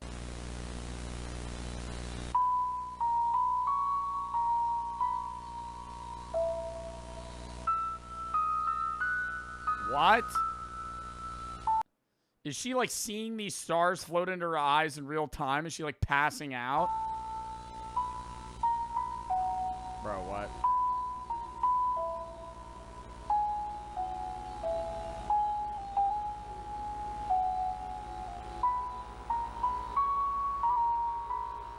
And so they all followed Jenny Joy.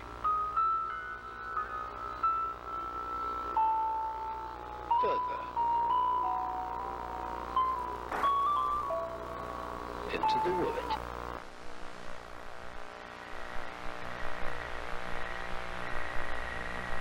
Yo, she's so dead, bro. What? No, I don't even think that's schizophrenia, chat. I don't understand what is happening right now. She's meeting all these weird fictitious characters that are actually there, and they're just like leading her to her death.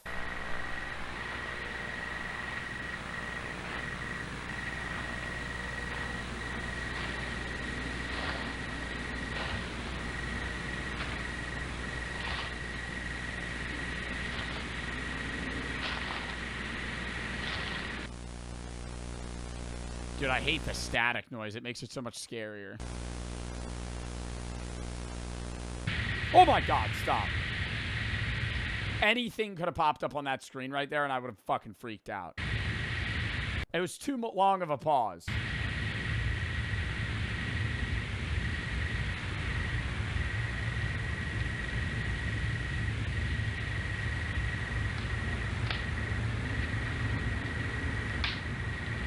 What are they burning? A dead body, bro? Yup.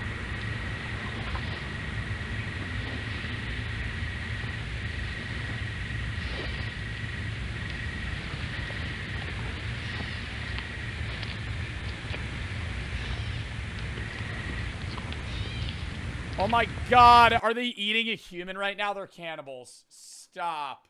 Wait, they're gonna cook her? Oh my god, that's a human hand in a pot. They're gonna eat her. Wow. Nah, that's fucking scary.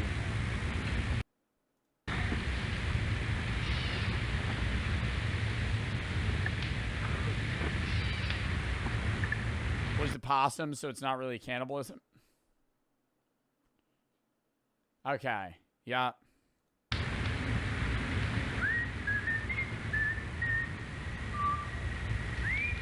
Was that soda bottle real? I feel like that soda bottle wouldn't eat a person.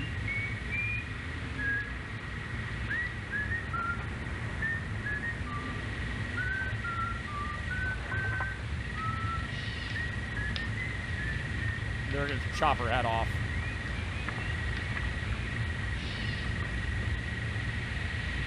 Dude, it's too long of a wait. It's too long of a wait. Oh my god. Oh my god. Oh my god. Bro. Like, you're just cooked, dude. Your hands and your legs are tied together. What the fuck are you gonna do? What is that? Oh my god, the shard of glass. The mirror. Holy fuck. This is actually some survivalist shit. Bro, she ain't getting out of that. It's pitch black. What, are you just gonna dart into the woods?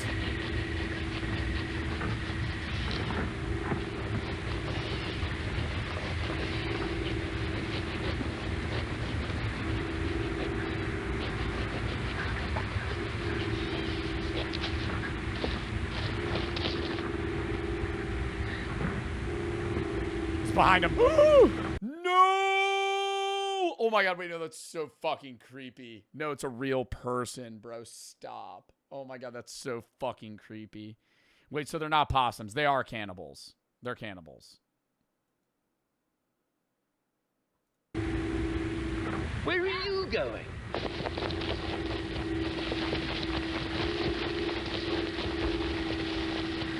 That's her? I know, but if she's not actually a cartoon fucking character, then neither are they.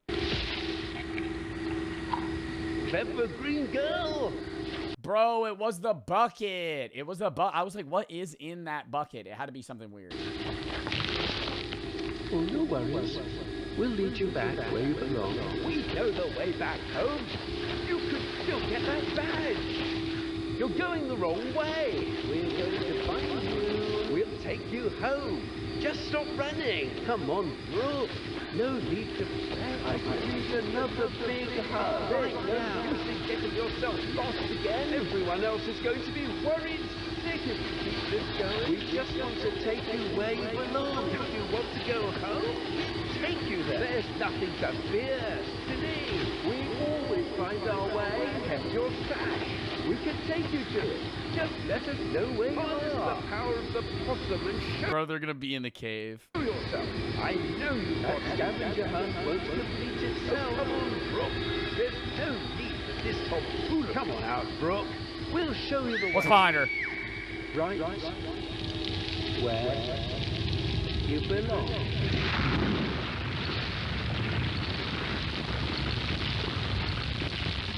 What? So she got crushed by a fucking rock slide? Is that how that ended? What do you mean? What the fuck just happened?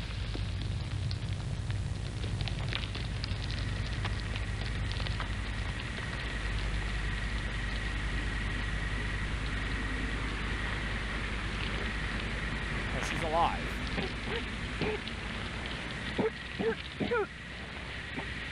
Yeah, we gotta stop making noises. Oh, she's I gonna must see. have forgotten my way, too. Silly me.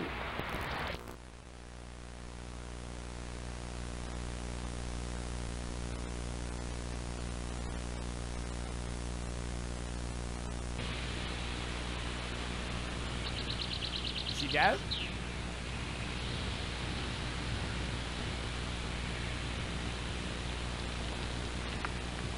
Oh my god, she's not.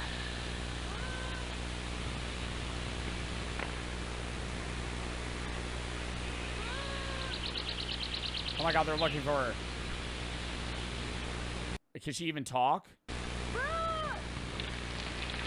Eventually, Brooke heard something new. Her guild leaders. Oh my god, her mouth is covered. No, this is actually horrible. Brooke tried with all her might to call back out to them.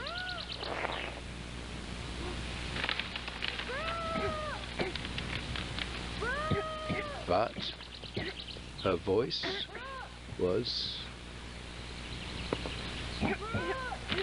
lost.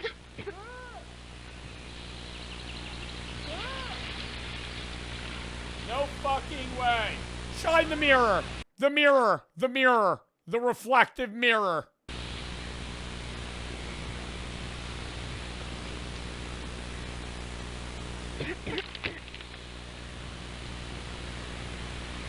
No way her ass is cocked, bro. You're kidding me, right? What?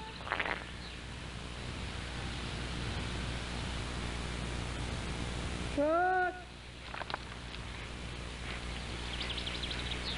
What? What does she not want to call to them?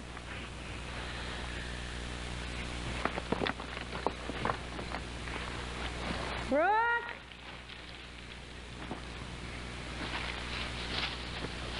Brooke!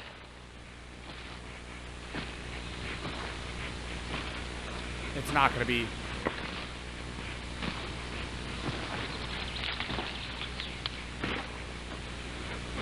Was it the woman?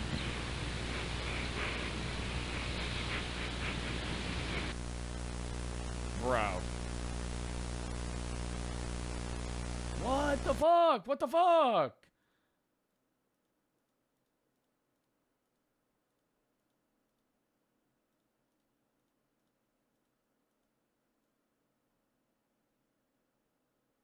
Where's the fucking snippet? Was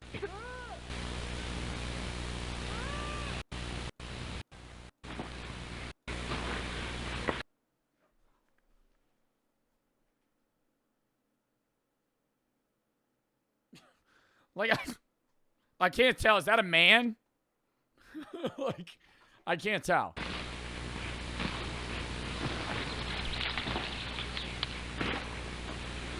It's the possum.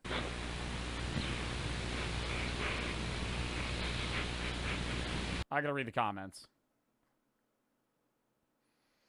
They use live footage for the mirror reflections. The stark juxtaposition really adds more to the horror element. When they were chasing Brooke near the end, the possum shouted that scavenger hunt won't complete itself. When she never told them she was on a scavenger hunt. Just that she was lost. They'd been watching the scout group since they arrived.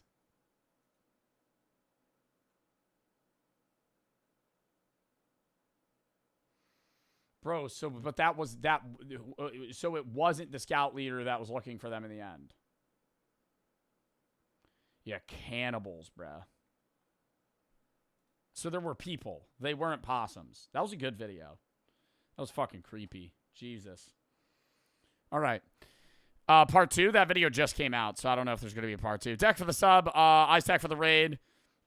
Yogi for the 3. Jaren and Lovely for the sub. Scar for the sub. Phoenix, they give it a 3. Bobat, they give it a 39-month sub. Forum and Joseph for the sub. Z33. Mason, they give it a 25. Dancer and Sitter for the sub. Zane for the sub. Toby, they give it a 330 for F Cancer. Chat. We have raised $11,613 for F Cancer. I'm going to be matching that for 10K, so we'll raise $21,613. I'll post it right at the end of the stream. I'm probably going to call it there.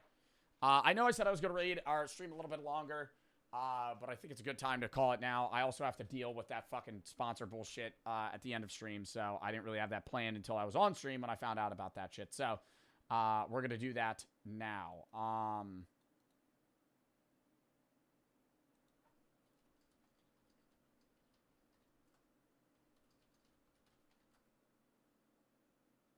But yeah, all right. Appreciate y'all. I hope you guys had fun watching. I had a fun time streaming. If you have any videos to watch, games to play, video, such like I'm not live tomorrow. I will be live Sunday for a Bro v Bro with Ron as well as Rainbow. Monday, Rainbow or random games, horror games, maybe horsey game. Tuesday, random reacts into the Warzone challenge for the Call of Duty Endowment Charity / Dollar Shave Club challenge. So That'll be fun. Then I'm gone the 25th and 30th. Gone for 6 days. I'm back the 31st. We're grinding out stream while I'm gone. I'm posting YouTube videos every day, as well as filming content. And then we're going to be doing the Etsy review, 988 charity stream, bunch of other shit. So go watch the YouTube videos I already posted as well. And don't we have a raid of choice or no? Except for the sub, Lonky for the sub. Oh, pretty cool, Frankie. Thank you for the raid, bro. Sorry, I'm ending stream. I feel bad. King Duck. Is that redeemed? Refund it if it was redeemed. I'm just raiding right now. That was redeemed like 3 hours ago.